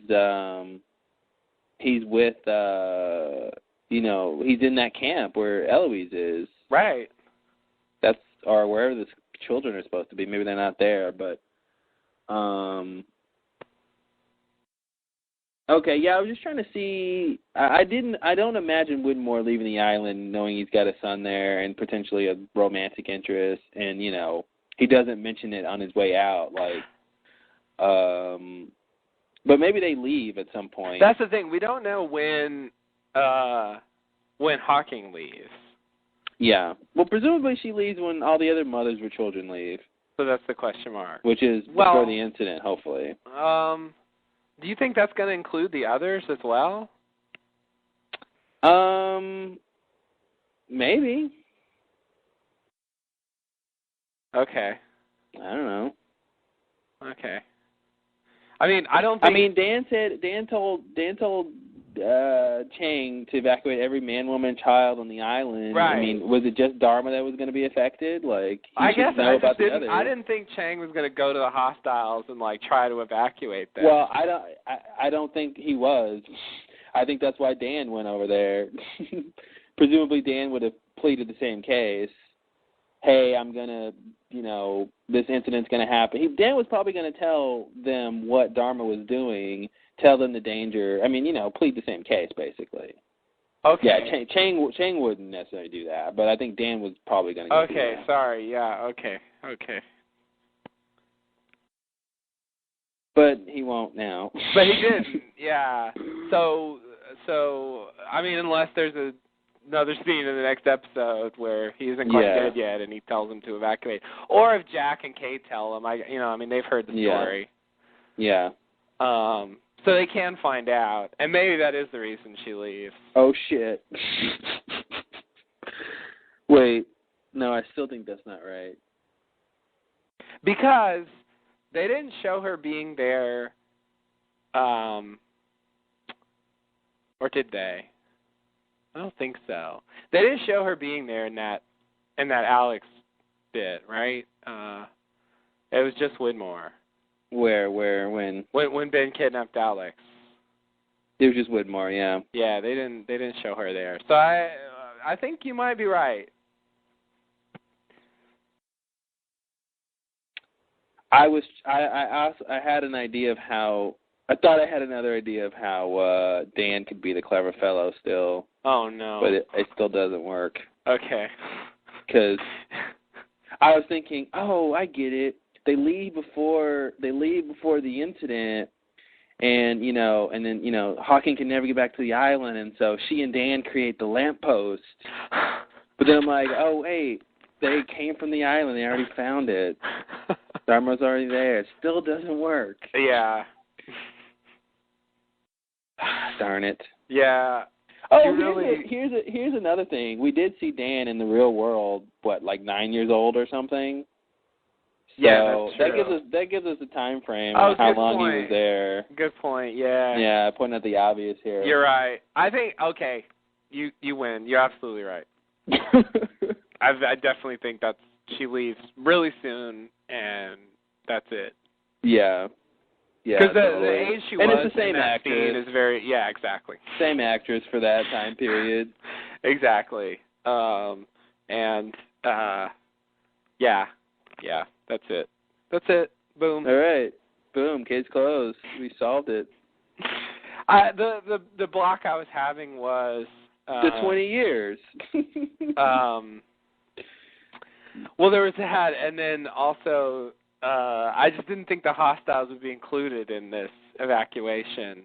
I still find it hard to imagine they're going to just let her come along. I don't quite know how she's going to leave, but it doesn't seem like she's going to be able to just hop on the subway. I mean, submarine. She definitely would not be able to hop on the subway.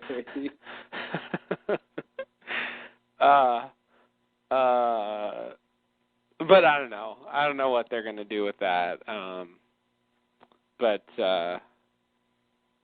Yeah, it's kind of weird. But yeah, she leaves, and that's well, okay. Anyway, you're right. All right. Well. So, Anything else? Here's a thing to maybe throw a wrench in this idea of the women leaving with children idea. Okay. What about Ethan? Oops.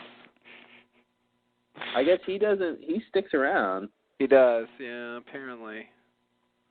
So, Horace and Amy don't leave then. I mean, Maybe obviously Horace doesn't, but maybe Yeah. Amy doesn't leave. She's like, no, I'm gonna stick by my Horace.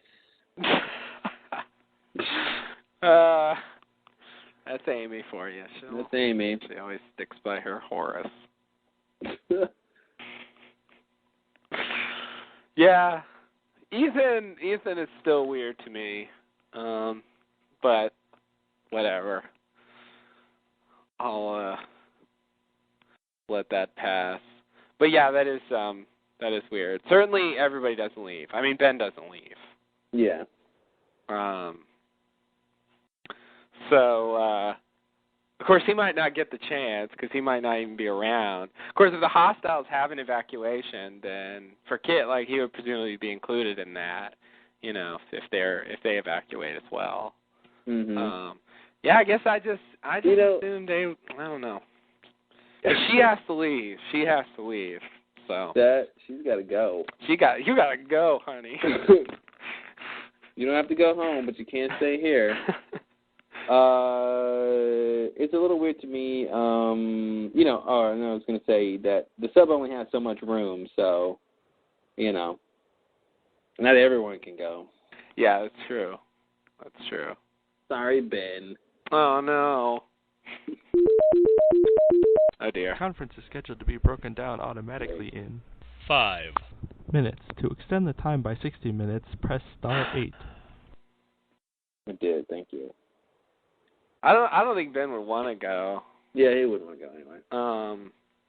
So that would probably help. Ethan, I don't think is going to have an opinion because he's a baby. Oh. Babies don't so you have think opinions. babies don't have opinion, huh? No. Wow. Everybody knows that. You're a babyist. I'm a babyist? Mm-hmm.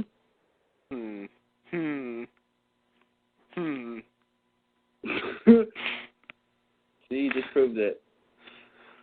So, yeah, okay. So, next thing? Did we talk about this scene? I don't know. Did we? I love when Miss Hawkins, like, enigmatic slap. I don't really get why she slapped for her.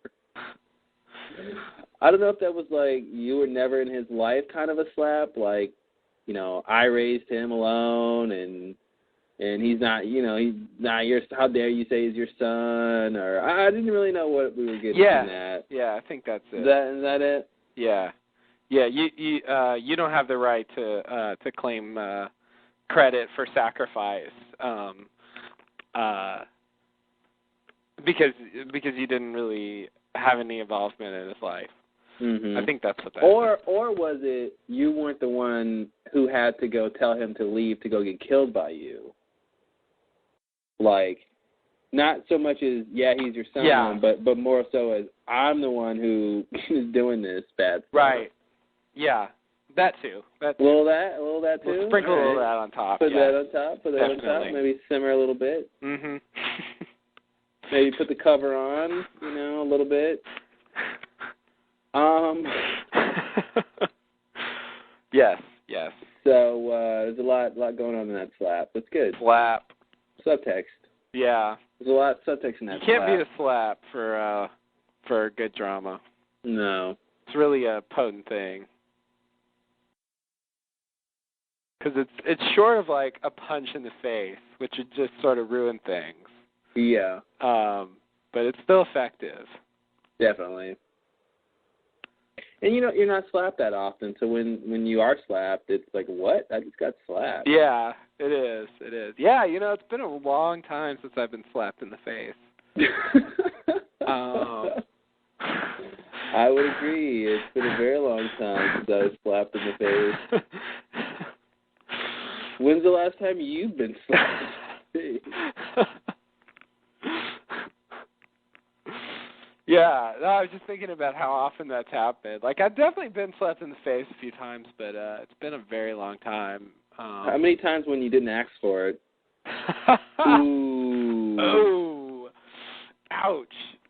I would say 0 times. I don't think I ever asked for it, but maybe in some cases I encouraged it in some way, but certainly didn't ask for it. Yeah. Okay, so well,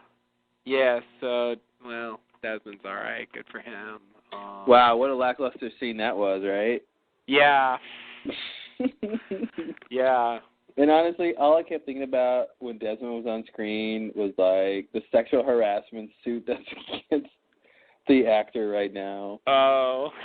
I'm just like, watch out, Penny, he's gonna grab your butt. Oh man, you thought about that, huh? Yeah, it's sad. Yeah.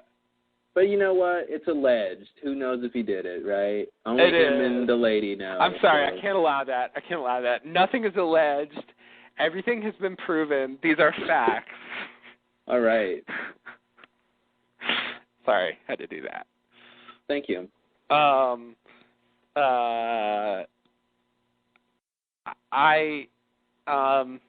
agree. Innocent until proven guilty. That's what I say.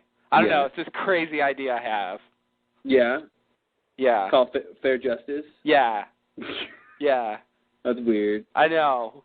No one, everyone thinks it's crazy and it'll never work, but yeah. I believe in it anyway. What do they have in other countries? I don't even. I mean, is there really a country where like you're guilty till proven innocent? All of them. All of them? I would imagine. Like yeah. Yeah. They just lock you up immediately. Yeah. As soon as you're charged with anything, you're done. Yeah. Boom. And that's why the colonists left for America. Yeah. Yeah. It really is. They know how to do it the right way. To bring politics and justice to the Indians. Mhm. Yeah. There it is. That's what I learned in history class. Right. Yeah, yes, that's what we all learned. Yeah, that thing is weird, but I have to say that Desmond's story, ever since he reunited with Penny, I think has lost all of its inertia. I really feel that that he's just stagnating at this point. Like he's just so settled in, and he's exactly where he wants to be. And you mean he's happy? Yeah. And he doesn't have conflict in his life. Exactly. Yeah. And it's just really boring. Yeah. So I just there doesn't seem to be anything for him to contribute right now. You know what? He deserves it. He's been through a lot. That whole family has. Yeah. Bless their beautiful child. Oh. Little Charlie. I wish someone would make a bigger deal about that. I want someone who knew Charlie. I want like Hurley to meet little Charlie and like really get something out of that. Yeah, that would probably be the best thing. Yeah. Yeah. It's really lost on most people. It is, yeah. No one gets it. Like, why would you name him after your dad? Like, no. Not Charles Whitmore. Mhm. Yeah. A strange thing that Lostpedia pointed out is that since Whitmore is Dan's dad, that makes him Penny's half brother and oh wow. And like Desmond's brother-in-law and Charlie's uncle. It's really weird. Yikes. He just got like a slew of relations. Yeah. Because of that one thing. Yeah. Like that's just weird. I don't know. I find it hard to believe that. And you're saying that about this show? Yes. Yes, that's where I draw the line, right there. Just the line. So the time traveling and blowing up of nuclear bombs. All and, good, all fine, no problem. And like, yeah, okay. No problems. Well, then I agree with you. That's just too crazy. How dare they? Dan is related to Penny. Stop right there, buddy. I can only take so much. I had a line and you crossed it. I gotta tell you, I'm waiting to find out who Richard's parents are. Oh, God. Do you think Richard has parents? I think on this show, yes. Okay. You're right. Everybody has parents eventually. Yes. Everyone has parents eventually. Oh, Richard. So speaking of Richard, you ready for the next scene? I'm so ready. All right. Jack, Kate, and Dan are walking. Kate says that Dan's idea is insane. Jack is getting used to insane. They arrive at the hostiles' camp. Dan says, "Wish me luck," and walks alone with a gun into the camp. Dan says, "Nobody move. I only want to speak to Eloise." Most of them stand there with their hands up. Richard says from behind that she's not here right now. Dan points his gun at Richard and asks where the bomb is. Richard tells him to put the gun down. Dan says, "I'm going to give you 3 seconds," and counts 1, 2, and then a single gunshot rings out. Dan has been shot from behind by Eloise. Dan tells Eloise that she always knew this was going to happen, and she sent him here anyway. Eloise says, "Who are you?" Dan says, "I'm your son," and dies. Lost. Nice. That's it. Boom. Boom. That's the real ending. That's the final real ending for realsies, y'all. Yeah. 100 lost endings. Yes. So many. So, so Richard's got his coffee. Why does Richard say she's not there?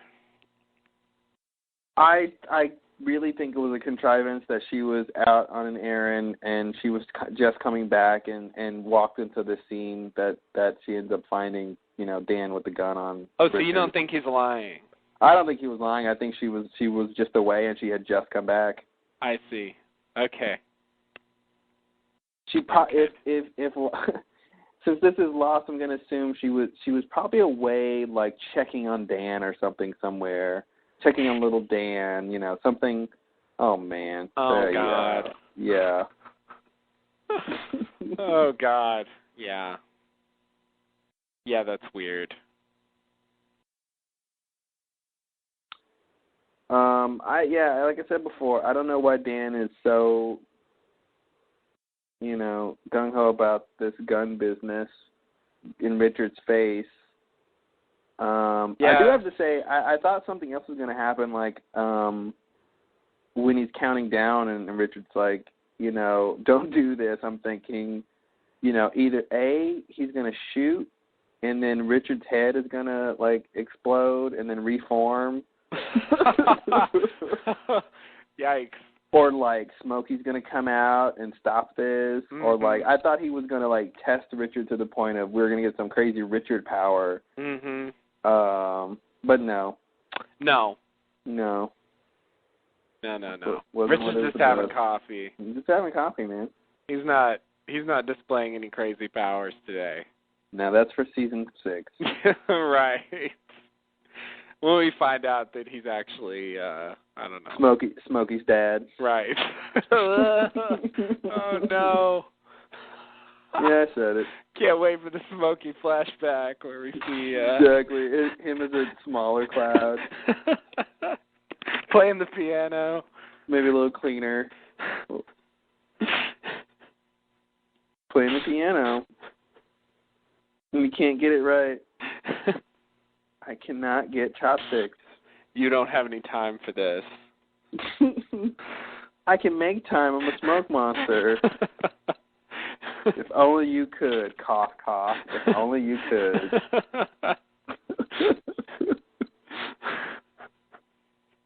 Because there's smoke in there. Right, yeah, I get it. Thank you, though, for explaining. That was for the people in the back. Yeah. No, they definitely get it now. Glad you threw that in. So do you think Dan's dead? Because I do. I mean, do I think that he's going to die? Yes. Do I think we might see one more scene with him next episode? Maybe. Yeah. Okay. Yeah. I'll certainly buy that. Certainly, if the next week on Lost thing shows him, then that's definitely true. But even in general, I could see. I mean, they did that with with Libby. When she got shot, I mean, she had another a while before she actually died in the next episode. She really hung in there. Yeah, she was able to spit out Michael's name to no avail at all before she No, she tried, though. I don't even think anyone ever realized on screen that that's what she was trying to say. Which I always thought was going to happen at some point, but not really. I mean, yeah, they realized he did it eventually, but because by the time that could have come in handy, they already knew. So yeah, it was too late. She needs to say more than just Michael. Yeah, but she was sort of dying. So. Yeah, guess it wasn't her fault. Yeah.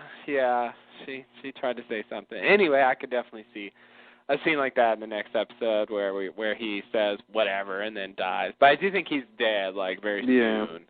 Yeah. I think he maybe needs to say, what they need to do or give them a final direction or something. Yeah.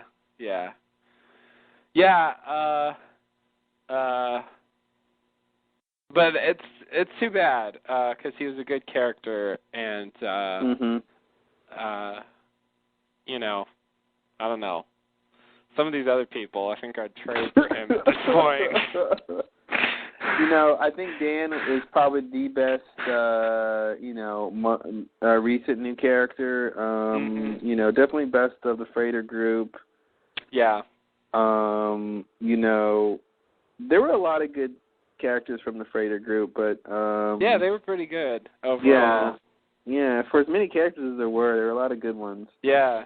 But Dan was pretty awesome right off the bat. I mean, it didn't hurt that he was a guy who could give us answers to questions no one had been asking. Yeah, that's true. That was a big plus, but he never really did a lot of science on the island like we thought he would. But he's got this whole thing with what he learned about Dharma, so that obviously became the focus. Yeah. Daniel Faraday, R.I.P. Yeah, it was a good run. I don't know. It's too bad he won't be here for season 6. Hey, you ever heard of apparitions? Yes, I have. All right. And he might show up like that. I could definitely see that. But still, it's going to be weird not having him around. They're going to have to deal with a lot of problems and not have his expert advice. Yeah, well, they made it this far. Yeah, they did. They'll manage. I guess they will. Yeah. I guess it was nice. will. It was nice having Dan around. Yeah.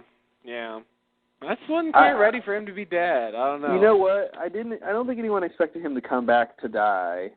And yeah. It was kind of what they did, like they did with Michael. It's like, hey, he's back now. He can die. Yeah. Yeah, you're right. Yeah, it seems like he just got back, which he did. And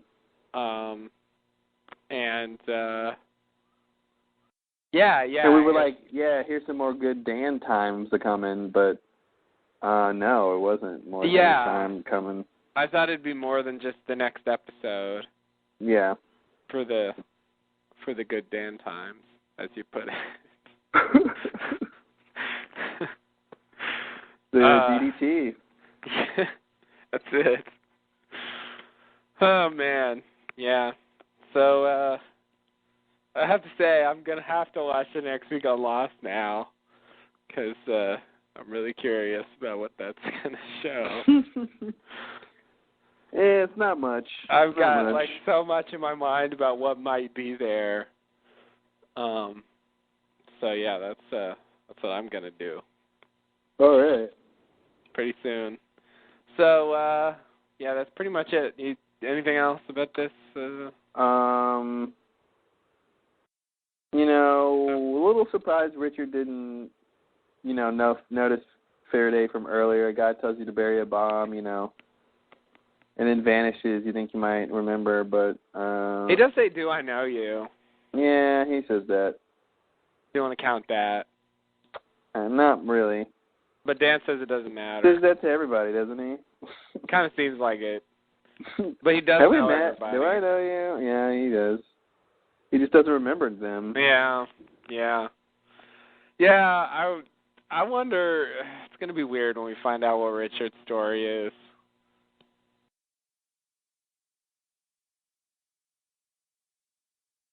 Didn't we see a scene like this before with the others, where somebody shot somebody and it was like, he had a gun on you? Or am I making that up? That sounds familiar. He had a gun on you? Oh. Like, he wasn't going to shoot, but then, someone else, shot them.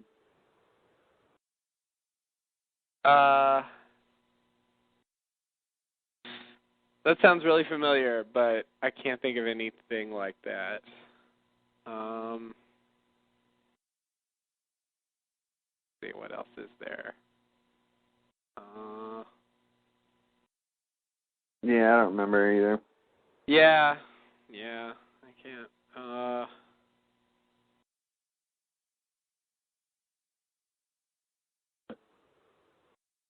Closest thing I can think of is when Sawyer shot Tom.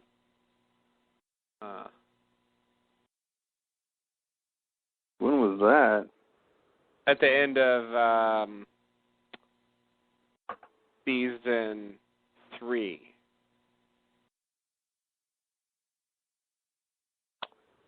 All right. He shoots Tom on the beach. After they.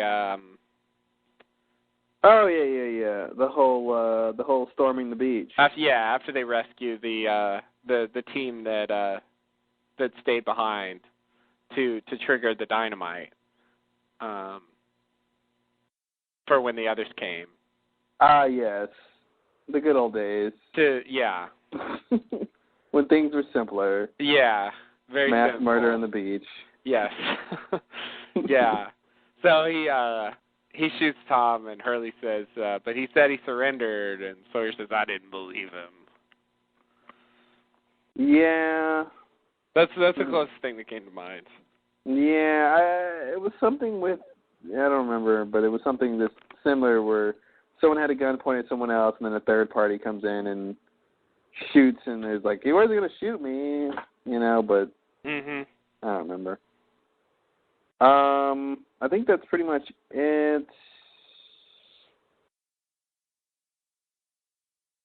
Who are you?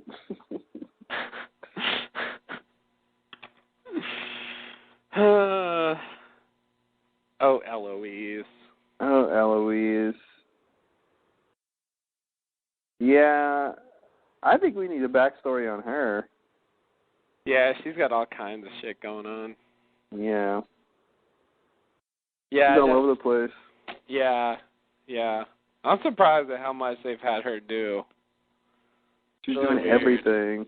Like, this episode, in a way, was, was a lot about her as well as Dan. It was about their relationship. Right. Because, we sort of got scenes that were just about her and not about Dan. Mm-hmm. They sort of tied into the Desmond story, so it wasn't really like it was flashbacks for her, but I don't know. Why did she even come? Why did she feel the need to apologize for Ben shooting Desmond? Or as she put it, Dan getting Desmond in that situation?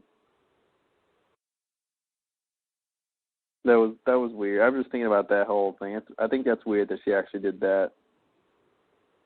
But she got to talk to Whitmore, so. Yeah. Yeah, I guess I don't know how much she knew about all that, but Dan told Desmond to go find her, and that's what led him there, and that's the reason that he was in the area, and Ben got the opportunity to do what he did. So in a sense,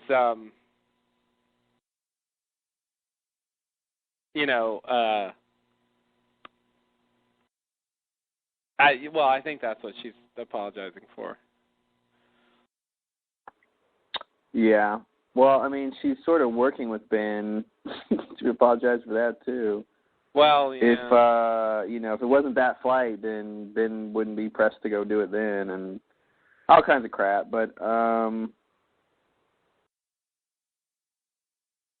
it's just weird to me that. And she got there pretty quick. I mean, I guess Desmond's recovering at this point, but how did she even find out? That's a mystery, I guess. Find out about what? About Desmond being shot. Oh yeah. No, I have no idea. She just shows up, and I'm sorry. It's like, yikes. It is weird that she was willing to let Ben go along with all that. I really wonder what she wanted to happen. With what? With that whole subplot of getting them back on the island. What she wanted to happen? Yeah. I'm assuming she wanted them to go back to the island, not in the past, but maybe she knew they were supposed to go back to the past. But, what for? What, Oh, the big reason that they keep saying, God help us all if you don't get them all back on the island and all that stuff. Yeah, I mean, I think that's still in the air about what was going to happen if they didn't go back. I mean, for the people on the island, they were going to die. Or really, not really. It was really just turning the wheel. But that was sort of related. And, yeah, I mean, the whole thing that, Hawking and Jill at the butcher shop and all these people were trying to, do to get them back. We still don't know why.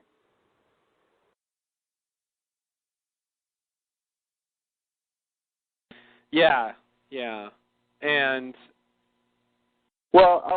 did she not mind? I guess they weren't supposed to leave, right? Wasn't that the big thing? That's it. Is that the reason? Well, yeah, I guess that's supposed to be the reason. But she didn't mind Ben going along and being a part of all that. I mean, yeah, she seemed. I don't know what. I mean, she seems to know Ben and have an opinion about him, but it seemed like he was part of their whole thing. I mean, even Jill, why is anyone taking orders from Ben, in general? It seems like there's all these people who are trying to, on the same agenda, but, yeah, it was weird that Ben was involved.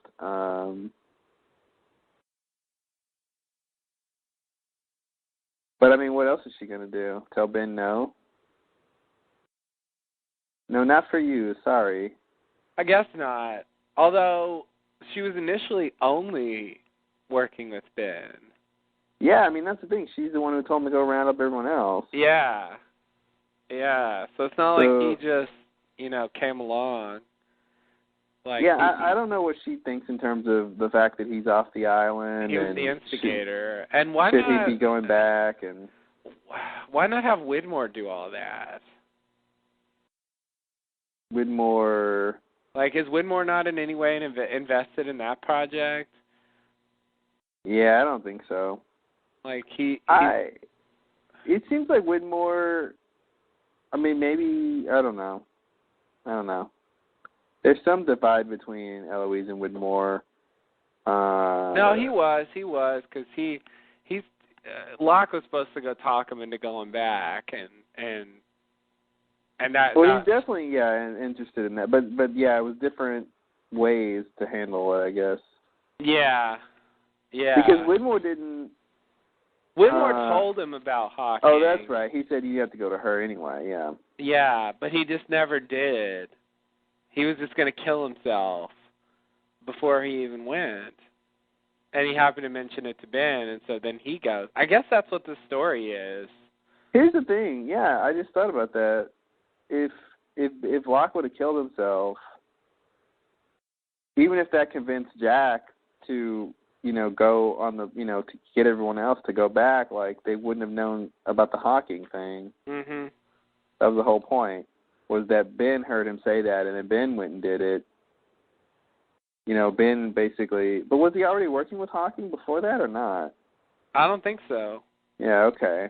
So he basically shows up on a door and is like, "Hey, Eloise, I need you to help us to get back." And, in another world, that would have been Locke coming to say that, I guess. Mm-hmm. Or, I guess that's it. Yeah. Yeah, so if Whitmore mentions, if he's the one who tells Locke about her, someone to go to, about this situation of getting these people back. Yeah, Whitmore should really know. Whitmore should really know what's going on. I now that I get a picture of what the events were, I really think he should know that they did that. Maybe it doesn't matter. Maybe it doesn't change anything that he knows. But I at this point, I think he ought to know. Yeah, I mean, if I think someone's got to tell him, though. So, I mean, if Eloise tells him or something, or if, maybe he's the one who convinces Hurley to go or something. Mm-hmm. I don't know. I think he should have followed up on the Locke thing as well. Yeah. Which might have been hard to do, but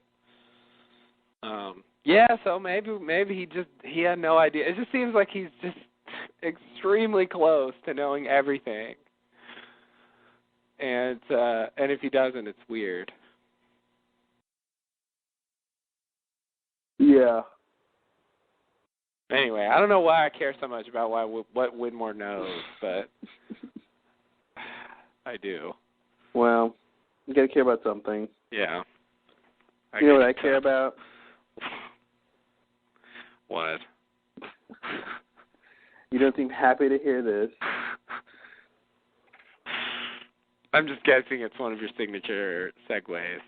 I care about 100 things. Oh, really? 100 TV hours of Lost. Mm. It's been a good ride. Oh, yeah. Here's to 100 more.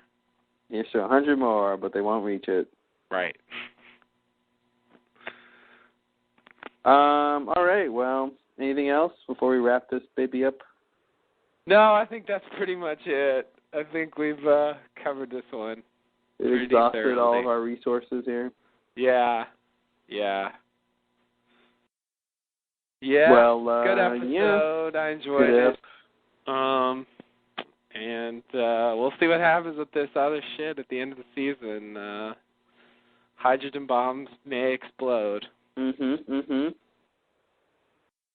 And other interesting things. Yeah. Incidents may occur. Incidents on and off of remote islands. Oh, man. If they use that for a title, that'd be crazy. That would be awesome. Who's going to be Moonface? No one knows. No Moonface. Oh, God. Brzezinski's Moonface. Brzezinski. Moonface. Yeah, Brzezinski. He's, I give up on him. We'll see. We'll see. But I give up. What do you mean we'll see? You said you give up. I'll give up, but we'll see. All right. Saying, Give up for now? Pretty much. All right. That's Pretty not really much. giving up then. That's taking a break. All I'm saying is, if he gets good, I'm willing to accept it, but I'm not going to hold my breath. All right. that would be bad for most things, unless you're underwater. Zing. All right, guys. Well, we'll be back next week with, I guess, the 101st episode, which yes, the big 101. I guess if it was a Dalmatian, it'd be interesting. Mm-hmm. But it's not, so no one cares. Oh, it's too bad. There isn't anything that you can have 101 of and it'd be interesting, but Dalmatians? I mean, I guess not. I mean, it seems like once you get to 100, you're like, oh, wow, I've got 100 of this thing. And you get 101, and it's like, who cares? But if it's a Dalmatian, you're like, aha. Perfect. 100 wasn't enough. I got 100, but I just felt that there was something missing. Mm-hmm. And then that 101st Dalmatian. That's what I was looking for. The circle 101, closes. 101 reasons to sneeze. Because I have allergies. Right, thank you. That was the dad in the, I don't know. That was someone. I haven't seen that movie in a while. Oh, that was a movie? Thanks and namaste. Namaste, good luck.